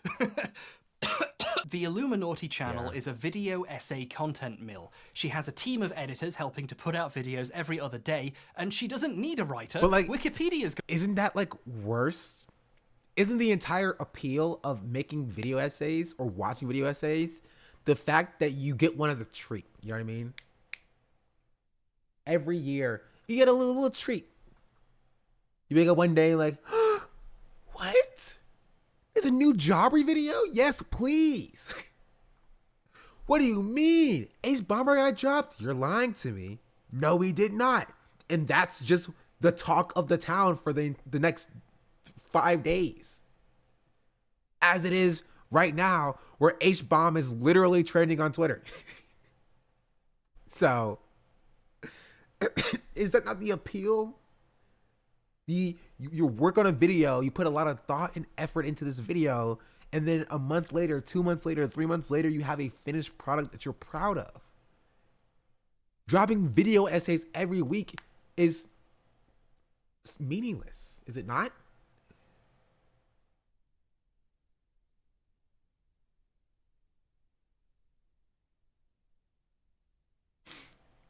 Is Ron pissed off a lot of people based on their response? Really? I saw a lot of positive responses, but he did come after 1, 2, 3, 4, 5, 6, 7, 8, like 9, 10, 11, like a bunch of people. So got her covered. And if there happens to be a documentary on the topic, she can just quote that 40 fucking times. The video happens overnight because she didn't have to do any people work. Came after is what I meant. Oh, honestly, I just not respond. It would be kind of funny. Like, how do you respond to this? No, I don't take things from people. There's a part in the vaccines video where she talks about all the documentaries she's watched as part of her research process, and I don't think she realizes she's telling on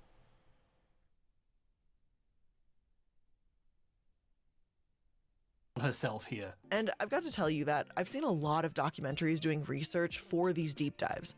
The Netflix Betting on Zero for Herbalife, The Dark Side of Chocolate for Nestle, documentary series on the Hikikomori, and all the Goop episodes on Netflix, Blackfish for SeaWorld, there's a lot. This is just a confession. Referencing the big documentaries on a topic you're covering is fine. Quoting them or using some footage from them makes a lot of sense, I think. But at a certain point, you're just repackaging other people's work and selling it off as your own. And speaking of selling, why would someone do this? Well, when I sat down to watch the Fire Festival video, I got served 2 advertisements before I could hit play, and then immediately got hit by a commercial for Blair's plushie. Make sure to snag one before it's gone because these are not coming back once this runs out. Then 11 minutes in, I got a message from today's sponsor, Mint Mobile, where I could get Squixteen Dingles off my Bext burger. And we will begin to unravel what happened at the Fire Festival right after this ad break. Make sure you go to mintmobile.com/MLM. That's mintmobile.com/MLM. And then within seconds of that sponsorship ending, I got a second sponsorship. She has 2 right next to each other. Go to blueland.com/Illuminor. Go to blueland.com/MLM. That's 15% off your first order of any products of Blueland orders at blueland.com/MLM. This is worse than cable. I want to speculate how much money Blair made from this sloppy shit that was made in about a day. But I do know how much a video with that many views makes in ad revenue, and I know what the overhead is on those plushies, and I've been offered similar sponsorships. So I'm pretty comfortable in saying she made a fuck ton of money from stealing someone else's documentary. It turns out it's the same twist it always is. And was just a choice word to use? Yeah, she chose those words because the content that Blair did before her new documentary theft type of content was MLM exposed content, where she did the exact same thing but with MLM. They say that I'm good enough, grabbing my da-da-da. Think about shit that I shouldn't. Ocho boy, they want to follow. Appreciate it. Why did this stupid shit happen? Oh, it's money! This is a really good racket. I'm almost jealous. With a small team of editors, you could knock one of these out every few days. And she does. I mean, she doesn't need a writer. Now, maybe this technically isn't plagiarism. Maybe you give them a pass because having a link somewhere in a description makes it okay to have done this. But I think we can all agree that even if it isn't plagiarism, it is, at the very least, shit. When we're talking... Yes, exactly what I said. About creative works, questions like this aren't really about rigid definitions. It's about whether or not something passes the vibe check, as adults pretending to be children might say. A lot of this is about how something feels. Case in point, when Blair accused someone else of stealing from her. Plot twist, baby! Party time. The Legal Eagle debacle. This is Devin Stone, law YouTuber and actual lawyer whose channel name is Legal Eagle. He's pictured here interviewing me in my pajamas in the final year I had hair. I used this clip so I could savor it for a second. On April 20th of this year, Blair accused one of Devin's editors of taking her video's style. They were trying to replicate her videos. Bro, the audacity, bro. The caucasity, dog. If your entire thing is literally stealing the scripts of other people, if that is your entire thing, I would keep my mouth shut. I would not say a single thing, bro. You're making billions. Not that much money, obviously. She's making a good, solid, like, more than your high-paying doctor would, I would say. Solid, like, tens of thousands a month type beat, right? Blair's a millionaire. Blair is doing fine. Even if that was the case, I would not be going out of my way to call out a literal lawyer for stealing my content style. It's just stupid. Evidence? One of his editors emailed asking how her editors achieved a specific effect in an old video, and then later asked on Discord if he could ask them there. I know, right? And if that's not enough, she posted some comparison shots showing they both have used torn paper effects when showing quotes, and they both highlight text when they show documents. Legal Eagle is no longer the one good lib. Oh, I'm so glad he put that in there. I'm so glad they put that in there. There was no reason to put this in here, honestly. There was like zero reason to put this in here. But man, oh man, is that funny. Did Lance respond? I don't know if Lance responded. I'm very curious now. He had no reason. Like, let me paint the picture, chat. You were Hbomber guy in this topic. Lance has nothing to do with the situation. He had no reason to put this in. This has 39 likes. And Hbomber guy was like, I have the chance to do the funniest thing, and oh, I'm gonna take it. I have to see now. I have to see now. Did Lance respond? When does the video come out? Yesterday? No, he didn't respond. That's very funny though. Maybe I should DM him. Be like, yo, bro, they talk about you. Did you see this? Did you see this? They talk about you on this video. Okay, no, I won't DM him. I'll leave it be. It's very funny. This is why you delete old comments, hide your non-performing shame. True. It's cut and dry, really. There's just one small question left, and that is, what the hell are you talking about? This is one of the most common things you see in all videos. No one owns the concept of highlighting text. Tons of people use torn paper. I do. What happened with Ole left his mafia, not media? Because I did see Ole left. I don't know why. But I also know that Lance and the Humanist Report both follow me. Makes me very famous.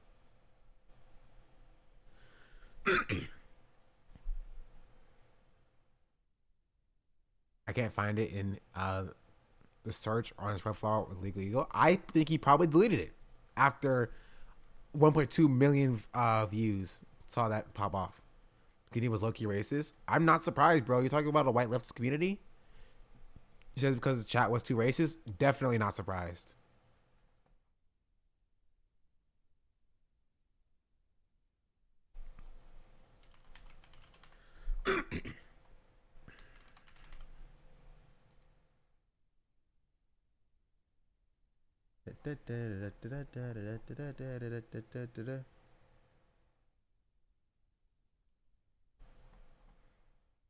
In my opinion, so I don't get in trouble with the community. It was very racist. It got worse when she called it out. Really? I'm not surprised. But I ain't trying to like come at anybody in this specific moment. But I will say that white leftist communities, racism, kind of go hand in hand. You feel me? YouTube chats as well is like the worst combination.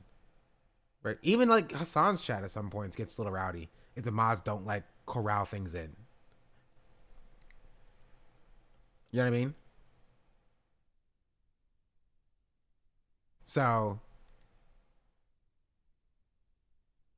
and it's I know the mods there, and I can have a reasonable expectation that they will corral in racism, right?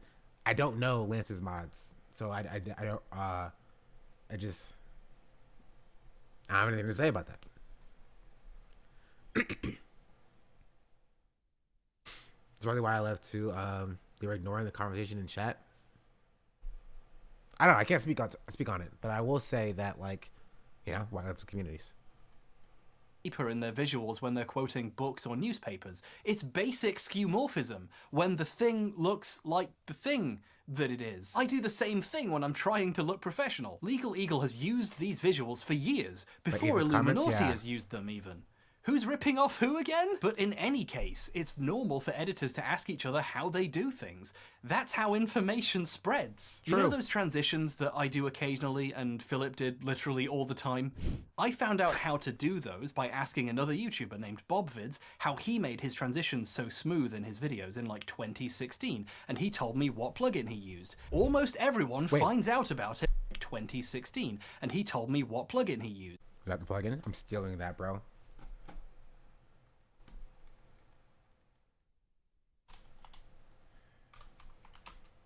Steal from documentaries and cut out any credits. Forgot that one. 9. Everyone who asks you for anything is stealing.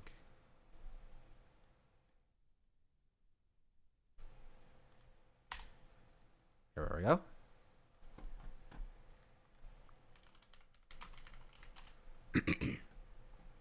Oh, it is that plugin. Does it cost money? It does cost money. Yeah, I don't care enough. Almost everyone finds out about it by asking someone else whose videos they like how they did that thing. This is a communal craft where people learn and share things. I've not watched. That's why there's off yet. Well, we're a solid hour and 13 minutes in, even though we've been watching this for 3.5 hours. So we're not finishing this today. It's literally impossible. 12 million tutorials for how to do a chromatic aberration effect without having to pay for one of the professional ones. Editing is for the people. More like comradic aberration.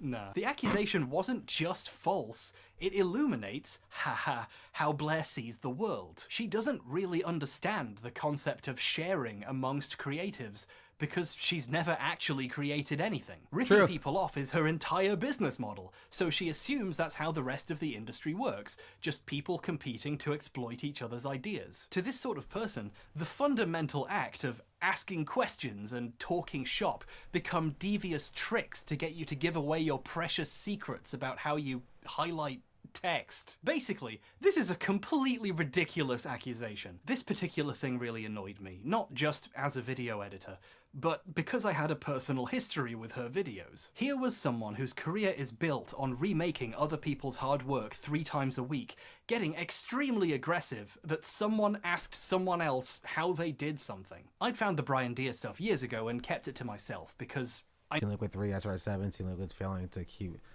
their lead after timeout is called. Bro, Team Liquid, get it together, gosh darn it. What map is it?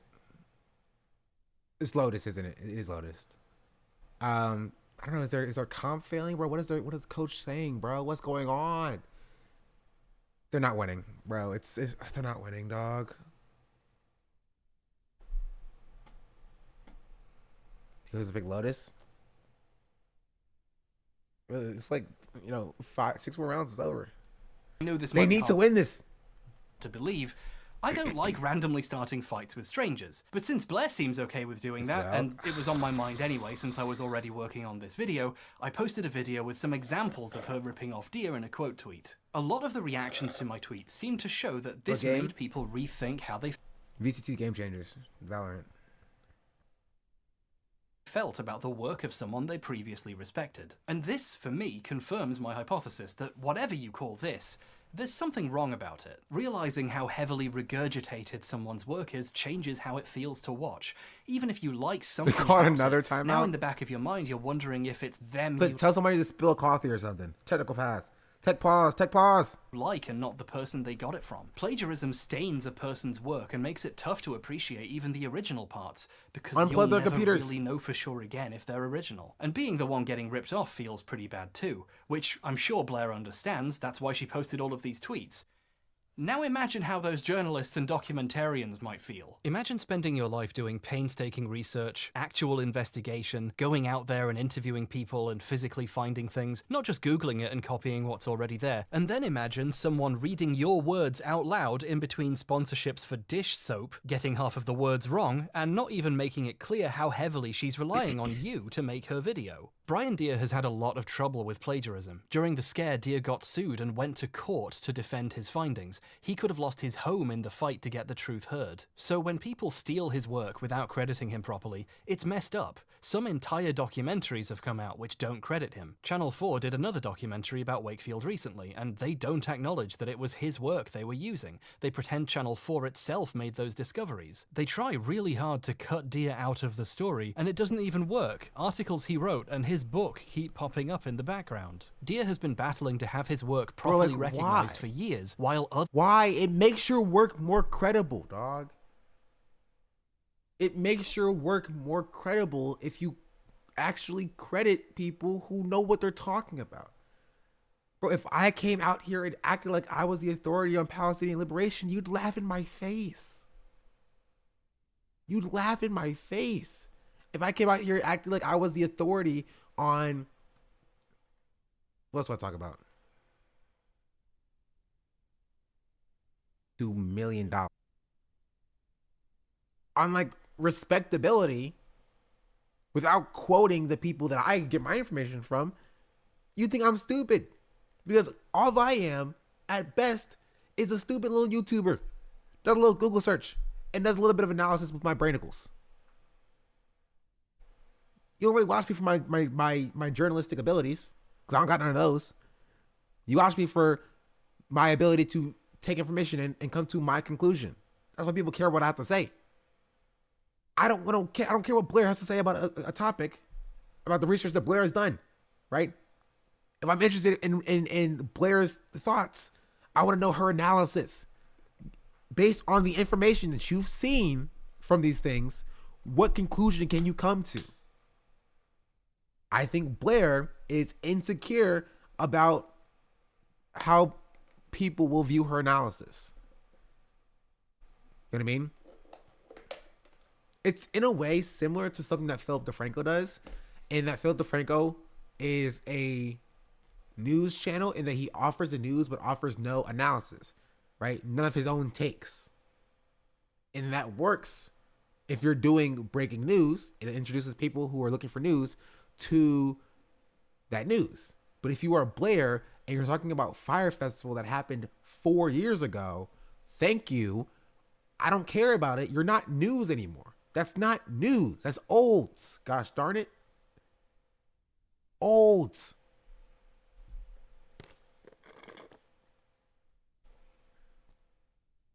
Other people pretend they discovered it. Deere actually put it best himself when he saw my tweet and replied to it. Sorry to drag you into this, Brian. While copying and pasting text from other people's stuff is a kind of plagiarism, it's not the only kind, and focusing on that as the only way would be a mistake that falls short of understanding the problem. Even when Blair isn't just reading other people's words, she's still gutting other people's work and selling it, and I hope I've explored that properly. I wish the story ended there so we could move on already. I had other examples I wanted to get to, I swear. But on the 28th of April, Blair released a video entitled Illuminati Exposed, which contains an apology to Legal Eagle, a response to Hbomb Guy's plagiarism claims, and I guess a guys, that's funny. response to the 5 other things she's currently being accused of. She seems great, and in the section intended for me, she responded to my tweet. So in the interest of fairness, let's see what she has to say. Before I get into the accusation itself, I want to address the topic of plagiarism. And that word has been tossed around a ton, and it's not something to be taken lightly. And I just want to take a minute to define this word. She begins by citing the many dictionary definitions of plagiarism, which is very funny. On screen are definitions for the word plagiarism as defined by Merriam-Webster, Dictionary.com, and the University of Oxford. But then, she disregards all of them anyway and invents her own special definition with a loophole in it. I'm showing multiple sources defining plagiarism, but the overall definition is going to boil down to this. Plagiarism is to take someone else's idea as their own or to not credit the source. The actual definition, the thing that is wrong, passing off other people's work or ideas as your own, has had this new thing grafted onto it to do with crediting of sources. True. The other definitions do bring up not crediting people as part of it, but Blair has made it central to her definition. Remember what I said about plausible deniability? This is Blair trying to cash that in. She objectively has passed off the work of Brian Deere, the Fire Festival documentarians, and countless others as her own, up to and including reading out entire paragraphs from articles without even telling you she was quoting anything. But in this new definition, as long as you hide a link in a document no one will read or mention once you used it as a source, it magically becomes not This is so dumb, because it's making me defend English classes, because it sucks. It sucks. English classes sucks. But one thing it tells you is, even if you put a reference in your references page, every time you reference it in your article or in your paper, you have to put what we call is an in-text citation. Now, that can be at the beginning of your sentence, say, in the insert works here by insert author here, they say this, insert reference here. That could work. It could also be insert reference here. And then separately, here is the work, here is the author, here's where you can find it. Either of those works. Either of those works. The problem with Blair is that she'll put it in her reference page. She'll take the words verbatim and use it in her essay, in her works, and will skip the in-text citation part. You have to cite it at the point of reference. If you don't cite it at the point of reference, it's meaningless as a citation. No matter what kind of work you're using.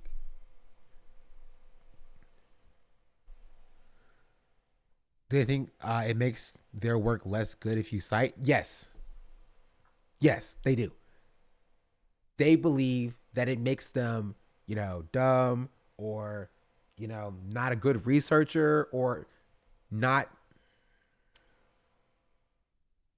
capable of speaking about a topic or not qualified to speak on a topic if they cite their source. They say that I'm good Which enough. I would go and venture to say it's the exact opposite. You know what I mean? Dalton Keith, thank you for the follow. Much appreciated. Look, Eddie. Gotta at least rearrange the words and make it your own. In order to restate your words, you have to actually read and understand. Watch it, understand? Yeah. Yeah.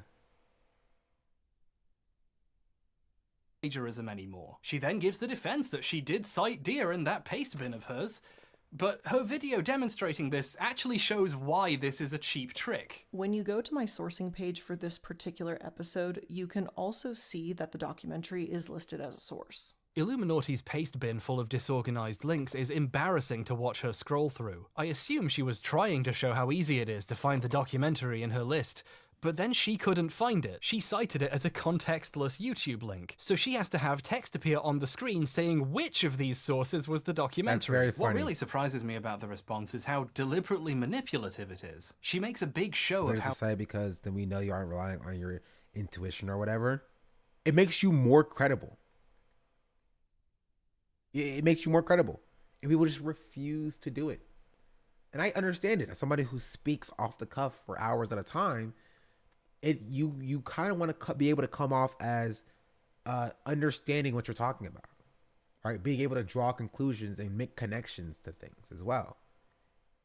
But it's okay if not every single word of your paper is about that connection. It's totally fine if you use some assistance in helping illustrate your point, right? But that goes back to you actually have to have a point, and Blair does it. You have to have a reason for creating the content that you're doing, and Blair doesn't have one. She has no real point she's trying to drive home. She has nothing that she's trying to get across. It's only for money. And because she has no point, any sources that she uses or any resources that she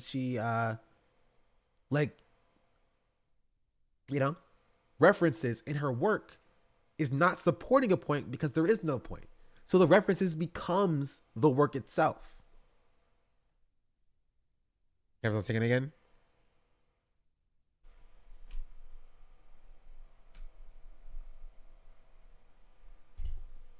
I think it happens. Test.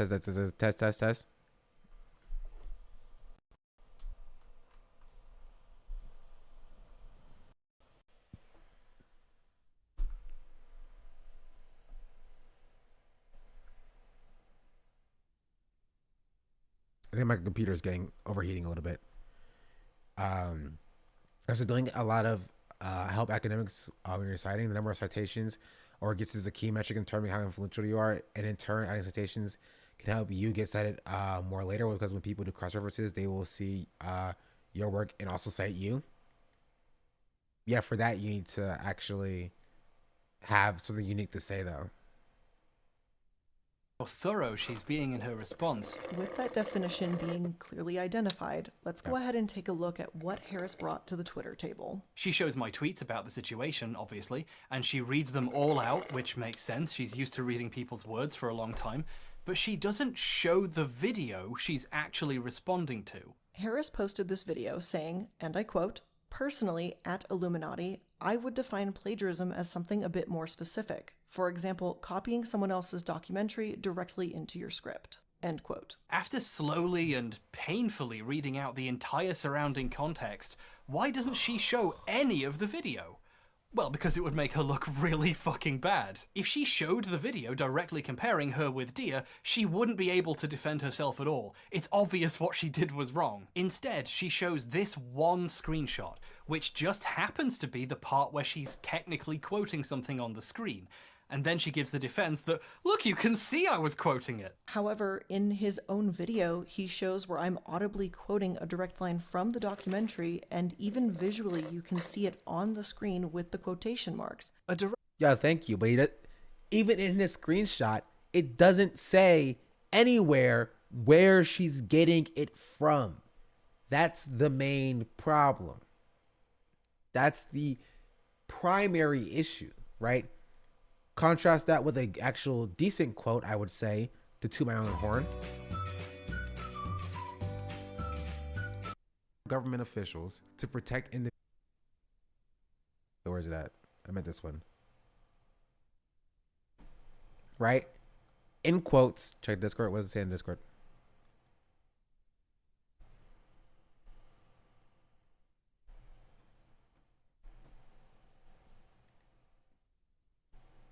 I should look in a second.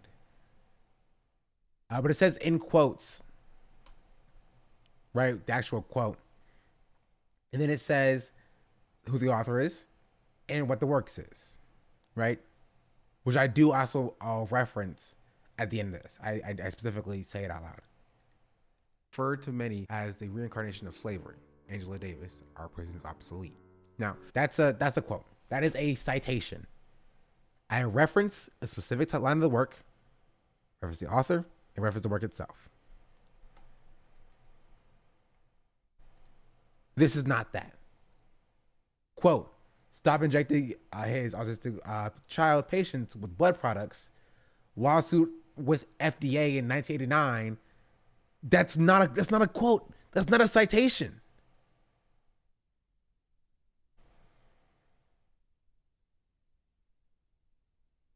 Direct line from the documentary. The video says it's from a lawsuit with the FDA. I have to admit, this is some pretty clever sleight of hand. She's showing specifically the one section where she technically is quoting something. At the time of recording, it was really obvious to me that it was a citation of the documentary. You know she's pretending to quote a lawsuit while actually reading someone else's words, but the audience watching doesn't. Her official response on YouTube has way more views than the Twitter video she's responding to here. More people have seen a manipulatively framed single image from the video than the video itself. I got some replies from people who had clearly just seen her video and not seen mine, trying to defend her on the basis that she did put it in quotes, she just didn't cite the source correctly, and you can find it in the description. Some poor Illuminati fans out there think I'm mad at her for quoting some words slightly wrong, because they assume, in good faith, that the YouTuber they like wouldn't tell them an obvious lie. Sadly, Illuminati isn't a unique story. She's just the most prominent tip of the iceberg of content mill video essay garbage. If you want to see these extremely poor practices in action, you need only watch the videos about Illuminati. You know, drama YouTube. The worst part of YouTube. Koba says point of view, showing a picture of a man with a hatchet, who I assume is Hbomber guy, but I'm not too sure, to be honest. Drama YouTube is Oh, Bo Blacks. This guy sucks. He's horrible. I assume is Hbomber guy, but I'm not too sure. Team Liquid uses last time out, TL6, SR10, TL11 economy wise. You got this, bro. Team Liquid, I'm riding for you. Sure, to be honest. I'm riding Drama for you. YouTube is its Not own. familiar with them? You know who Keemstar is? Less worse Keemstar. As bad as Kavos. He's just a drama YouTuber. Do you know who the Willie Mac show is? Just like right around there. You know what I mean? How do you get worse than Keemstar?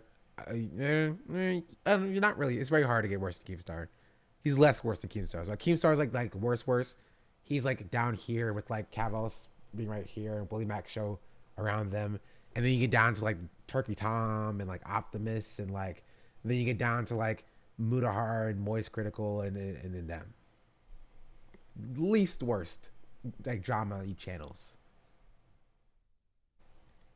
Sub-ecosystem of content mills, grinding out infinite buckets of slop about whatever's happening in that moment. So I'm not gonna milk this anymore after this video, okay? These people are so busy making the videos, they don't even have time to find out what Blair did. They're finding the most popular tweets on the topic and hitting the record button. Not enough that they steal ideas. They have to go out of their way to slander others' work for having the most banal... And I wouldn't even call them the tumors that Ugopnik was talking about. Ugopnik was specifically focusing on political adjacent, like people who are actually involved in politics. Those people are just like more cancers than like the tumors of like bread tube. You know what I mean? They're just separate cancers on their own. Yeah, infighters. Like your drama baiting, like your debate bro streamer types. The types that are banned in this chat. They say that I'm good enough, grabbing my da-da-da. Think about shit that I shouldn't, MXL and DI, I think we're to follow. Much appreciated.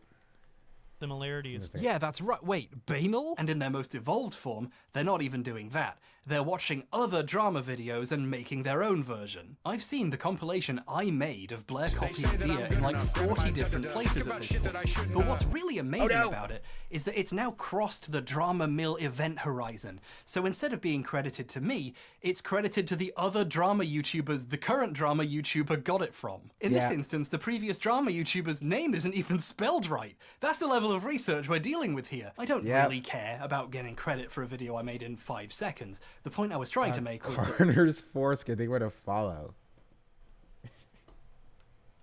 Dia is the guy who deserves the credit, but there's still an irony to it. I was trying to make a point about the importance of crediting people correctly, and now my Twitter video has human centipeded its way out of the anals of drama YouTubers into the mouths of second-order drama YouTubers who don't even know where it's from, but are ready to reheat and serve it. This is the lowest effort shit you can imagine. They can't even spell plagiarist right. Information itself deteriorates in the process so of... stupid.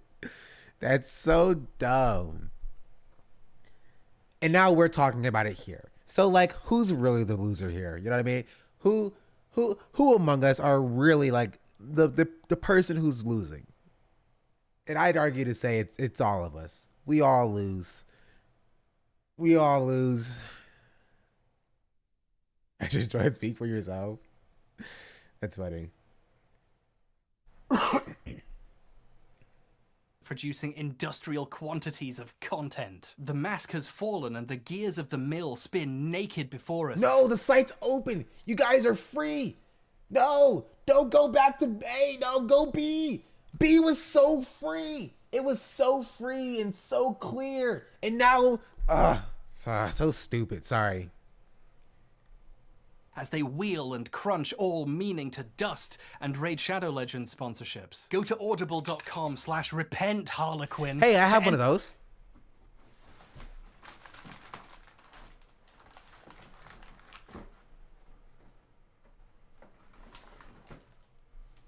It's a little light. It's like red and stuff.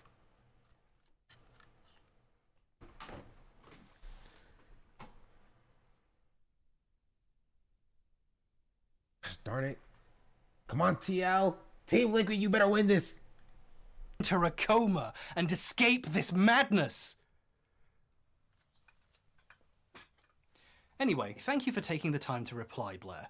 I disagree. I don't think your new special definition of plagiarism with a loophole in it is plagiarism. I think plagiarism is plagiarism, and you are a plagiarist. Oh, did you mean you had a Raid Shadow? A Raid sponsorship? No. Maybe I'll take one after I hit partner. I might take one after I hit partner. Here's my plan, chat. Mostly because I don't really, at least at this current moment right now, like, I'm not like fiending for money. But what if I do a sponsorship once a month where I take half the money and then donate it to like mutual aid? Yeah, I think I'll have it. I pocket it. I save it for myself. Boom. That way you guys win because you guys have to do nothing but sit there and watch. And then I win because I get half the money. And then we all win because we're all supporting mutual aid. Ethical sponsorships, chat. Take from the rich and give to the less rich, including myself. Thank you for taking the time to respond. And good luck with all that other stuff. We should probably move on. Let's talk about some good videos. Remember my video about the Roblox oof? That one did pretty well, didn't it? There's a bunch of stuff I needed to do for a follow-up video, but then I got distracted by this. But I'll do that.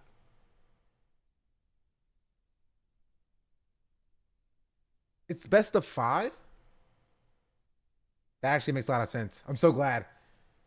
Okay, you guys got this. Let's go. Nice kill. Nice kill. Get Sarah out of here. Gosh darn it. Eventually. But I'm really happy with the reaction to it. A lot of people I deeply respect seem to enjoy it, and it was even Jack's Film's third favourite video of 2022, which for me is an incredibly high honour, far higher than all the real awards I didn't win. His second favourite video was Man in Cave by someone called Internet Historian, and that thing got like 10 million views, so I'm not surprised. Personally, I'm not a big Internet Historian fan. Years ago I saw a video of his about DashCon, a failed Tumblr convention, and it was really just a bunch of jokes about SJWs and how bad Tumblr is, and it was really What? Internet Historian was anti-SJW? What? No. No.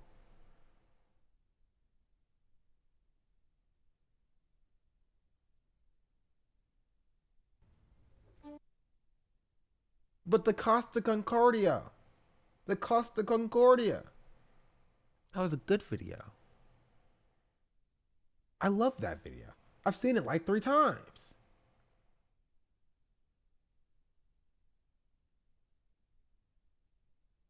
That's sad, bro. Never meet your heroes.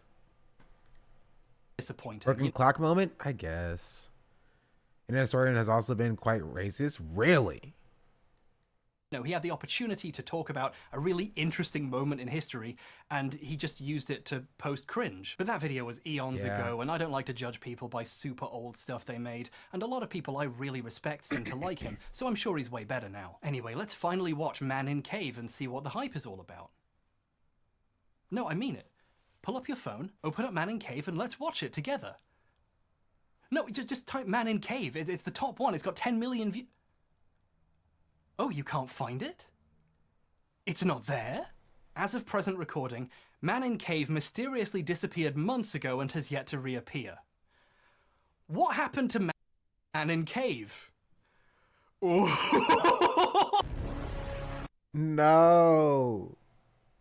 No, not my boy. Oh, how they massacred my boy. Why?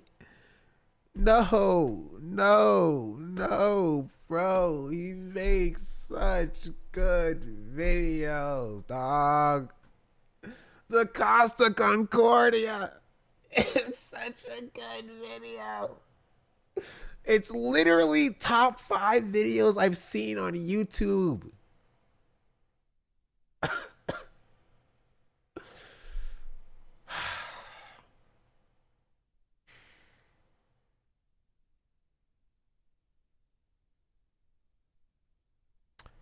It's the cost of the Costa Concordia. Man in Cave is about Floyd Collins, a cave explorer who in 1920... How long does this take? 25 minutes for this video. This will be the last section we watch for today. 5 got trapped in a cave. Nice one, Floyd. The video is 1 hour and 10 minutes long and pretty detailed, covering the events hour by hour as they happen. What a unique way of telling the story. The video implies a deep level of research and understanding, and that animation's pretty cool too. The video was uploaded on September 29th, 2022 and was extremely successful, garnering like 10 million views in the few months since it went online. It was deemed so entertaining it became the thing every Twitch streamer put on while they went and did something else to keep their audience busy. Ugh. I'm so glad. I'm so glad. I thought about it. I was like, you know what? I have to use the bathroom a little bit. I thought about it. I was like, nah. Let's just stick it out. I'm so glad I didn't, bro. That would have been a clip for the ages, bro. He almost caught me slipping. He did. Respect.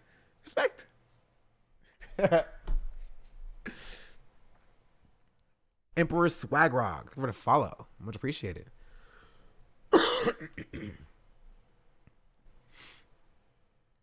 That's a good chunk of change right there. But then in March of this year, the video disappeared. Any links to the video took you to a blank page saying it was unavailable because of a copyright claim. Usually with really popular videos though, YouTube resolves this quickly to avoid negative attention. Right, but this was down for a while, and then it stayed down. Hey. What's going on here? Chase Sadie, thank you for the 100 bits. Much appreciated. We're almost there, chat. All right, chat. Listen. This video's great. Another point. 8 followers away. If you're lurking, chat, and you have not followed yet, chat, I'm gonna need you to hit that follow button for me one time. Chat. Get me to 5K. I heard it from Twitch directly. We will not partner you if you're under 5K. I'm like, why just me? Don't worry about it. So, I don't know. That's just something that they said, chat.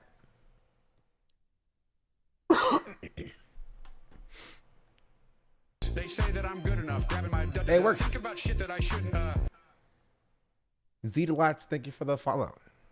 I didn't think that actually work. I don't think anybody would actually do it. I watched the cost of Concordia and a few other hidden story videos. I wanted to holiday seasons. Top 5, yes. It's very good. But like, you need to offer lurker something. I don't know. What do you want? Lurkers? Yeah, 5K? No, it rounds up. I have 4993. Let's look into this a bit. This video is no longer available due to a claim by Pro Sportority Limited doing business as Minute Media. That's what DBA means, by the way, aren't I clever? Minute Media is a publisher of digital content. One of their brands is Mental Floss, a digital news and entertainment site, which also has a YouTube channel. So, did he use some of their copyrighted images or the YouTube channel's footage? Well, it doesn't look like the channel has ever covered Floyd Collins. The Mental Floss website, however, has. In 2018, Lucas Riley wrote a story about the 1925... Unfollow. I don't think that's how that works, honestly. Oh, it's 11:11, chat. Come on, Team Liquid. You got this, bro. You have to ask yourself, Sean, why do you not vote, or why do you not, why aren't you writing for the American team? F Shopify, dog. Team Liquid for the win. Woo, woo, woo, woo. Live cave rescue that captivated the nation. Uh-oh. This article is an extremely detailed summary of the story of Floyd Collins. Uh-oh. In fact, it makes the unique choice of covering the events hour by hour. Oh, he didn't. He did not just... Floyd tried to breathe calmly. His left arm was pinned underneath his torso. His right... Okay, here's what I'll say. I think this could work if he actually made the video, right, and said the video was a detailed diary version of this article, right? If he was like, this article has all the information, this video is a animated version of the article. You feel me? If he's telling out the article, not the story, yeah. That would work. That would make sense. If it's anti-intellectual to say this is bad, per se, it's analysis. No, he's not doing analysis, right? I haven't seen it yet. We just started this. It does not, if he's copying the article word for word, I would not say that's analysis. You know what I mean?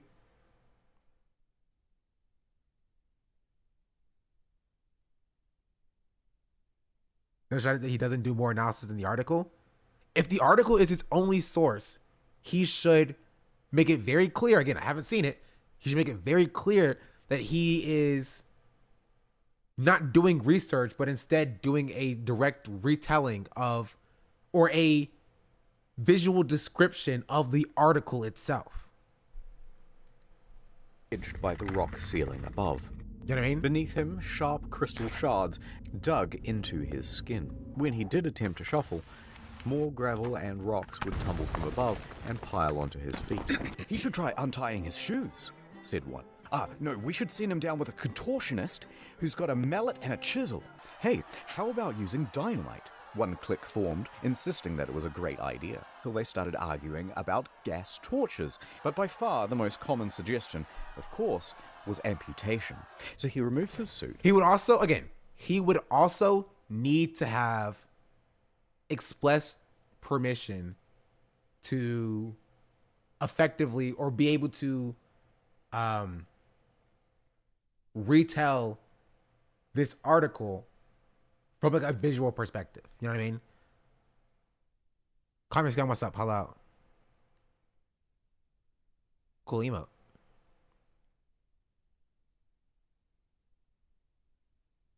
Harris would not be here unless he made sure, for those who are unfamiliar with him. Yeah.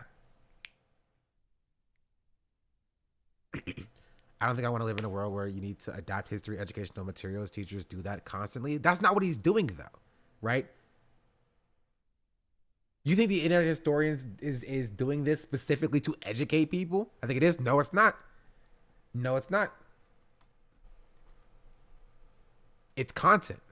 It's his name. It's still content. It's still content. You don't think the addition of visuals alone are transformative? Not necessarily that they aren't transformative. It's that you would still need to, again, I don't know. I didn't see the man in the whole original video, right? You would still need to properly document where you found your information at. Because unless you imply, or unless you directly say, you know, this is where I found it, it's implied that you've done your own research and you've unearthed these interviews yourself, and you've done your own investigative journalism to unearth these connections. You feel me? Got to credit, but if he doesn't, he's not an evil bastard in my opinion. Yes, he is.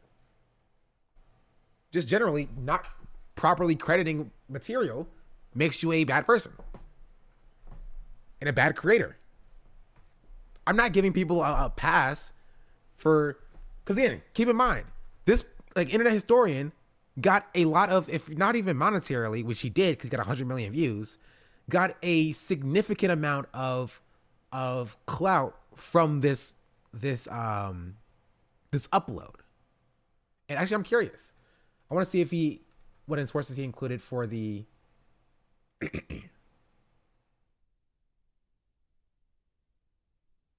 Costa Concordia video.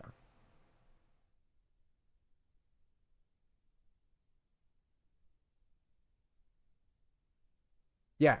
So this is one I've seen, right? This video operates in a very similar way that Hbomber guy is describing the Man in Hole video did. It is a play-by-play of an actual, historical telling of an events, right? There's no sources here. Right? Q&A.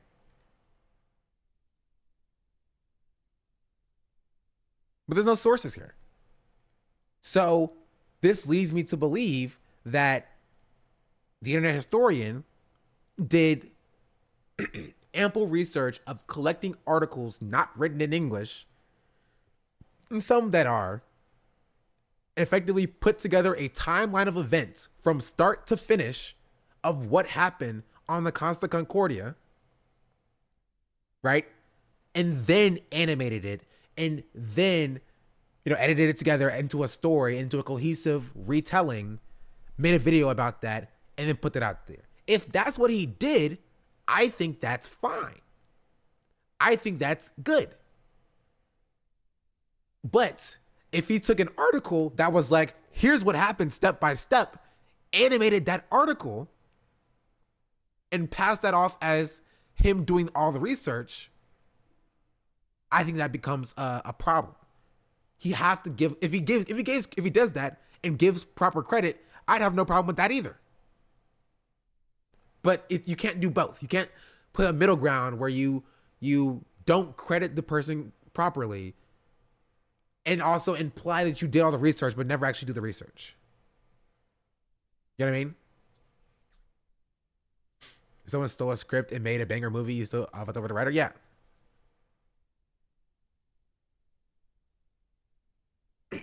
All this gets addressed? I'm sure it does. But just generally, these are what my thoughts on this is specifically. I want to tell people not to watch it though, for its educational value. I don't think anybody's making the point of like, you can't watch this video. You know what I mean? I don't even think that's Hbomber guy's point. It's more of, again, this is a documenting, retelling of what's happening with the internet historian. They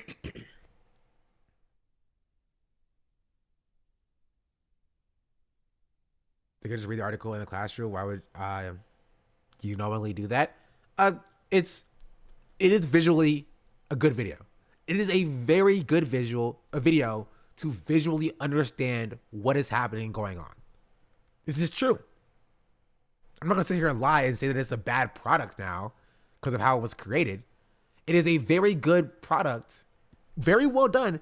Took a lot of time in order to effectively tell the story in this way. Right? I'm sure it's the same for the Man in Hole.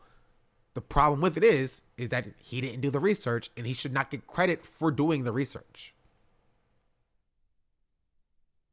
I think that's the point that Hbomber guy is going to make, which is what we're gonna get to. That's true. Information is correct. He gets information, but he gets information wrong in the Concordia video. I'm interested to see, that it, like, what he got wrong. You shouldn't get credit for the words either. I think, and this is the last thing I'm going to say before we actually watch the video. I think that if he properly, if he's like, if the things, like, here, I'll go back. This part where people are talking to each other. I get that. If you have what people were actually saying to each other and you're doing a visual retelling of what happened, it makes sense to use the actual word people were saying. You know what I mean? By untying his shoes, said one. No, we should send him down with a contortionist who's got a mallet and a chisel. You know what I mean? Hey, I think this is fine. Because you could probably find an article that does say this, primary source type beat. And again, if he had said somewhere in his video that like, hey, this is a retelling of this specific article, I'd be fine with it. Using dynamite. One clique formed, insisting that it was a great idea, till they started arguing about gas. I realize so generally a liberal conception, so I think we just need to watch our purity testing on IP law violations. Well, it's not about IP. It's about, not even about laws. It's about ethics as a whole. And IP is bad, not because it is IP. It's bad because it, as a concept, is utilized by large corporations in order to silence, for the most part, creative dissonance amongst other people. You feel me? This isn't about that, right? This is about the ethics of taking somebody else's work and passing it off as your own, right? In this situation, the internet historian is the big corpo. You feel me? And the other part of it, the small bean, is the writer of this article from 2018. You know what I mean? And so the internet historian can 100% be like, oh, this is fair use because I did adequate transformation by adding visual aids to this story and I changed words up here or there. You know what I mean? But he's still effectively stolen the work from this random author, failed to credit and profit off it to the tune of 10 million views with really no pushback.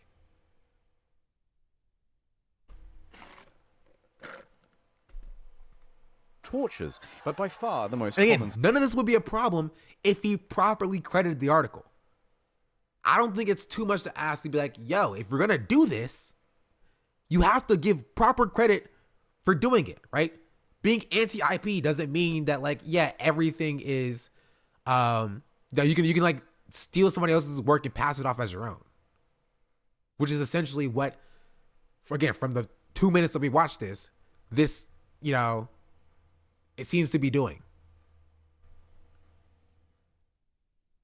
So intellectual property was stolen, but I see there's kind of separation concern over academic accreditation.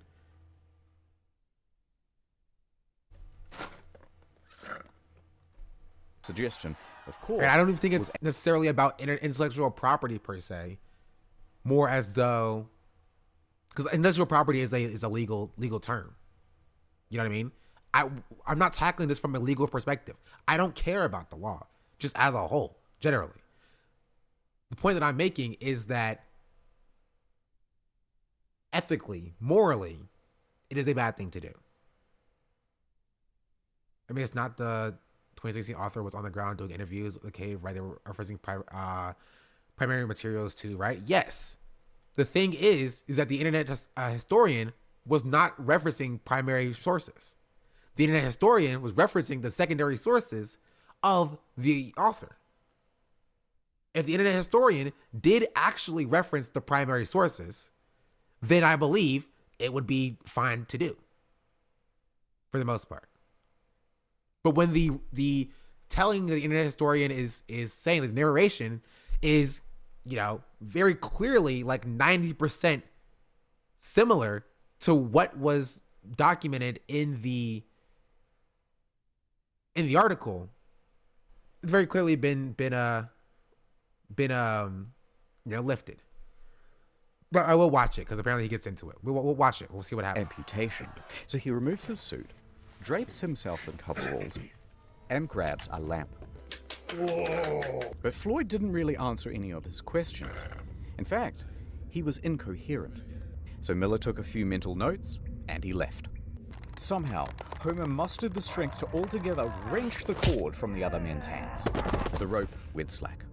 Homer, Floyd, and the rope lay limp on the cave floor. No progress had been made.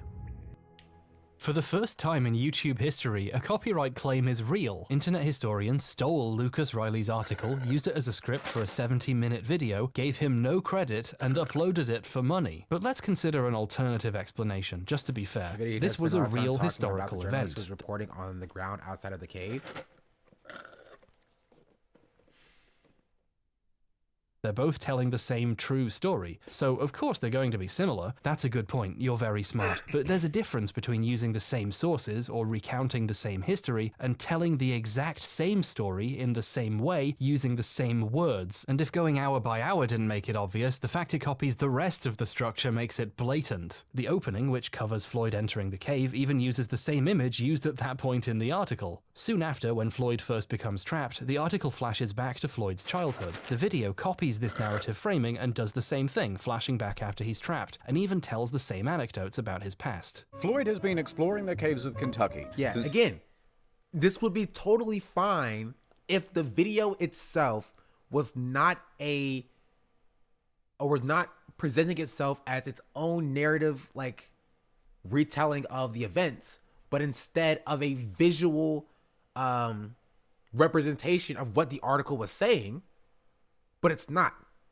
The internet historian is presenting the video as a narrative retelling of the events of the actual like story of the events of the real world timeline, as opposed to being like, here is the article that you see, and we are retelling this specific article. Go read this article. Go support this author. Right? He was merely 6 years old, and as he grew up, he gained a Appreciate the follow. Thank you for the follow. Much appreciated. reputation for being a very daring caver. He would dive into some hole on one side of town and emerge miles. Like, I think the thing is, a lot of people don't view this article itself. If you didn't write the article, turn the phrase, it would be fine since narrative flow of history can't be copyrighted. No. I think narrative flow of history can't be copyrighted, but it is very clear from the way that he's presenting this article or presenting his video that it was directly inspired by the article, not even just the turns of phrases, right? Because I think a big problem is a lot of people don't view the writing in like articles, right, journals, as narrative pieces, but they are. They are direct narrative pieces, right? Like take the telling of like any story, like take the telling of like Twilight, the Twilight movies. The creators of the movies of Twilight can't claim to have never read the books, and that their works are separate from the books, right? You can be like, oh, this is telling a story about just like a girl caught in a love triangle between a werewolf and a what's it called? And a vampire. That's totally, anybody can come up with that story. You know what I mean? It's actually based off of the long life story of Dracula. Like, sure. But like, you have to concede that the way that the story is told and that the specific structure of the story definitely, you know, is referencing the actual books itself.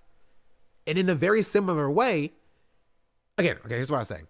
If the internet historian said this video, Man in Cave, is an adaptation of this specific article, there would be zero problems.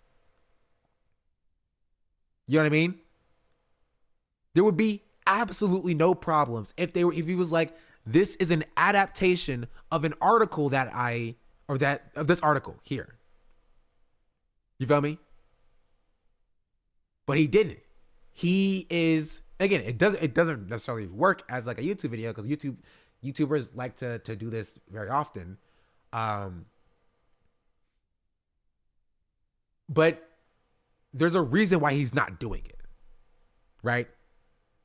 There's a very clear reason why he doesn't say or specifically reference the article itself, because it would look like a lot less work if he was handed a script and was like, here, animate this, as opposed to him, you know, pretending like he did all the research required for actually, you know, reading articles and crafting a timeline and looking at primary sources in first-person interviews of that nature, right?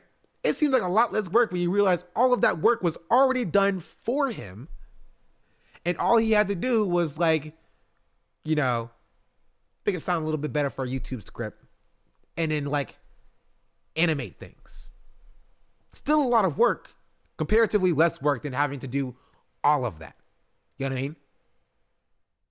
Like, honestly, I'd be very mad. I'd be pissed if somebody took my Blackwater video, in which I did a lot of the, not the like on the ground interview stuff, but like I did a lot of like combing through actual first person interviews and crafted a coherent timeline between the inception of Blackwater, turning into Z Services, turning into Academy, partnering with Constellus and Triple Canopy, Eric Prince leaving Blackwater to fund Project Veritas, and Constellus still existing to the current day, right? I don't own that series of events. I don't own the document or resources that, you know, I've used to craft this video. But if somebody took that narrative that I crafted for this video, you know, and like, you know, animated it, make it a cool little story, directly referencing every beat that I made in my video, including cutting to like the Supreme Court hearings when I did, even including cutting to the Greystones long lost video that I scoured through the archives to find, I'd feel some type of way because I did that research. You feel me?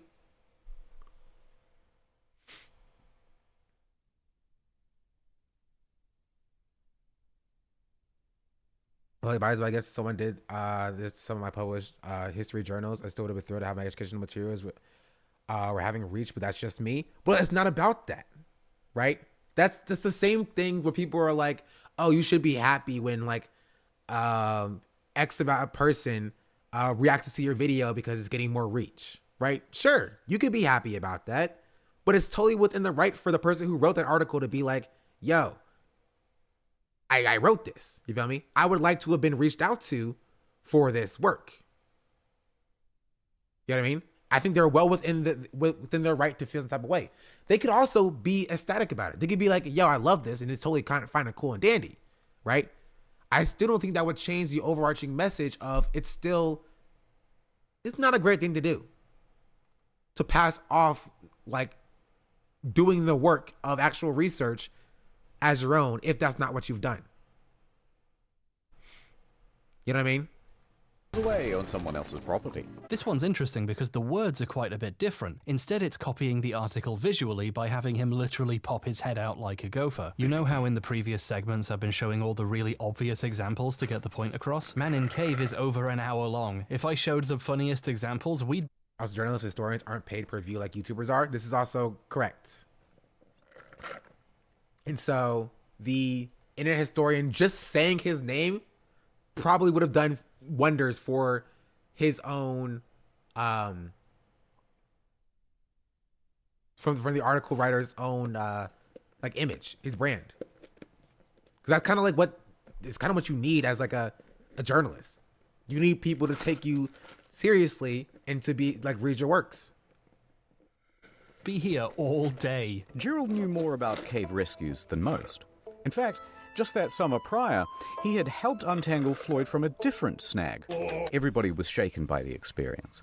Burden fainted as he crawled towards the exit. Most of the other men had to be carried away. World of Tanks is not only the best game I have ever played. Okay, that one was a joke. Sorry, I couldn't resist. There are some differences between the two, though. Internet Historian's video has mistakes. He gets the weight of the rock pinning Collins' leg down wrong. He says it's 33 pounds, while the article lists 27. Every credible source I can find has it listed as around 27 pounds, give or take, and the Wikipedia page lists 26. The rock weighs about 26.5 pounds. How do I know this? We still have it. We've weighed it. It's 26.5 pounds. How did he make this mistake when all his sources, including the one he was plagiarizing, say otherwise? It's almost like when he was loosely rewriting the script to seem more original, he accidentally changed some of the facts of the story. Or maybe it was on purpose. It's slightly harder to say it was plagiarized now. I mean, how could he be ripping anyone off if he got the facts wrong? Man in Cave is also a little confused about the fucking cave? In 1917, Collins discovered discovered a beautiful cave full of stalagmites on his family's land, which he named Crystal Cave. They tried to turn it into a tourist attraction,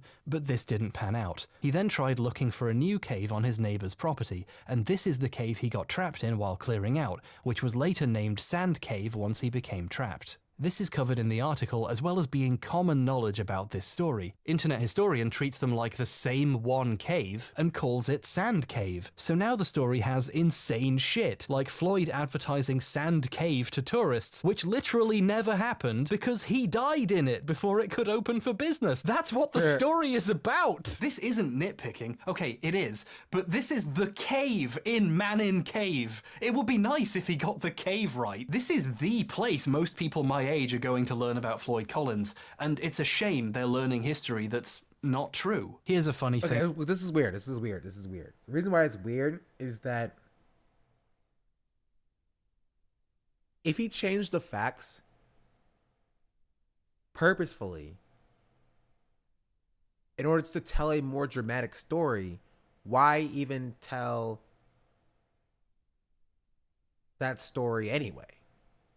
You know what I mean? Just tell a fake story. And if it's an accident, how did he mess that up? If all of the facts were right there. Now I'm confused and intrigued. I noticed, because I'm one of those weird cave people. Fake stories have less educational values. I am also confused. But then why lie? If you're trying to be strictly educational, I'd prefer that, because I love this video because I assume that it's all real, right? But why lie about the size of the rocks? Because then it betrays that very real thing. Probably honest mistakes, but like, how? Production mistakes? The rock, maybe. Him, like, promoting Sand Cave when he actually died in Sand Cave, I feel like that would be kind of hard to produce or be wrong about. We prefer the term amateur speleologist, but he keeps using this picture to represent the grotto Floyd is trying to reach. On the other side is this. Until he found this hollow. This isn't a picture of that hollow. There are no pictures. No one's even seen it apart from Floyd. And because I'm insane, I recognize this picture. It's from the website of Crystal Onyx Cave in Kentucky, which is about 12 miles away from the Mammoth Cave system the video is talking about. Why do you know that? This cave is often confused with other nearby caves because the names are similar and they're so close by, so it's an understandable mistake to use this image instead of one from the right cave system. But I do find it really funny a picture being used to represent part of Mammoth is from a site whose title reads, "We're not Mammoth." Like, they tried to... No. Hbomber guy specifically says he recognized it. So did he lie? I don't know. I don't trust anybody anymore. They're all fake. All of them. All of them are lying to me. Warn you, buddy. And I saw people congratulate this video for the effort that went into it.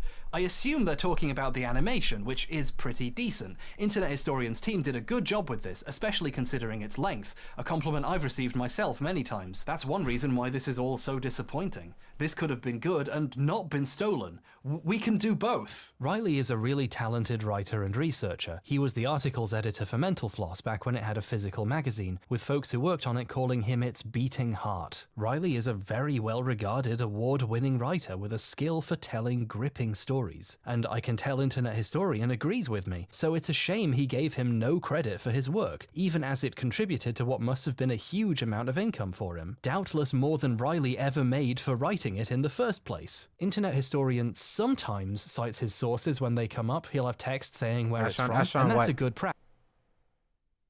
What are we asking Sean about? Practice. But this makes his choice to never cite or mention Riley obvious. He's trying to hide it. Sometimes the way he tries to look like he's done research and wrote this.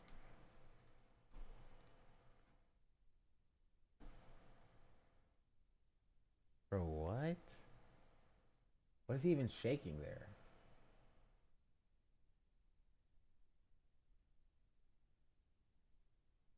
Does Carter have 2 channels? What's up with everybody having 2 channels?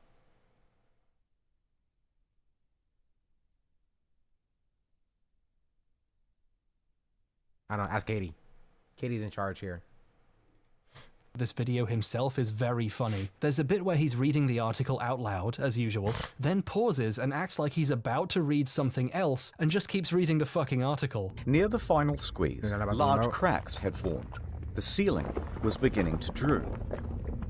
Alright, so the following is a recounting of events from one of Carmichael's men, Casey Jones. Casey and another worker spent about an hour in the cave, but he heard Collins moaning ahead. So he pushed himself on. He managed to make it through the squeeze and he arrived at the 10-foot pit. Seeing Floyd trapped, he tried to ignore the pebbles that were tumbling behind him. Internet historian wants you to think he's telling you a story he made after doing a lot of research. He doesn't want to read you a good story he found.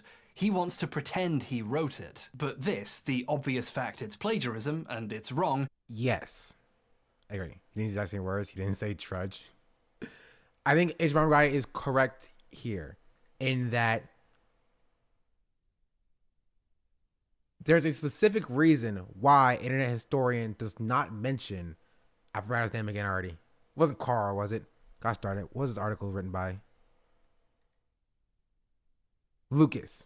I don't know why I thought it was Carl. There's a very specific reason as to why he didn't. What I'm saying? Didn't mention Lucas. Because he wants it to come across as though he and his team did the research, right? He and his team like was going through like old articles and like holding up to the light, like say like, oh, we can barely see this, and took it to like a restore. Can you restore this? We need to see what he said right here. He trudged through the rocks. We know it now. Like he wants that to come across. You know what I mean? He wants the audience to believe that he and his team actively went out and did the research to craft this story, and not he's just reading from an article and changing a few words. Again, I'd have no problem with any of this if the video itself literally just started. This is a visual retelling, a dramatic retelling of the article written by Lucas Riley. That's all he had to do. All he had to do was not pretend like he did the research to find out all this information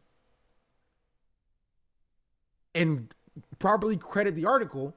It would be no problems. People will skip by it. Nobody would mention it. You know what I mean?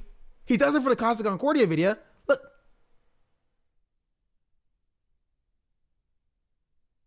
Literally just add it to one of these slides and people would probably still get mad, but you would at least have a safety blanket.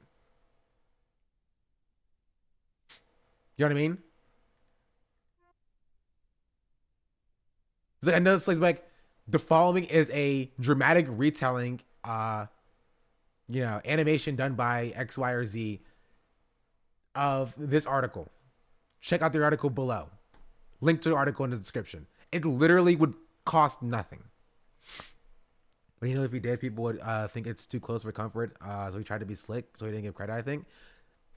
I don't think anybody would, honestly.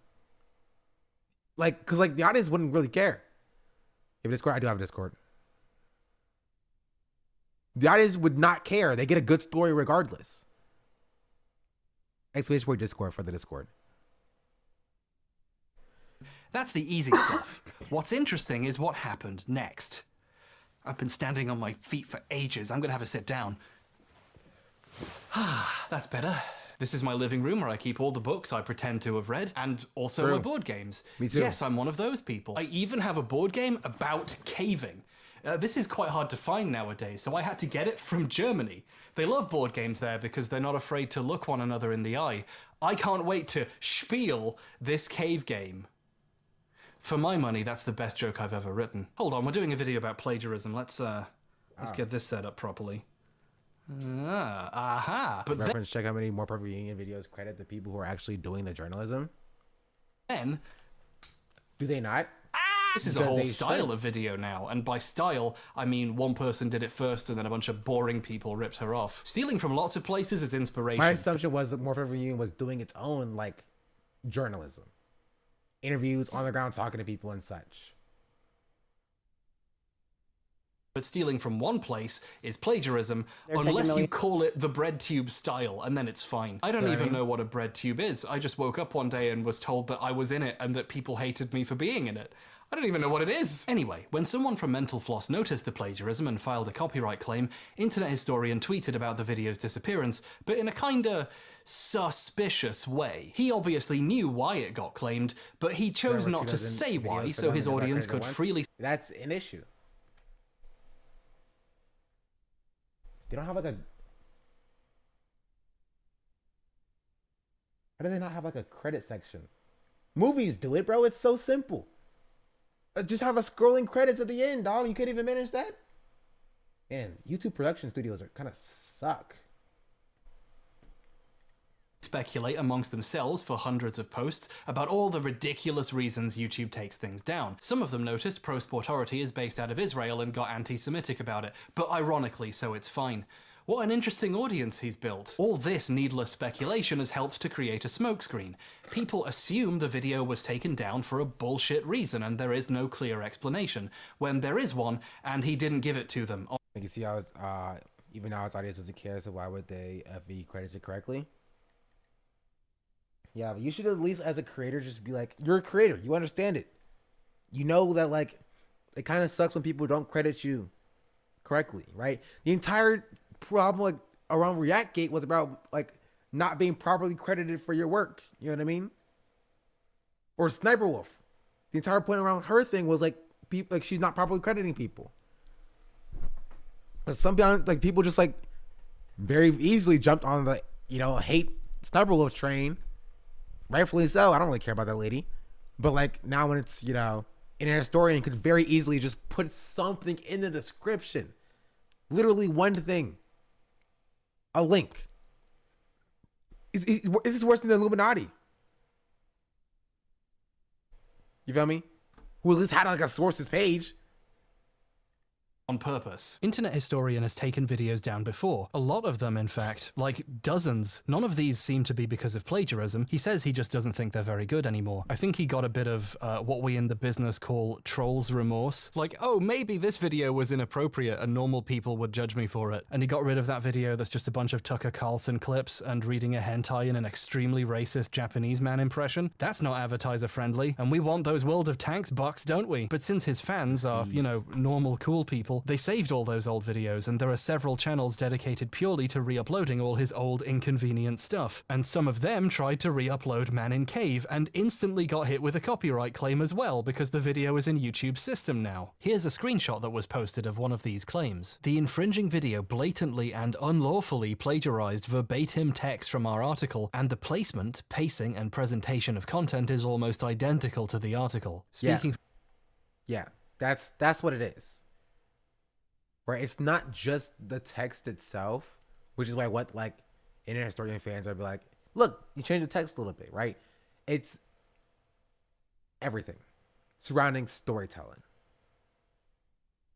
which is pacing, placement, presentation, tone, right? None of these things can be copyrighted themselves, like alone, but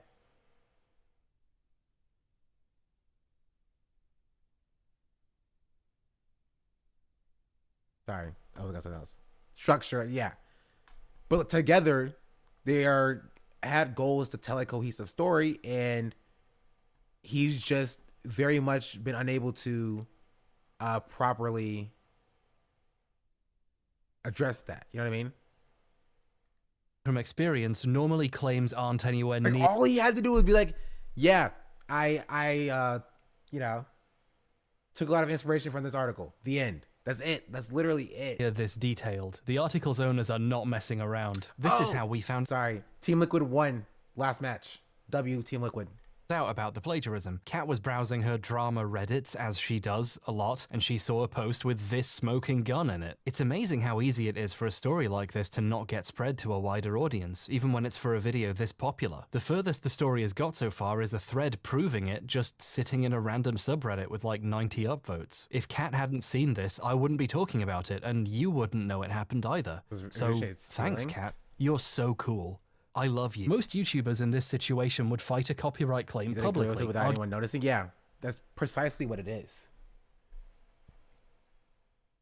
He thought people wouldn't find the article, or if he did, he thought, and this is the problem with like terms like transformative.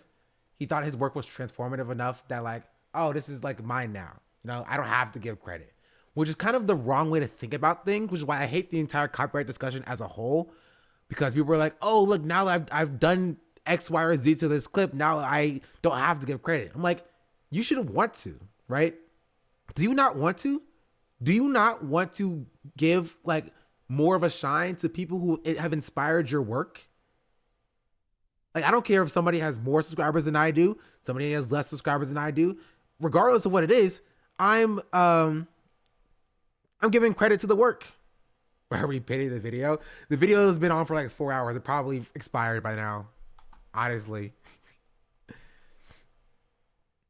But he wants money? I mean, yeah. It's there. Oh, yeah, that was there for me too. Sorry, I'm literally watching VCTs right now. Game Changers Championship. Sounding pretty socialist there. That's how it be. Arguing their case where everyone could see it, which would force YouTube to take notice and do something about it. People at YouTube on Twitter all the time and get responses and see things fixed. I once tweeted randomly about an old test video I deleted getting copyright claimed somehow. I didn't even at YouTube about it, and they still found it and asked me for more information. They're pretty diligent about responding to people messaging them on social media with problems. Internet historian can't start a public case about this because he is in the wrong. He stole an article for money, and bringing attention to it would just broadcast to his audience he did 70 minutes of plagiarism. Right now, not many people know about this, although some of his viewers have noticed how strange it is he's avoiding talking about it. Why isn't he telling his audience who to get mad at and go after? Why isn't he giving his completely normal fans marching orders? Because he ripped someone off and he doesn't want you to find out. That's why. In May, 2 months after the video disappeared, a new version was uploaded, claiming to be a re-upload of the previous one. But then, 2 days later, it went private. On the Internet Historian Reddit post about the re-upload, the big guy himself wrote about there being some complications. Again, being vague about what's going on. This new version would remain private for about 2 months. It's not clear why. In July, while I was making this video, it finally came back up, but only unlisted. You can watch it, but it doesn't show up in a search or your recommendations. You can't watch this video now unless you know it exists and go looking for it and get the link. It's here now. Strangely, after the video got put up, it's here.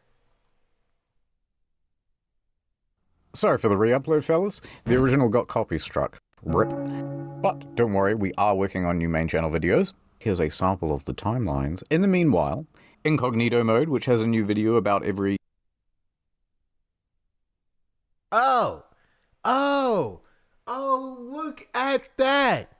Look at that. The re-upload has a link to Lucas Riley's article. That's literally all he needed. Why didn't he just do that at the beginning? Why did it take all of this to happen? Why did it take literally all of this to happen it's all he needed was to put a link to the article being like, hey, check out this article. This is a great article. That's literally it. This video was inspired by the biographical retellings of the life of Floyd Collins. In particular, the works of the talented Lucas Riley from Mental Floss and the authors Robert K. Murray. The work can be found in the links below. Literally, that's it. That's it. Inspired is still stretching it, but that's all he needs. It is not that difficult. Right? It's very clearly, it was very not even difficult to do.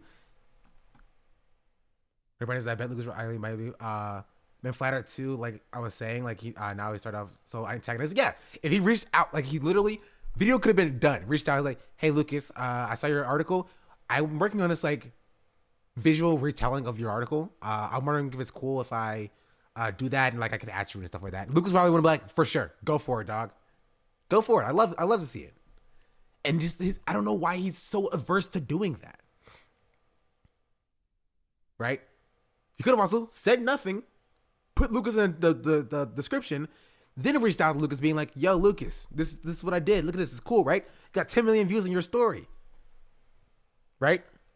From somewhere else. This new version has quite a few changes. It opens with this new clip explaining what happened, but in the vaguest way possible. Sorry for the re-upload, fellas. The original got copy struck. Again, we have a comment about it being copy struck, but no explanation why. He's still hiding what happened, in a pretty sneaky way this time. You see, this graphic of the copy strike has been edited. The notice on the video actually looks like this. It shows who made the copyright claim, but obviously he doesn't want people looking up the company behind it, because then people will find out why the video is unavailable. So now he's editing screenshots to try to hide what he did. The re-upload uses mostly the same animation and tells the same story.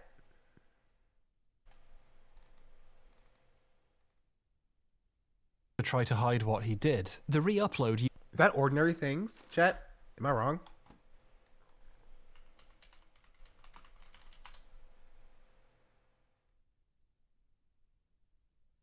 It is? That's Ordinary Things mentioned. Ordinary Things has good videos. Oh, it's a new Ordinary Things video as well. Oh, there's so much content.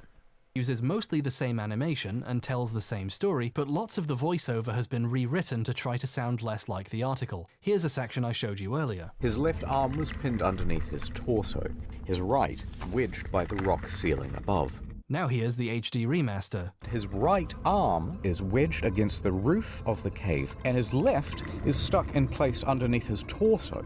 That's good. The order. That's decent. Right? Is that not like better instead of verbatim copying the article? Bro, Team Liquid, what's happening?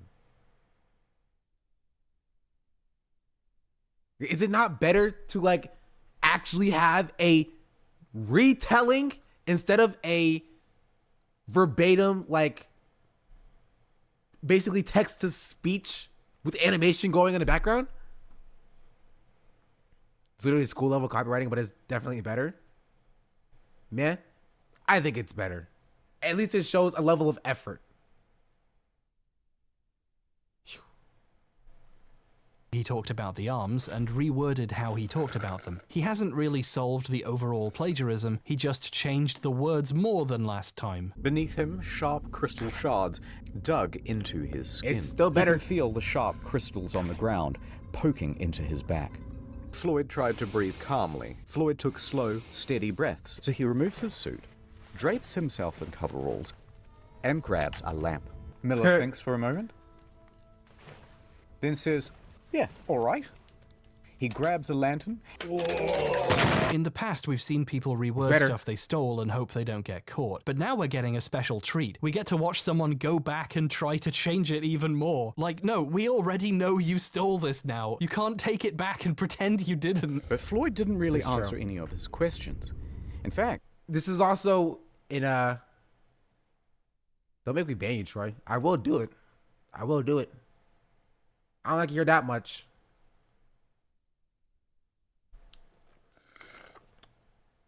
This comes in like without like a accompanying like apology or retraction or anything of that nature. So it's still like a half measure at best. You know what I mean? He was incoherent. So Miller took a few mental notes and he left. But Floyd didn't really answer any of his questions. There's nothing Miller can do. So he hurriedly turns around. Homer, Floyd, and the rope lay limp on the cave floor. Floyd fell back down. Homer, Miller, Burden, and the other three men were flat. Should have done it, but quoted his source, it would have been less unethical. Yeah. Flat on their backs. I want to get across how much worse written this version is. Riley's article has a chilling section about Floyd spending an entire day trapped screaming for help. He began a tormenting routine. Sleep, wake, scream. Sleep, wake, scream. Sleep, wake, scream. Minutes melted into hours. His voice disappeared. His arms tingled numb. Pain radiated up his ankle. This is vivid storytelling. I can feel myself going insane, even imagining being trapped there for 25 hours. It's a really good passage. Internet historian liked it too, so he stole it. He's at the start of a very tiring loop. Sleep, wake, yell. Sleep, wake, yell. Yell, bro? Okay, that's a terrible change. It feels like a translation, you know what I mean? Like when you translate something, or you're watching like a show that's being translated, it's just like a terrible translation, right? Scream just works so much better. His voice gave in. Arms tingled numb. Pain radiating up his ankle. Here he remained in the dark for the next 23 hours. Now, in the remake, he has to tell the same story, but with completely new words, so we get this. So there's Floyd in the dark, yelling out for help. Yelling into the pitch black. After a while, his voice would give out, and he would have to sleep to recuperate. He would then wake sometime later, remember where he is, and begin yelling again for help. Here he remained in the dark for the next 23 hours. It's just not as effective. The feeling of being stuck in that cycle for dozens of hours is gone. It's quite difficult to take a story. Also, okay, this is why I don't believe it was an accident in production. He changed it from 25 to 23 hours. No, Team Liquid, gosh darn it. Stuck in that cycle for Structures changed some of the words to the same, copy and paste. Easy credits. Change the facts again. Yeah, he changed the facts once again, which is weird because does he want to tell a truthful educational retelling of the story, or does he want to be entertaining, right? Dozens of hours is gone. It's quite difficult to take a story you got from an article and tell it again without using any of the words you liked. Floyd has been exploring the caves of Kentucky since he was merely 6 years old. Oh, I guess I can't mention Kentucky now. That makes it obvious. Better re-record. Floyd started his caving career at the tender age of 6. Some of the changes give away how uncreative he was, just how much he relied on Riley's work even with the most basic shit. He used his words about someone's hands being bruised and purple. Parts were harder to navigate than before, especially now with their bruised and purple hands. So in the new version, this had to be changed. Parts were harder to navigate than before, doubly so with their bruised and rock-shredded hands. Why would you not just write a new description of some hands in the first place? This is so... Yeah, why did you not just re-record the entire thing? It feels so lazy. It feels so lazy. Honestly, this is the worst crime, bro. F the stealing, bro. This is just lazy content at this point. He's trying to do everything as little as he possibly can to get the video back up, making money as quickly as possible. You know what I mean? Lazy. What is wrong with this guy? And despite all these changes, the factual errors about the cave and the rock are still the same. It's like this version was made to annoy me. It's especially hard to make major changes when you already made the anime. Another time everyone said it was a great video. I remember when it dropped. Did I say that people didn't? I don't know. I don't think I did. It's almost impossible to remove Lucas's influence without doing so much work it's not even worth it. For example, the gopher section has been completely removed since it was directly copying an anecdote from the article. He's replaced it with a new segment, which is just C-tier reference humor. He would go off on his own, disappearing into the caves for many hours at a time. Have you seen that movie, The Descent? It was a lot like that. Holy crap, Lois, this is just like that movie. Some of Riley's article was too short and simple to I will say a little bit of haterism here. You know what I mean? There's a little bit of haterism in here, you know. It's kind of funny though.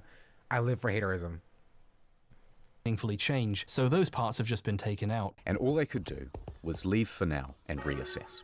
Everybody was shaken by the experience. Burden fainted as he crawled towards the exit. Most of the other men had to be carried away, and all they could do was leave for now and rest. Since it can't use any of the clever words it stole anymore, the whole thing's been dumbed down. Now, Floyd was trapped in a supine position. So Floyd is trapped laying down like this. Imagine sitting down to watch. Bro, jeez. What's your favorite? Does this not make a worse product? Is this just me, chat? Does this not make for a worse product? All he had to do was just reach out to Lucas and just been like, dog, can I use your article to tell a story? Lucas probably went like, yeah, totally. It's totally fine. You feel me? And then you could have had the original. Why are you making it so difficult? He's trying to do the bare minimum so it's not technically copyright. And he's making a worse product for it when he could have very well just went and got credit to use the original. Literally, bro. Just be like, yo, bro, can I use your story, dog? It's awesome. I don't get it. Favorite show, and the streaming service has replaced it with a different cut where all the characters talk like idiots now. You made me look bad, and that's not good. I feel bad for the people who enjoyed the original. People in the comments and on the Reddit page are asking why he changed it and why all their favorite lines are missing. They don't know why because he didn't tell them. Why They also aren't his lines, which is hilarious. These are lines written by Lucas because he, for the most part, just verbatim ripped off of what Lucas was saying. Right? But that's the thing. They're not the internet historian's lines. People here are like, bro, why'd you change all the good writing? Your writing was so great. Now your writing sucks. Like, bro, they weren't his writing. They were somebody else's writing. That's why it was so good. Because it was written by somebody who knew what they were doing. And you could have had it. You could have had a great product. But your boy just refused to credit somebody. Yeah, I agree. The video is a banger and should exist, but he should have gotten permission and credit them. Yeah, the video was good. There was good writing in the video, and I think the animation is useful. I think the internet historian does a good thing with the products that he makes, which is why I love the Costa Concordia video so much. Right? Because it's a very good way to tell a story. But like, you are more content with making a bad product rather than actually just getting permission to make that product.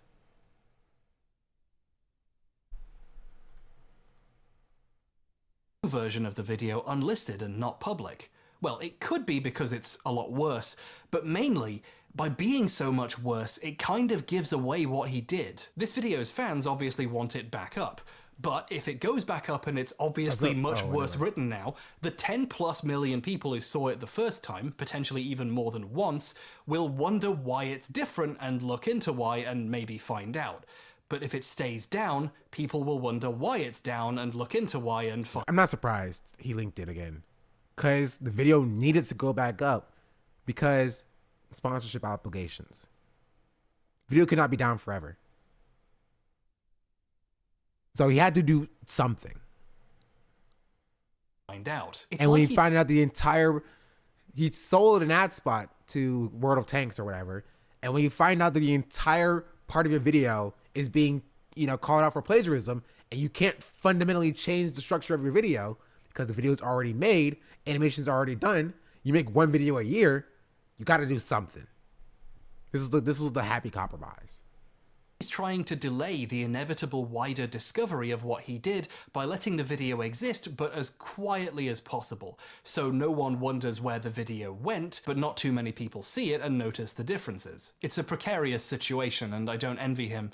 But he does deserve it. Right now, he looks like a plagiarist and a liar, and a coward who's willing to ruin his own video and let it gather dust unlisted in the corner to try and hide what he did. To be fair, the new version now actually cites Riley's article. Whenever a section was too difficult to change, but too significant to remove, he keeps it in and cites the article at the bottom. In the original, there were several places where he quoted the same sources Riley quoted, and in this version, just to be safe, he also cites the article to make it clear that's where he got it. The description of this version also acknowledges the talented Mr. Riley and links to his work. This would have been cool if he'd done all this the first time and not tried to hide it, but this is like if Philip re-uploaded a very slightly changed version of the plagiarized videos and just put "thanks to Boomstick Gaming" in the description. It's too late to hide what he's done, though that hasn't stopped him from trying. Oh, late breaking update. A couple weeks ago, the Man in Cave re-upload became public again. I wondered how he would stop people noticing its weird changes. Then, days later, he uploaded this year's new video, so people's attention is onto the next thing now. The only people who really noticed the video coming back are the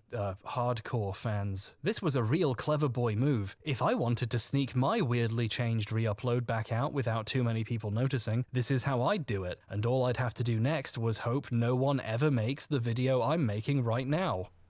Oops. Right, my eyes have gone fuzzy, so it's time to get back up.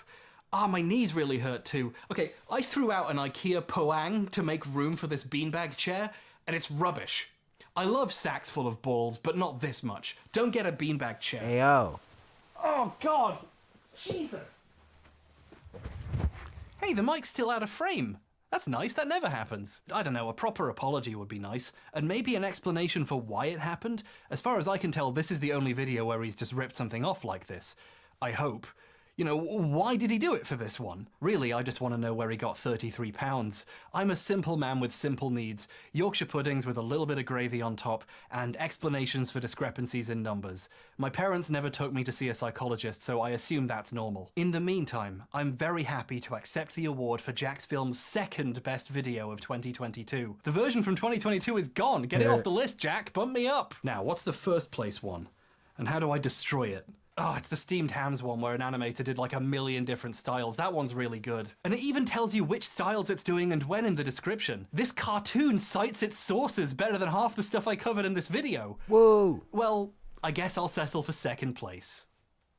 This time. So, there we have it. A bunch of examples of plagiarism, why it happens, why it's wrong, and all the ways it can result in destructive results. With these 4 examples, I think I'm ready to reach some kind of conclusion. Just don't touch the screen or move the mouse. There's no way you haven't seen the runtime. You've probably guessed what's coming. Where's the part where he turns out to be on a green screen and the video's about someone else? Congratulations, you figured it out. You know all my tricks. The student becomes the master. Master of shit? It's not a green screen! It was real the whole time! What? Last time I wanted to research one thing and tripped and learned too much. Wait, okay, hold on. So for the bit, he left the camera when it was a green screen. He set up the wall with panels with the actual like wallpaper on it in the frame of the camera on top of the green screen. Came back in, acted like the green screen was still there. And the reason why I thought the green screen was still there is, hold on, now I'm still on this. When he came back in, Jesus. This right there. Did you see that, chat? Did you see that? This. I saw this. And I was like, okay, this is still a green screen, right? But my mind said that. I was like, all right. You know what I mean? It was totally cool. It was totally chill. And I watched this. I was like, his green screen like editing got better. You feel me? He still has like the green outline around him, like he's actually green screen. Have it. A bunch of examples of plagiarism. There's no way you haven't seen the runtime. You've probably guessed what's coming. Where's the part where he turns out to be on a green screen and the video's about someone else? He was on a green screen before. Congratulations, you figured it out. You know all my tricks. The student becomes the master.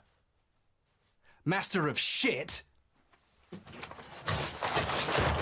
That's insane. It was real the whole time! He's lying. It wasn't real the whole time. He's a dirty liar.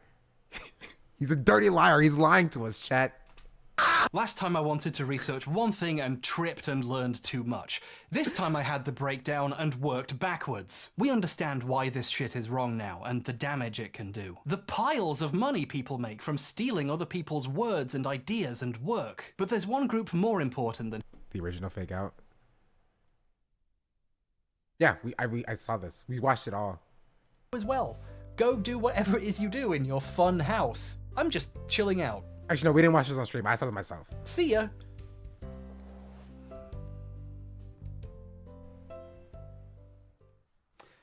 Okay, I think they're gone.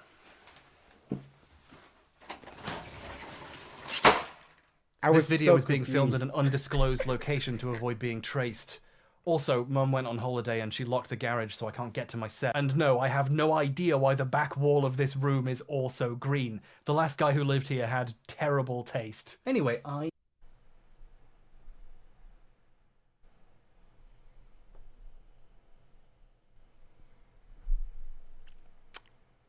Wow. This leaves us in a in an interesting spot. So what if my walls are green, gosh darn it? So what? There's nothing wrong with green walls.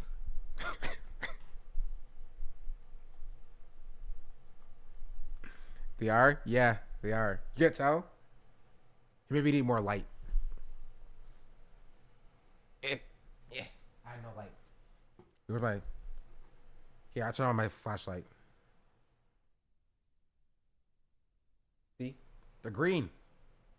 They're dark green, but they're still green. Remember when you hit the green screen? Yeah, I know. It's still a meme. Historians or journalists or anyone else with a real job, and that's gay people. You know what's worse than stealing from established journalists, anyone else's ideas and work? But there's one group more important than historians or journalists or anyone else with a real job, and that's gay people. You know what's worse than stealing from established journalists who in the end are doing okay? Stealing from small queer writers or creators from marginalized groups who weren't even paid for their work in the first place. Stealing from the writings of dead people who passed away doing the activism you pretend to do. True. Stealing from the very people who fund your videos, the people you claim to be defending. This video is about James Somerton. Now, who is James Somerton? Who is this man? What is going on with them? You'll have to find out in the next stream, chat. Because the stream is over. Yes, that's right. It's even. And you may be asking yourself, what? There's still more. Yes, there is. Plot twist. The stream is over, baby. To be continued. I'm leaving you on a cliffhanger. That's right. And you're gonna like it. And you're gonna enjoy it. I am leaving. Yes, in case you were wondering, the final count was 5 hours, 10 minutes, and 13 seconds to react to exactly 1 hour and 50 minutes of content. Somebody can do the math on that. And no, I'm not joking. I have to hang out with my mother. I gave y'all more time. I was supposed to leave an hour ago. Actually, let me make sure my mother is still here. She didn't leave. Right back, chat. Give me a second.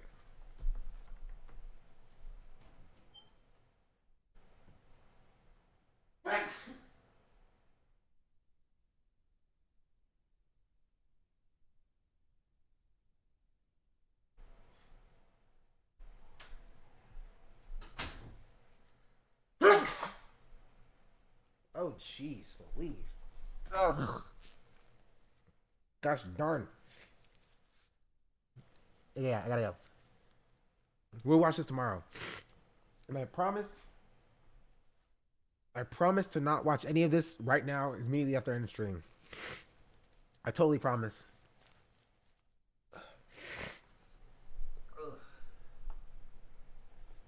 Monday stream, yes. Monday stream. You guys have me forever. And I don't care if my job wants me. I'm gonna do this anyway, regardless.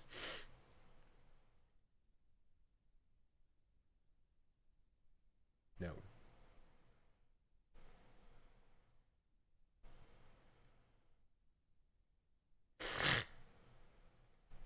That's it, chat. You gonna stream tomorrow? Yes. Tomorrow, 9:30 a.m., 10 a.m. I'll be here. We are pushing for partner, chat, if you don't know. Technically, we only need 8 days. Let me make sure. We look for prospective partners to have 8 individual streams that meet the requirement of 75 viewers in a 30-day period. for the past 2 consecutive months. Yeah. We're probably gonna wait for 12. So sometime at the end of this month, I'll apply it, and hopefully we get it, and we'll all be happy and stuff. Hassan Bullet Train, thank you for the follow. Also, chat, 5 followers to 5K. So if you're lurking and you haven't followed yet, chat. If you're lurking and you haven't followed yet, I just need 5 to hit 5K. It's right there. It's right there, chat. It's right there. Only 5. It's all I need. All I need. But yeah.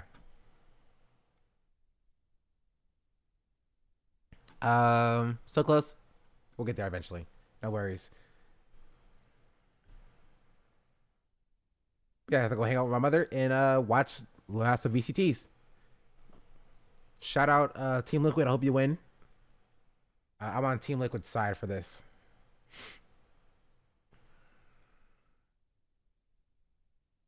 All right. Goodbye, chat. Oh, I shouldn't have rated LB. She's watching the video. No spoilers, chat. If any of you come here tomorrow and spoil me, I'm going to be mad and disappointed. Gosh darn it. And yeah. Hopefully, how much longer do we have in this video? Only an hour and 10 minutes. Hopefully we finish this early next stream. And then we do some Elden Ring and other gaming and stuff.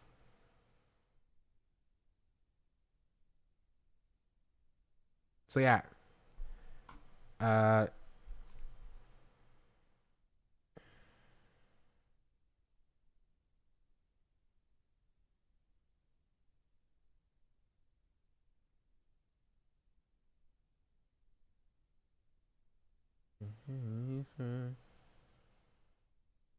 All right, yep. Sorry, someone emailed me. That's kind of weird. Catch you later, chat. Peace.